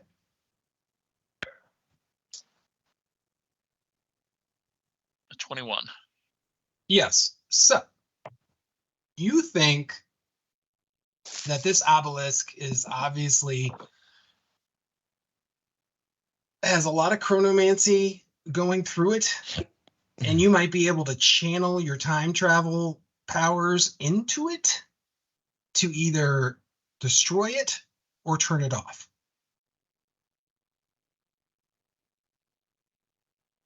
Okay. What I'm would I sorry, need destroy to do? it or absorb it. Not, yeah. There we go. Absorb the. You can absorb it, or I'm sorry, you could turn it off or absorb it. You can't destroy it. That was sorry.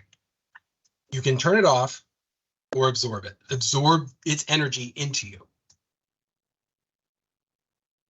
on that high of a check. Okay. Did that take an action to do that Arcana check? No. I'll allow it. Okay. Well, I will attempt to absorb. Charisma save. Let's do it.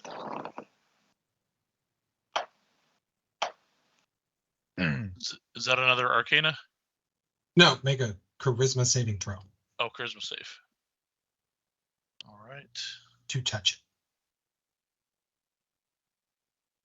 Charisma save. it. All right. You are able to force yourself into it and your hands, and you're feeling the time magic reverberating through you. So what do you want to do? Turn it off or absorb it? Absorb. I'm gonna take it in. Make a time travel check.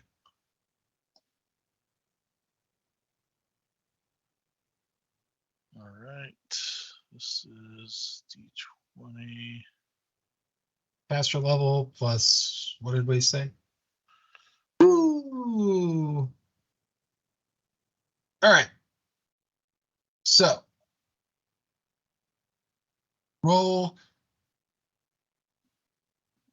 7d. Your caster level is 7, right? Yeah. Roll 7d10.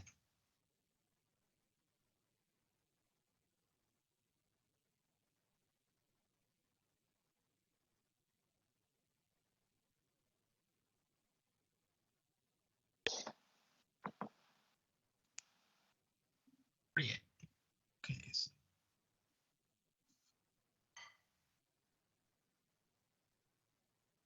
All right. You heal Have you taken any damage? No. Okay. You have 48 temporary hit points. Whoa, Wow, Hot damn. that's a lot. that's a lot of hit points.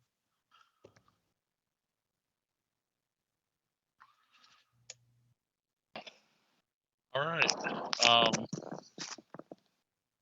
Erevan the tank has arrived.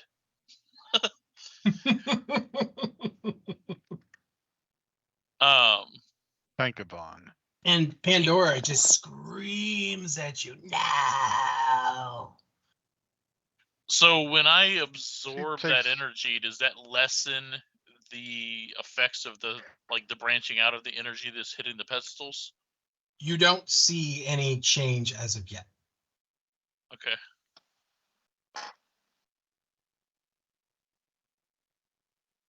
Okay, that's I'm standing there. I've got my hands on the obelisk, and I'm just sucking in his power right now. Pretty much.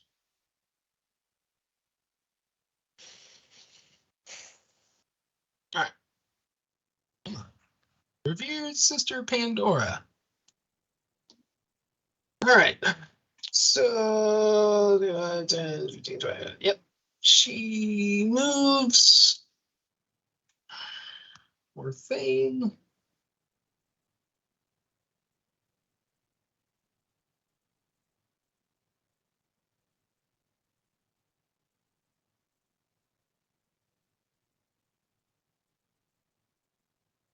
That's going to be a miss. Mm. She looks and she sees that both of you are cut in time, and she starts saying a prayer. She casts Dispel Magic on this area. And as soon as she does that, the field around it disappears. And MacGuffin and your bear, you are not stuck in a weird time bubble anymore. Sweet. She looks at the DragonLance. Just the things I do for Paladin. And she grabs the lance. Oh. Oh no. And as you see, as she grabs it, her hands start burning. That being said, her grabbing the lance,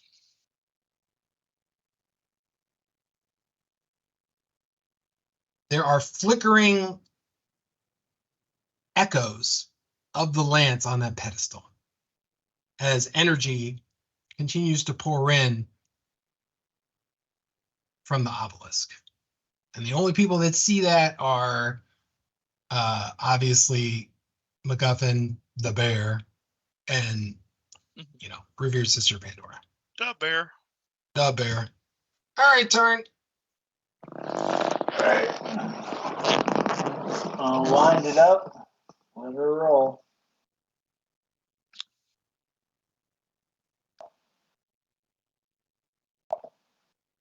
$25. Flare action to cast shield. But we're past count 20. Flare actions are at count 20. Flare actions are every round, I thought. Yeah, but you initiate them on count 20. Huh? Yeah, Yeah. okay, so you're confusing lair actions with legendary actions. Legendary actions. All right. Legendary actions happen at the end of another character's turn. Layer actions happen on count 20 where you select one of the list of layer actions. Oh, so it would have had to happen earlier? Yeah, I mean, it's just a count 20 thing, so. So you're saying it would have had to happen at the beginning of the round? Is that? No, at count 20. So whenever that comes up. Initiative count 20. Okay. Then that would have been around when between Erevan and Revered Sister Pandora's. And that. Yeah. Okay. That is my mistake. Okay, I mean, go ahead. Does the +5 help Uh, to a 25?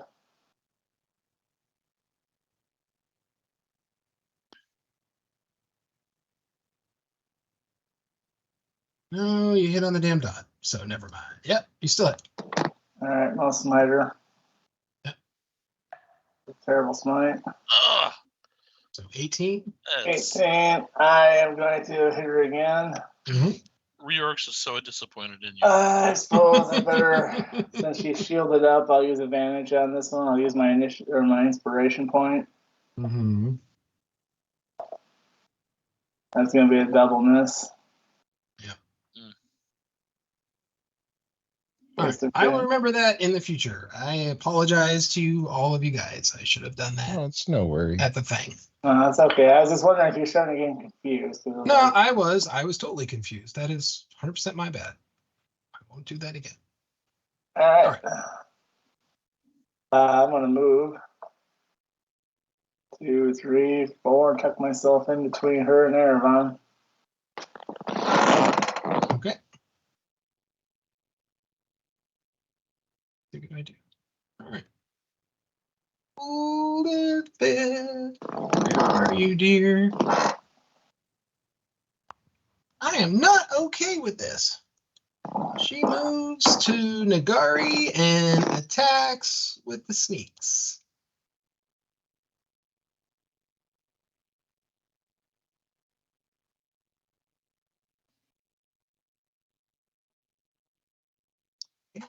Dang. All right. Sneak attack is 3. Oh, so 10. So 15 damage. Not bad.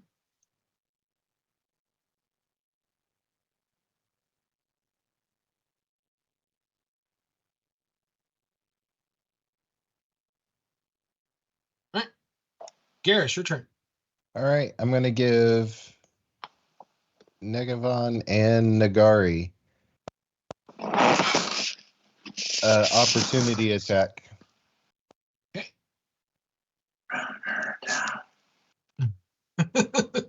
This is probably where I shut her down. Potentially. I have been planning this on day one. Go ahead and you want to do your. I'm doing the opportunity attacks attack? now. Okay. I'm guessing at 18 misses you. No, it hits. But I'm gonna throw up my shield. Why not? Since I haven't used it. Okay. So that'll miss. Yeah. Think on. Now we do We're all Nagari. surrounded by shield spells. Now, Yeah. everybody.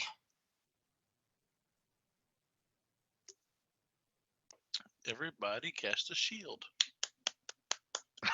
AC 21. So that'll miss Yep. too. Okay. The next game All right. Ed runs, he's going to ban shield. Right. No, it's fine. I mean, she's shielded up too, dude. 18. Oh. Miss. Second attack. Nope, She's she cast a shielded up shield. too. How about a 27 is a 27? hit, though. Yes. All right. So what I'm gonna do, the medallion of Kiri Jollith flares, the rune that I etched into it flares. She needs to make a strength saving throw as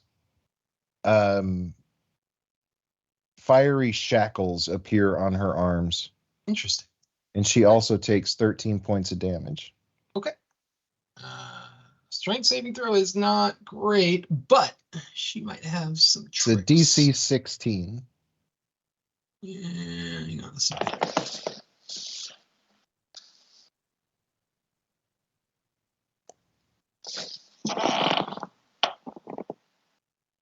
All right.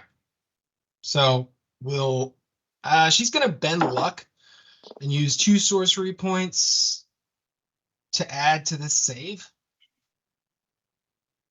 1d4, apply the number rolled as a bonus. Okay. So here is our strength saving throw, which was a 14, which Damn it. was that She made it without having to roll the d4, I guess. No, she hasn't made it yet, but Yeah. if she rolls a 2, she gets it. Fuck. Sorry. Yes! Excuse my language. Yes. All right. She is restrained. Her speed is 0. And yeah. So yeah, she's restrained. Let me tell you real quick. I mean, All she's right, restrained, so but she has things. she yeah, can still do. some fiery shackles. She Yeah. also takes an additional. Oh, hang on. I'm assuming since she's a tiefling, she's resistant to fire damage, but she She takes is indeed. 7 points of fire damage, half of that, whatever you want to do. Yeah. Takes additional damage from that. But yeah, she's restrained and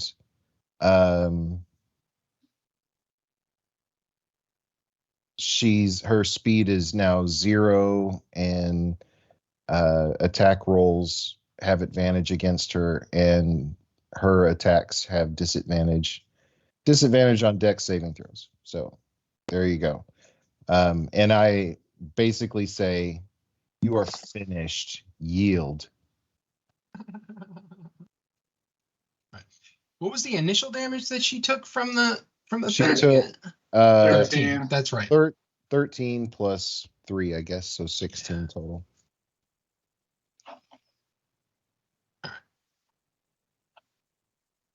She is not looking hot. Slave Tarn. But she's also manacled, like she can't do somatic components anymore. That's not really a problem, but that's cool. She's a higher level sorcerer. She's got tricks. Oh, I guess, yeah, I suppose. But that's still you did awesome, and she's hurting, and that's really good. All right. So Put that rune specifically on the medallion of Kiri Jalith. that's pretty freaking cool. Yeah. Yeah, it is. Honestly. So he's gonna smite and attack Negabon. Come on, bro. You can do it. Hell yeah. Hits. Do the thing.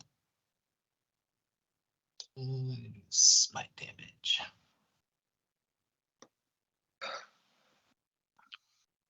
Damn it.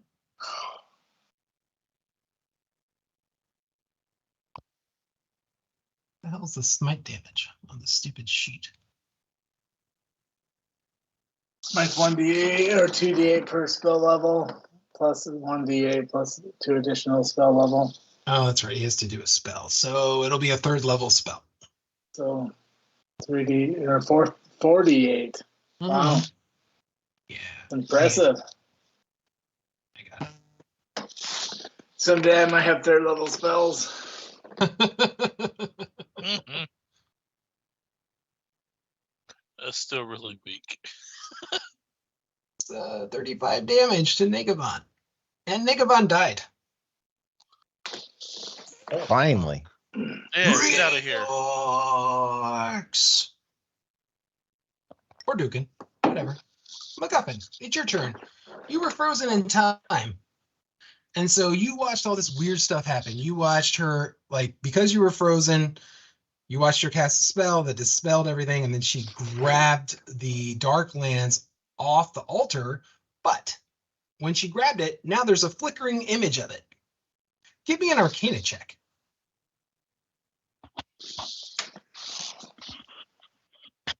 Oh, yeah. Hot damn.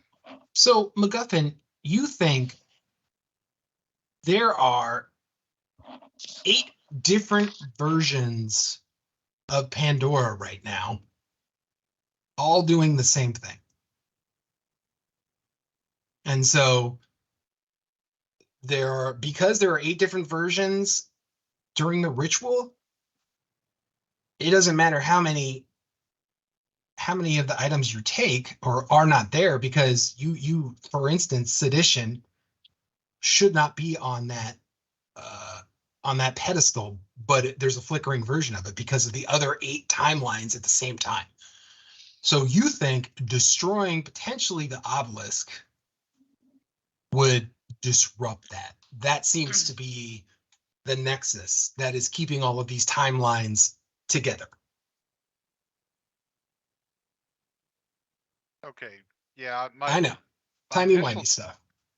no, I dig it. Um, my initial thought was destroying the destroying the pedestal there and interrupting that. But if destroying the pedestal lands up with like 7 more versions of the pedestal, that wouldn't work. Mhm. So Bear and I are going to move down here. Okay. And first of all, I'm going to yell to everyone, to destroy the obelisk is the only way. Or, it'll disrupt. Yeah.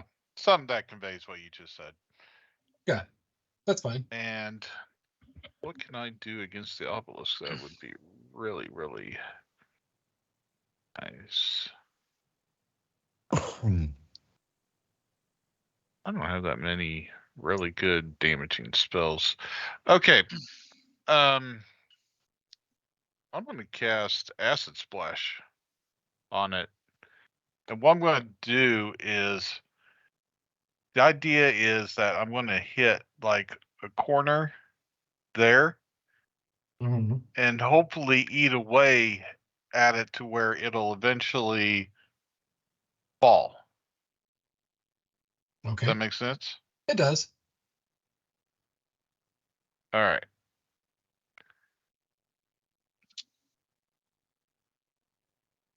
Yep. So you notice that it resists the acid, but you do some damage to it. Okay. So you think the efficacy of your acid, it has resistance to it. Okay. Can the bear make an attack? He can, but you remember what happened to you during the pedestal. Oh, same thing here. Well, you're not sure, but it's a thing. Does it have a protective barrier around it? I mean, He said yeah. beer. So it's like the berry, it's the energy that comes up and goes up and over to the other different pedestals. And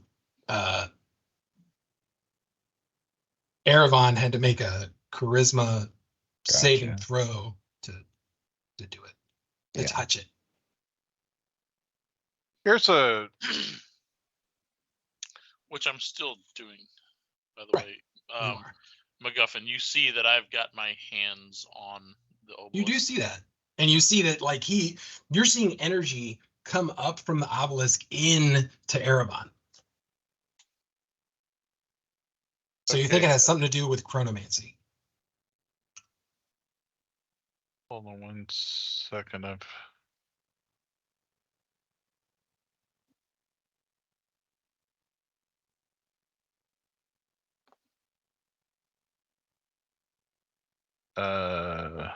Bear with me.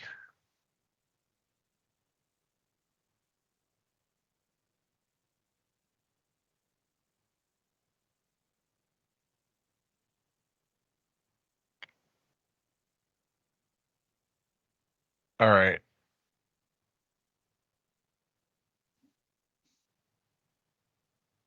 Oh, that's not going to work. I was hoping maybe I could get a rope around it and pull, but that's not going to work. So, and I'm assuming if the bear tries to push against it or anything, that that's just going to stop him in time then, right? What was the question again? I'm sorry. If the bear tried pushing against the obelisk, like to push it over, It's huge. Like there's no. I mean, you can okay. attempt it, but it's going to be really, really hard. And if it's resistant to, you can always try, but you know that'll be really difficult. All right.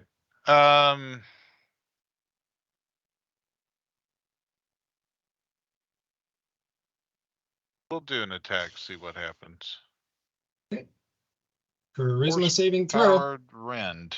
Sure. Charisma saving throw. Oh yeah, that thing. He's frozen in time. Is? He is. Your bear is frozen in time. Damn it. Okay, he's gonna quit doing that. Okay. That's it. That's it. All right. Nagari Haversack's turn.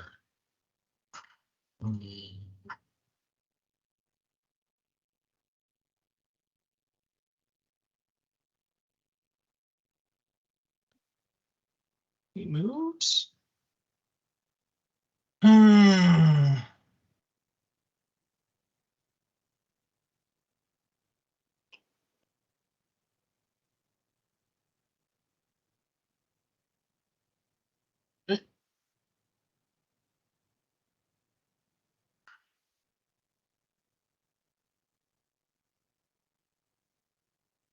Okay. Nagari, he actually is going to taunt. He's going to taunt you, Garrus. Oh, good. Please. Match. Yeah. You ugliest Yeah. looking Minotaur I've ever Oh, seen. Your please, hair looks Papa. like it's falling out and it's greasy and you're just I disgusting. hope I fail. Well, you do get a +5 to the save. Oh, because I'm in an aura? You can hear my aura. Oh yeah. It's a charisma save? Yeah, you made it. With the +5. I haven't even done it Oh yet. no, you haven't done. Oh, I'm sorry. I was looking at charisma. That was MacGuffin. Sorry. I rolled a 1. So you're up to a 7. Yeah, that's not enough. That's not enough. Yeah. So yeah. You don't worry, Ari. I'll be there. Nagari. No, I'm joking. Nagari. And then he will go ahead and do a rapier attack on Tar. Hey. Yeah, you're But rolling. outside. Yeah, it's a miss. That's a miss. Yeah, I figure. All right, well, I did something. Now it's Nagaris' turn.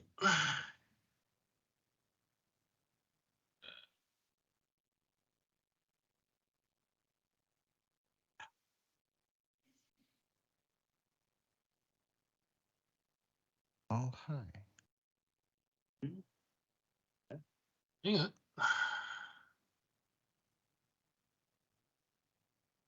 Let's see. This is going to Nagaris, excuse me.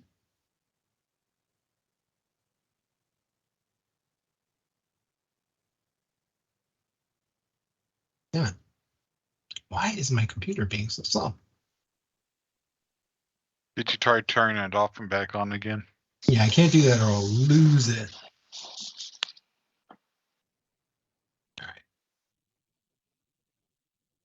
All right. Nagaris is going to attack you with a smite. Garrus. Rock on. It's about time I take some damage during this fight. 21. All right. That will hit. Wait a minute. Isn't he didn't I taunt him? Oh shit, you did. Oh wow, he has to Never go mind. after Ari. All right. Yeah, No, you're no, right. I mean, he just has attack you with disadvantage.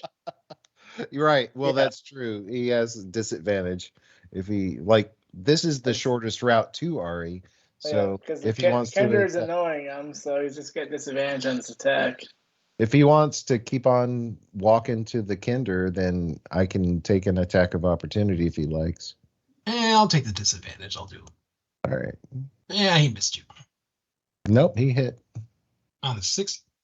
Yeah, that's my armor class. Oh. All right. All Wow. right. So he does 16 damage plus 2d8.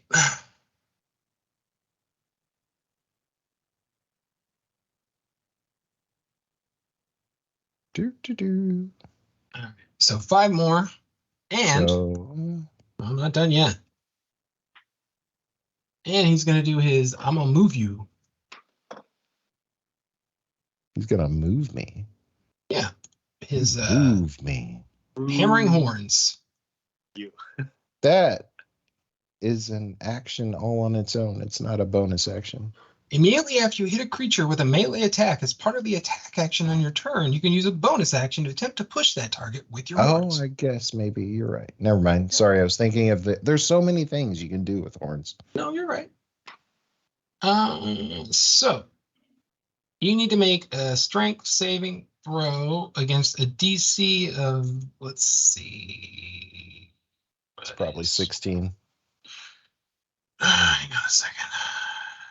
Proficiency bonus plus strength. So 8.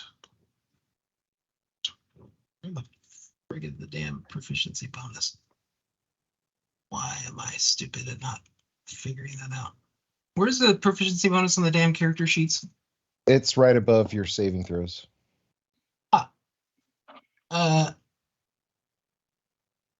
16. Oh, you made it. I haven't even You're rolled not. it yet.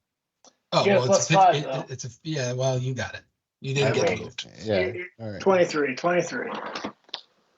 All right. So he comes in, swings on the axe, hits you for that amount of damage, For 21. and then attempts to move you, but it does not work. And now it is Pandora's turn. All right.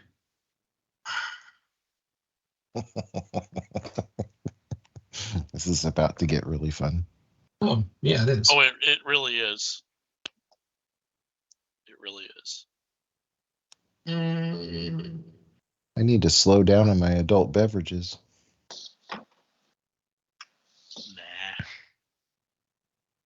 all right. So that's easy. You see Pandora just give up. She takes her hand off. She'd had a hand on the obelisk, and she takes her hand off of it. She says a few words that it's verbal only.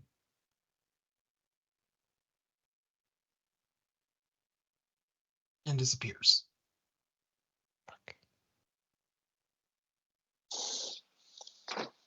To be continued in the next campaign. No, not to be continued. Trust me. All right, let's call it a night, folks. No. We'll see you next Tonight. session. Yeah. Jeez, guys. Terrible. And then she drinks a potion. Wait, don't She can't go anywhere. She's got to be right there in that She's space. right there. Her Yeah. speed is 0. No, she teleported. Oh, she teleported. Okay. Yeah, she said words to a spell that are verbal only, teleported, and then hopped a potion. All right.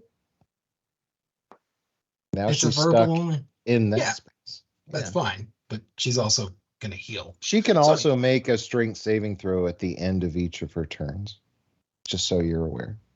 So what is the restriction that she has? Her movement is 0. That's fine. She can And still. she has disadvantage on attack rolls, and attacks against her have advantage. Okay. Yeah.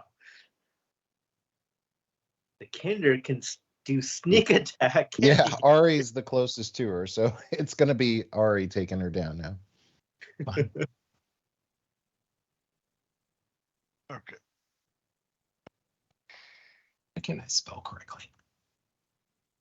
And my computer's just being ridiculous.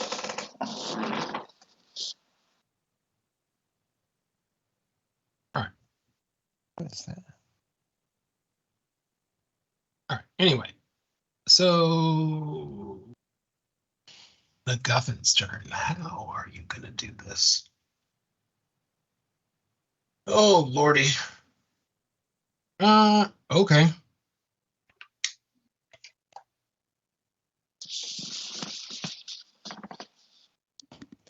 Let's go, gnome.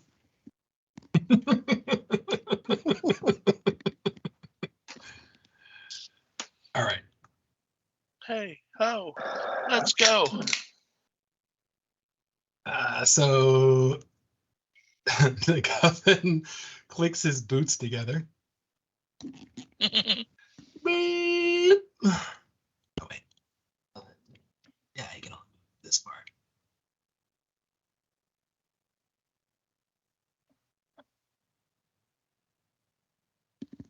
I feel like you know what that is. Did he move? What happened? No, he cast basically it's a small dimension door. He casts on his boots. Oh, okay. It's a magical thing that you can do as an artificer. Yeah. All right.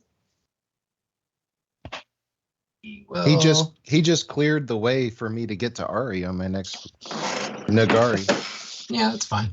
That's awesome. I will be right back.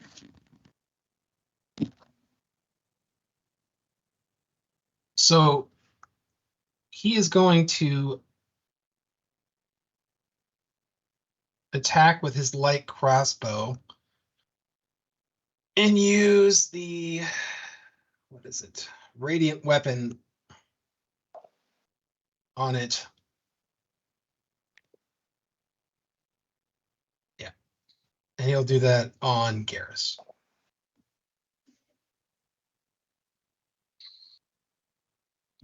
That's probably a miss. So never mind. Yeah. All right. Ari's turn. Round 5 or 4? Okay. See, who have I not taunted yet? Yeah. Okay. I'm gonna taunt. I'm gonna taunt Nega MacGuffin next. Okay. All right, so he's got to save. I'm working on it. Okay. So, all right. Wait, yeah. It's a charisma saving throw, right? Yeah. Plus proficiency. Mhm. Well, no, that's mine. 16. 8 plus 3. I think he made it. Yeah, he barely made. He was dang it. All right.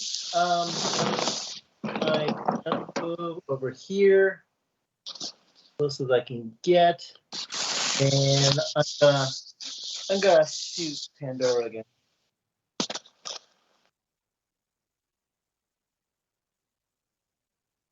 Miss. All right.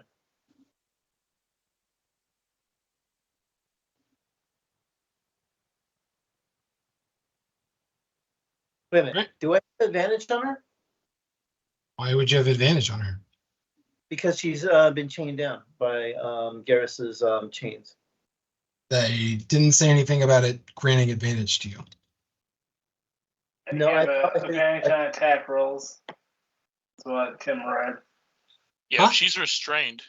She's Yes. restrained. Yep.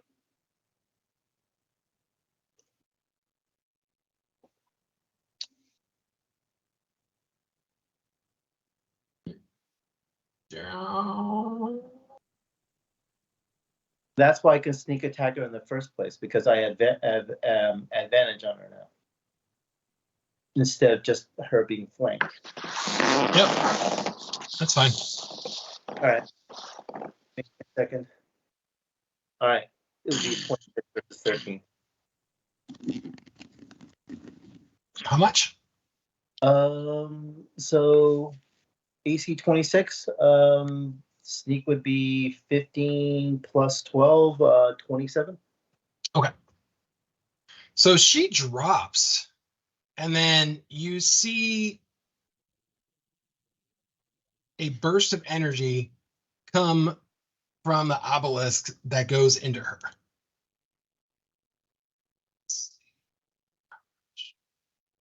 Her final form.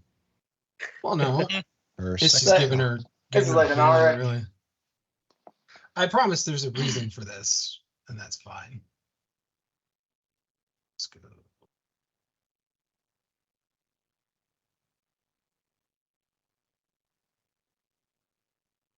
So you did 27. Let's see.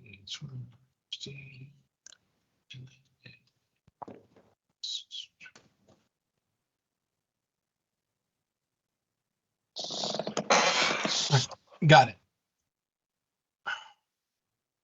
And then a burst of energy goes into her from the obelisk, and she pops back up. Second form. Erevan. No, she's just linked to the obelisk. Okay. And the obelisk has hit points too, guys. Do I know currently what time we are in, like what year it is back on Kryn at this current point of time? No. The only thing you know is you feel 8 different timelines being pulled together, and the anchor point is right there. And you feel your own timeline flickering in and out of existence. Okay.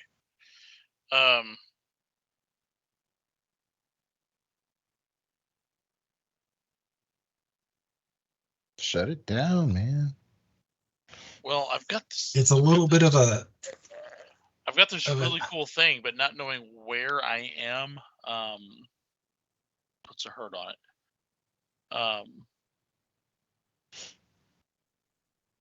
All right.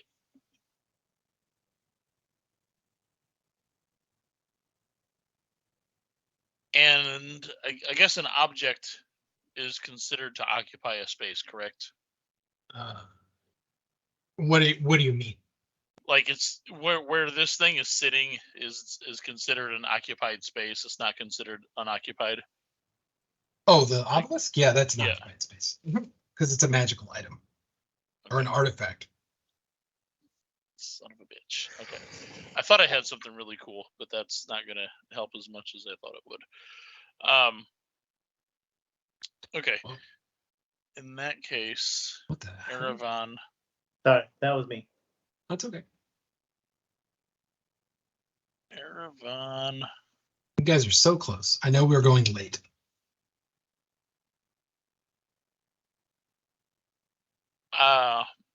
I'm just going to try to absorb more energy from this to hopefully try to shut it down. Time travel check. Time travel check. 1d20, caster level plus proficiency bonus. D20.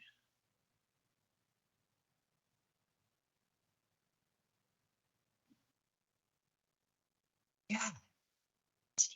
27. All right. So roll 7d10. Actually, with the 27, roll 10d10.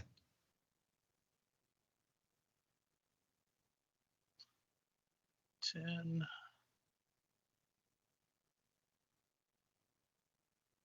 Ooh.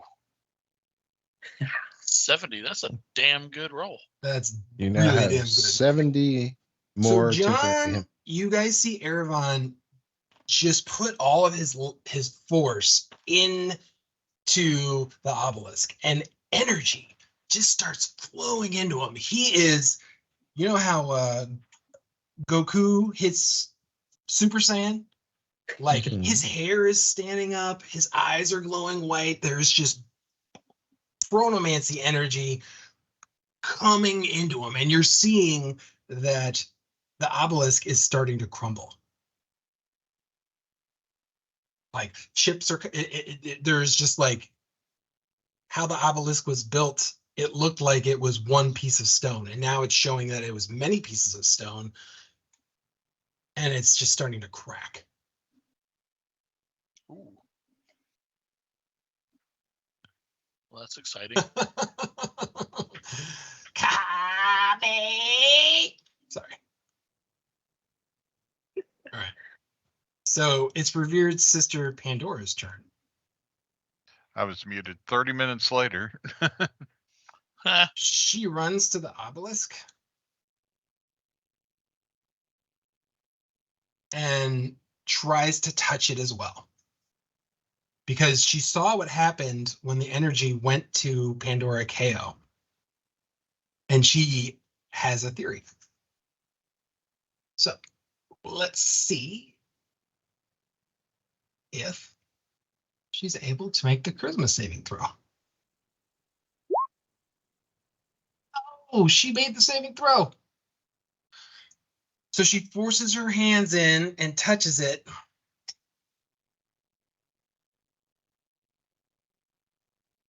She does not do as much damage as you do because you're a time person, but she can do some damage.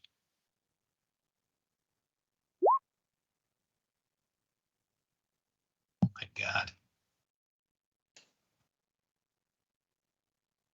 So you see her force her way in, and a white nimbus comes from her holy symbol, and energy starts forcing into it. And the obelisk is just rumbling even more. It is barely held together. And like you're seeing within the cracks, there are different energies flowing out and making crackle. Like, Tarn, your turn.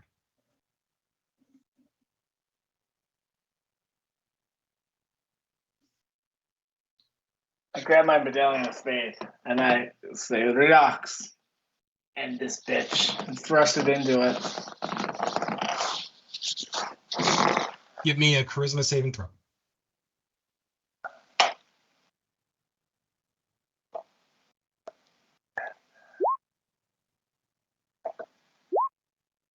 So that'll be a 20. Or actually a 19. Sorry, I shouldn't have advantage. Oh, because yeah, so you make it. All right. So go ahead. What is your what's your roll? Level. 7d6. Okay. Man, I gotta type up code. Is this some barbarian thing? No, just roll 7d6. I Roll know. however you want. You're a 7th level paladin, right? 29. Ooh, all right. This thing explodes. Everybody within 10 feet, give me Constitution saving throws. If you're within 10 feet of me, get a +5. Right. If I like you. Nice. So long. So, Holy, come on. We get a 14. Griffin, Get a Tarn. 14. Man. Tarn, do you want to spend an inspiration? Where I think is I would like to Garrus is spend within an 30 feet of me. inspiration. I can do my chronal shift to let Garrus roll again. Oh yeah. Oh yeah, So I don't need to use my inspiration. All right. you Cool. do not. Do it. All right. I'm going to 15 use my now. inspiration. No, Now you're you at can use 15. inspiration. No. Yeah, you get Use a your +5 inspiration. from me. Yeah, so 15. Yeah, but you tell me. No, 15 makes it. Okay. right. All right. So here's what starts happening. All of the extra people here, they have these scales on them, and the scales explode and they disappear. Pew! Pew! Pew! Was that it? I thought there was one more. Where am I missing? This guy. Neutral Oh no, target. so he actually he wasn't in the blast. He throws his axe down and his axe disappears. It was the axe. He had his skill in the axe, yeah. And then, as a cascading effect, you see Pandora just start to implode upon herself as all the chronomancy energy releases from her. And you see, now the King's was supposed to live. And then it's just in a bright flash, she's gone. Guess we win. That's what happens when you eat at the Waffle House. Waffle House, huh? All right, so let's see. Either that or your feet stick to the floor. Sedition goes away. And yep, all the rest are there. I don't know why it's doing that. All right. So everything just gets really quiet for a minute. Why? Dugan told me about you and to stay the course. That's right. Megaton says as he points to you. I pull You out a did us hand. proud, boy. You did us proud. Negatarn. No, he was always enslaved to him. I pull out my magical hand axe and I toss it to him. You need a new weapon. Ah, very well. I'd be very appreciative if you could take me back to my own timeline. Of 'Cause, course. I feel like things are about to get ugly here. And so as he says that, everything starts to shake in this throne room. We just say we wave goodbye to Ari as he falls through the rocks. No, everything right now is just shaking. All right, Erevan, get us So out of here. Erevan, you do not feel your timeline anymore. That being said, you have so much energy inside of you that you feel like you're about to, like, you can do anything. You're just glowing with chronomancy energy. You have this huge aura, your eyes, everything is just. So I feel like I'm on crack and meth. You Also. know that At you the could same get time. everybody out of here. Okay. Do I need to have them near me to do so? Well, I mean, it depends on the amount of energy you want to expend. Leave the bear. Trying to get there. So let's see, how much hit points did you do on the last thing? Let's look. 70. So add 70 extra hit points to you. So I've got 70 temporary hit points. I mean, I'll spend whatever I need to spend to channel that energy to get us out of here. I will. Okay. I close my eyes and I focus. So I guess specifically, what are you trying to do? Where are you trying to go? You can go anywhere, but you know that your old timeline is gone. Sadly. My old timeline, or where you're from, your timeline where you came from is totally gone.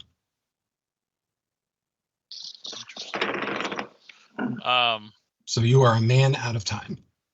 Okay, well, I know where everybody else came from, so I will focus my thoughts and on that time. Okay, you need to give me a little bit more info. The day that I met them in Palanthus. Basically after the Blue Ladies War, yeah. What time during that day? Oh, you said the day after you met them? The day after I met them, yeah. Okay. 4:03 p.m. The Blue Ladies War happened. You guys were recovering from the Blue Ladies War. Remember? Yeah. Okay. So 4:18 Palanthas, p.m. to be exact. Yes. where you have to be more, you have to tell me where in Palanthas. Also, what are Send you us to the doing? Great Library. Yeah, Outside put the us Great in Library. Astinus's room. Okay. Like his Also, what are library. you Yes. doing with His office. revered sister Pandora and other Tarn Can you send and them back Limpet? there? I'm bringing everybody with me if I can. Hmm. Okay.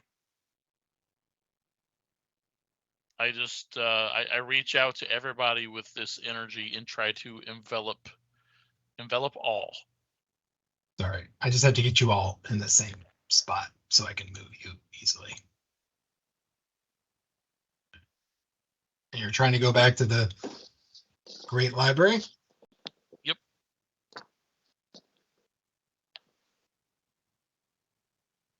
The Great Library back at home is what you're saying. Okay. I need to get a new map. Same map, same map. Hang on. I'm working on it, guys.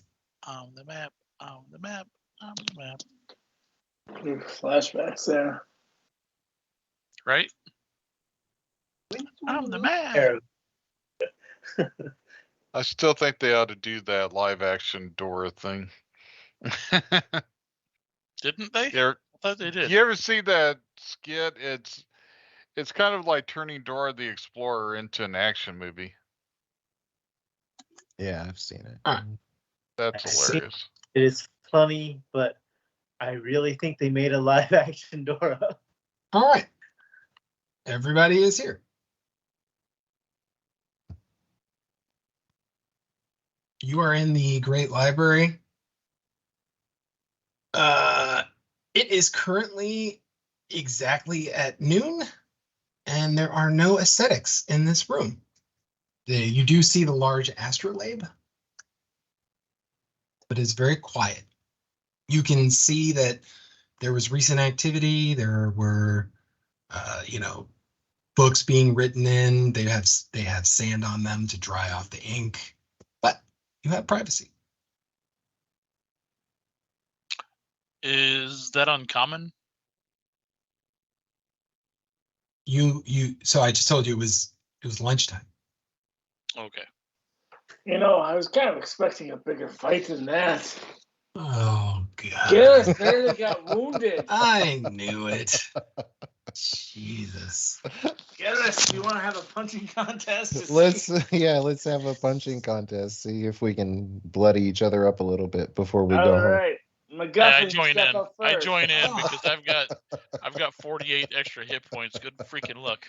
This astrolabe is gorgeous. It was destroyed in my world, is what revered sister Pandora says.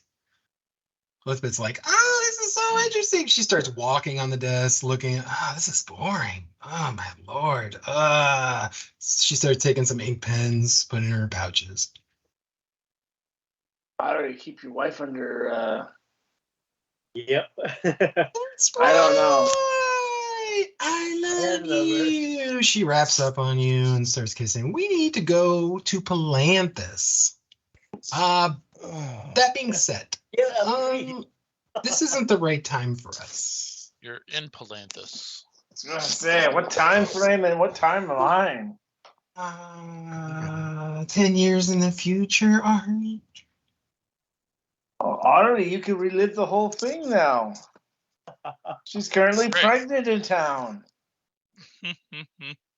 That, sir, has none of your business. But he's right. I was pregnant at this time. You could find me there. Maybe. I was there. I was around there. Around there. You could live your child. You could be with your child as he grows up and name him something other than Cecil. Before. So, one last message from our friend, because he knew that we would win. He was sure of it. He had, doubts. That's why he sacrificed his life. But someone needs to guard the anvil. I will do it. Also, they're gonna need this. And she pulls out the jewel.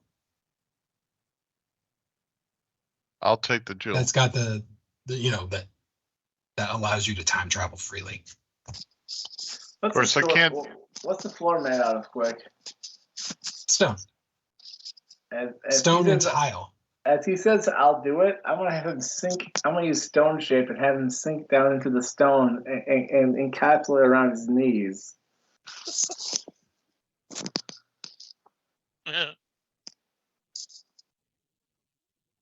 You'll need a little help if you want to guard it.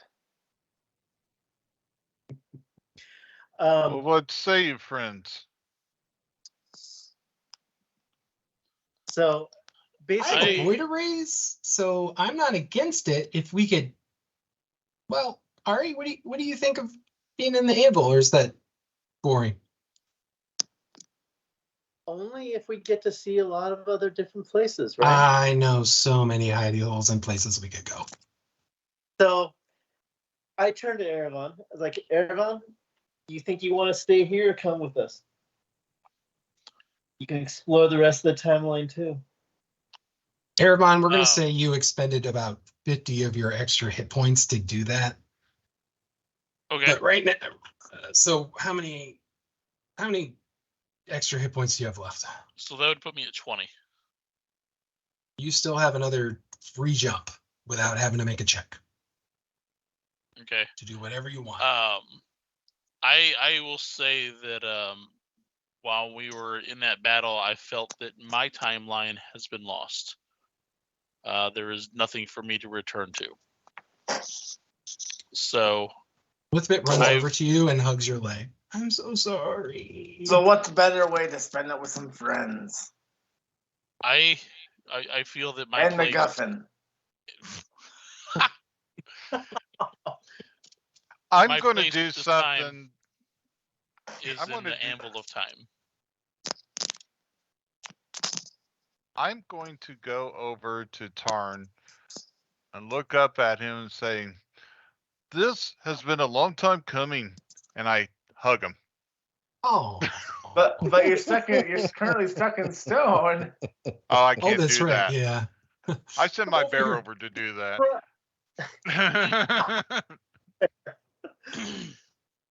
I think he Aw. likes you. Dismantle it later.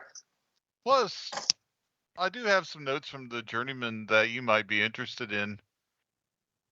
A list of the best ale houses to ever exist throughout the history of Kryn. He's like, keep going. I need to check that out, and I need to do some music, songs to be sung. Certain there'll be plenty. And you, Garrus, Oh, how can you need to learn how to do songs. And so he pulls some bagpipes. Other Tarn pulls some bagpipes. And he's like, "Nee, nee, nee, nee, nee, nee, nee, nee, nee, nee." And it's like doing a bardic music check. He's a bard. He's half bard, half paladin. and you, Garrus, we need our champion. You don't know how long I've waited for that. Because I thought, I planned on it, but I needed 6 levels in paladin and 2 levels in bard. hmm.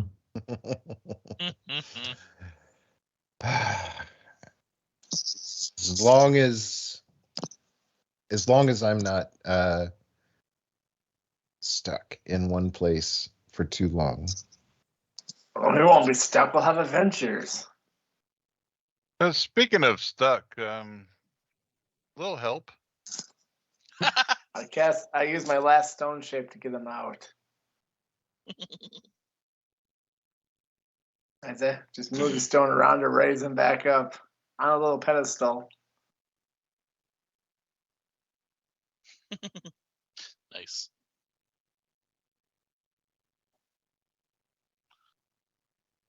So. All right. Wrap us up, Ed. So Take us home, Ed. So who is going to the anvil? Everybody All right. already agreed. So Other Tarn and Revered Sister asked to be sent to their home planes. Done. Erebon, you have the power to do that. But that would be the last of your energy. Okay. You're still Right. tuned to the device, of course. I will do so. I will lay my hands upon the revered daughter first.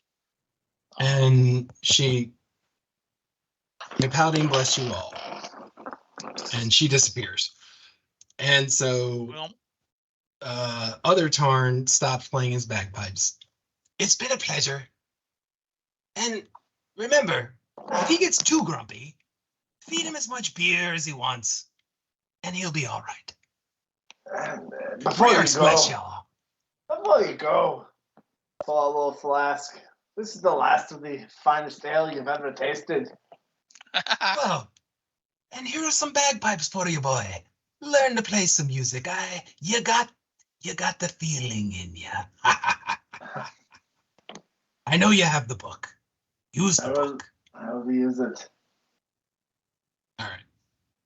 He disappears. He takes your ale and is drinking it while he teleports out. of Hey, course. I guys. shoot the bagpipes. Not kidding. Kidding. I call roommates in the guffin. All right, so XP was, oh crap. Hang on a second. It was Crap. That sucks. So we're all 20th level now. 5,120 apiece. Oh wait, I forgot something. All right, 5,120 plus, sorry, Oh, sorry. plus, so 5,001, hang on, 5,020 plus 880. So total is 6,000 XP. All right. So I am guessing you guys go back to the Anvil of Time. You clean it out because there's been some hangers on that have been there. Mm-hmm. And before we close this evening, we're running late. It's midnight or 1 in Eastern time. So I appreciate all my players staying a little bit later. I want to go around the virtual room to say what you guys would. I feel like everybody probably leveled up to 8, but I want to know what you guys would be doing in the Anvil or with your time. So we'll start. Trampus, what is MacGuffin doing? MacGuffin is taking on the role of the journeyman, or as he likes to call himself, the journey gnome. He's studying all he can about time, and he's finding adventures for him and his group to go into to learn about mysteries, just whatever adventures we can get into. And I think he would develop a close scholarly friendship with Erebon. Of course, he would still bicker with Tarn, but he couldn't see life without him. Oh, that's sweet. All right. What about you, Erebon John? Erebon would study right alongside MacGuffin and try to piece together perhaps a way to re-find his timeline. Okay. Because that's where I'm from. That's where certain things happened that haven't happened any time else. And not necessarily that I would go back to that time to remain, but I would at least try to find the threads that might lead there to get it back to where it should be. Okay. Turn. Having witnessed the destruction of the first journeyman, realizing the lack of protection around the anvil of time, Tarn will take it upon himself to work with whoever, mainly Garrus, to defend the place and embark on quest of noble, at least fun ones. And spend his time once again bickering with the gnome, who he's also moved in and sharing a room with currently, and playing the bagpipes. Every morning, Nice. MacGuffin's getting up like coffee. And out of the corner, you catch him, playing with Cecil occasionally, handing him pieces of Aw. candy and toys carved out of stone. And so, That's awesome. I like it. Did you say candy carved out of stone? That's weird. No, candy toys. is toys carved out of stone. Here's some candy, kid. Eat it.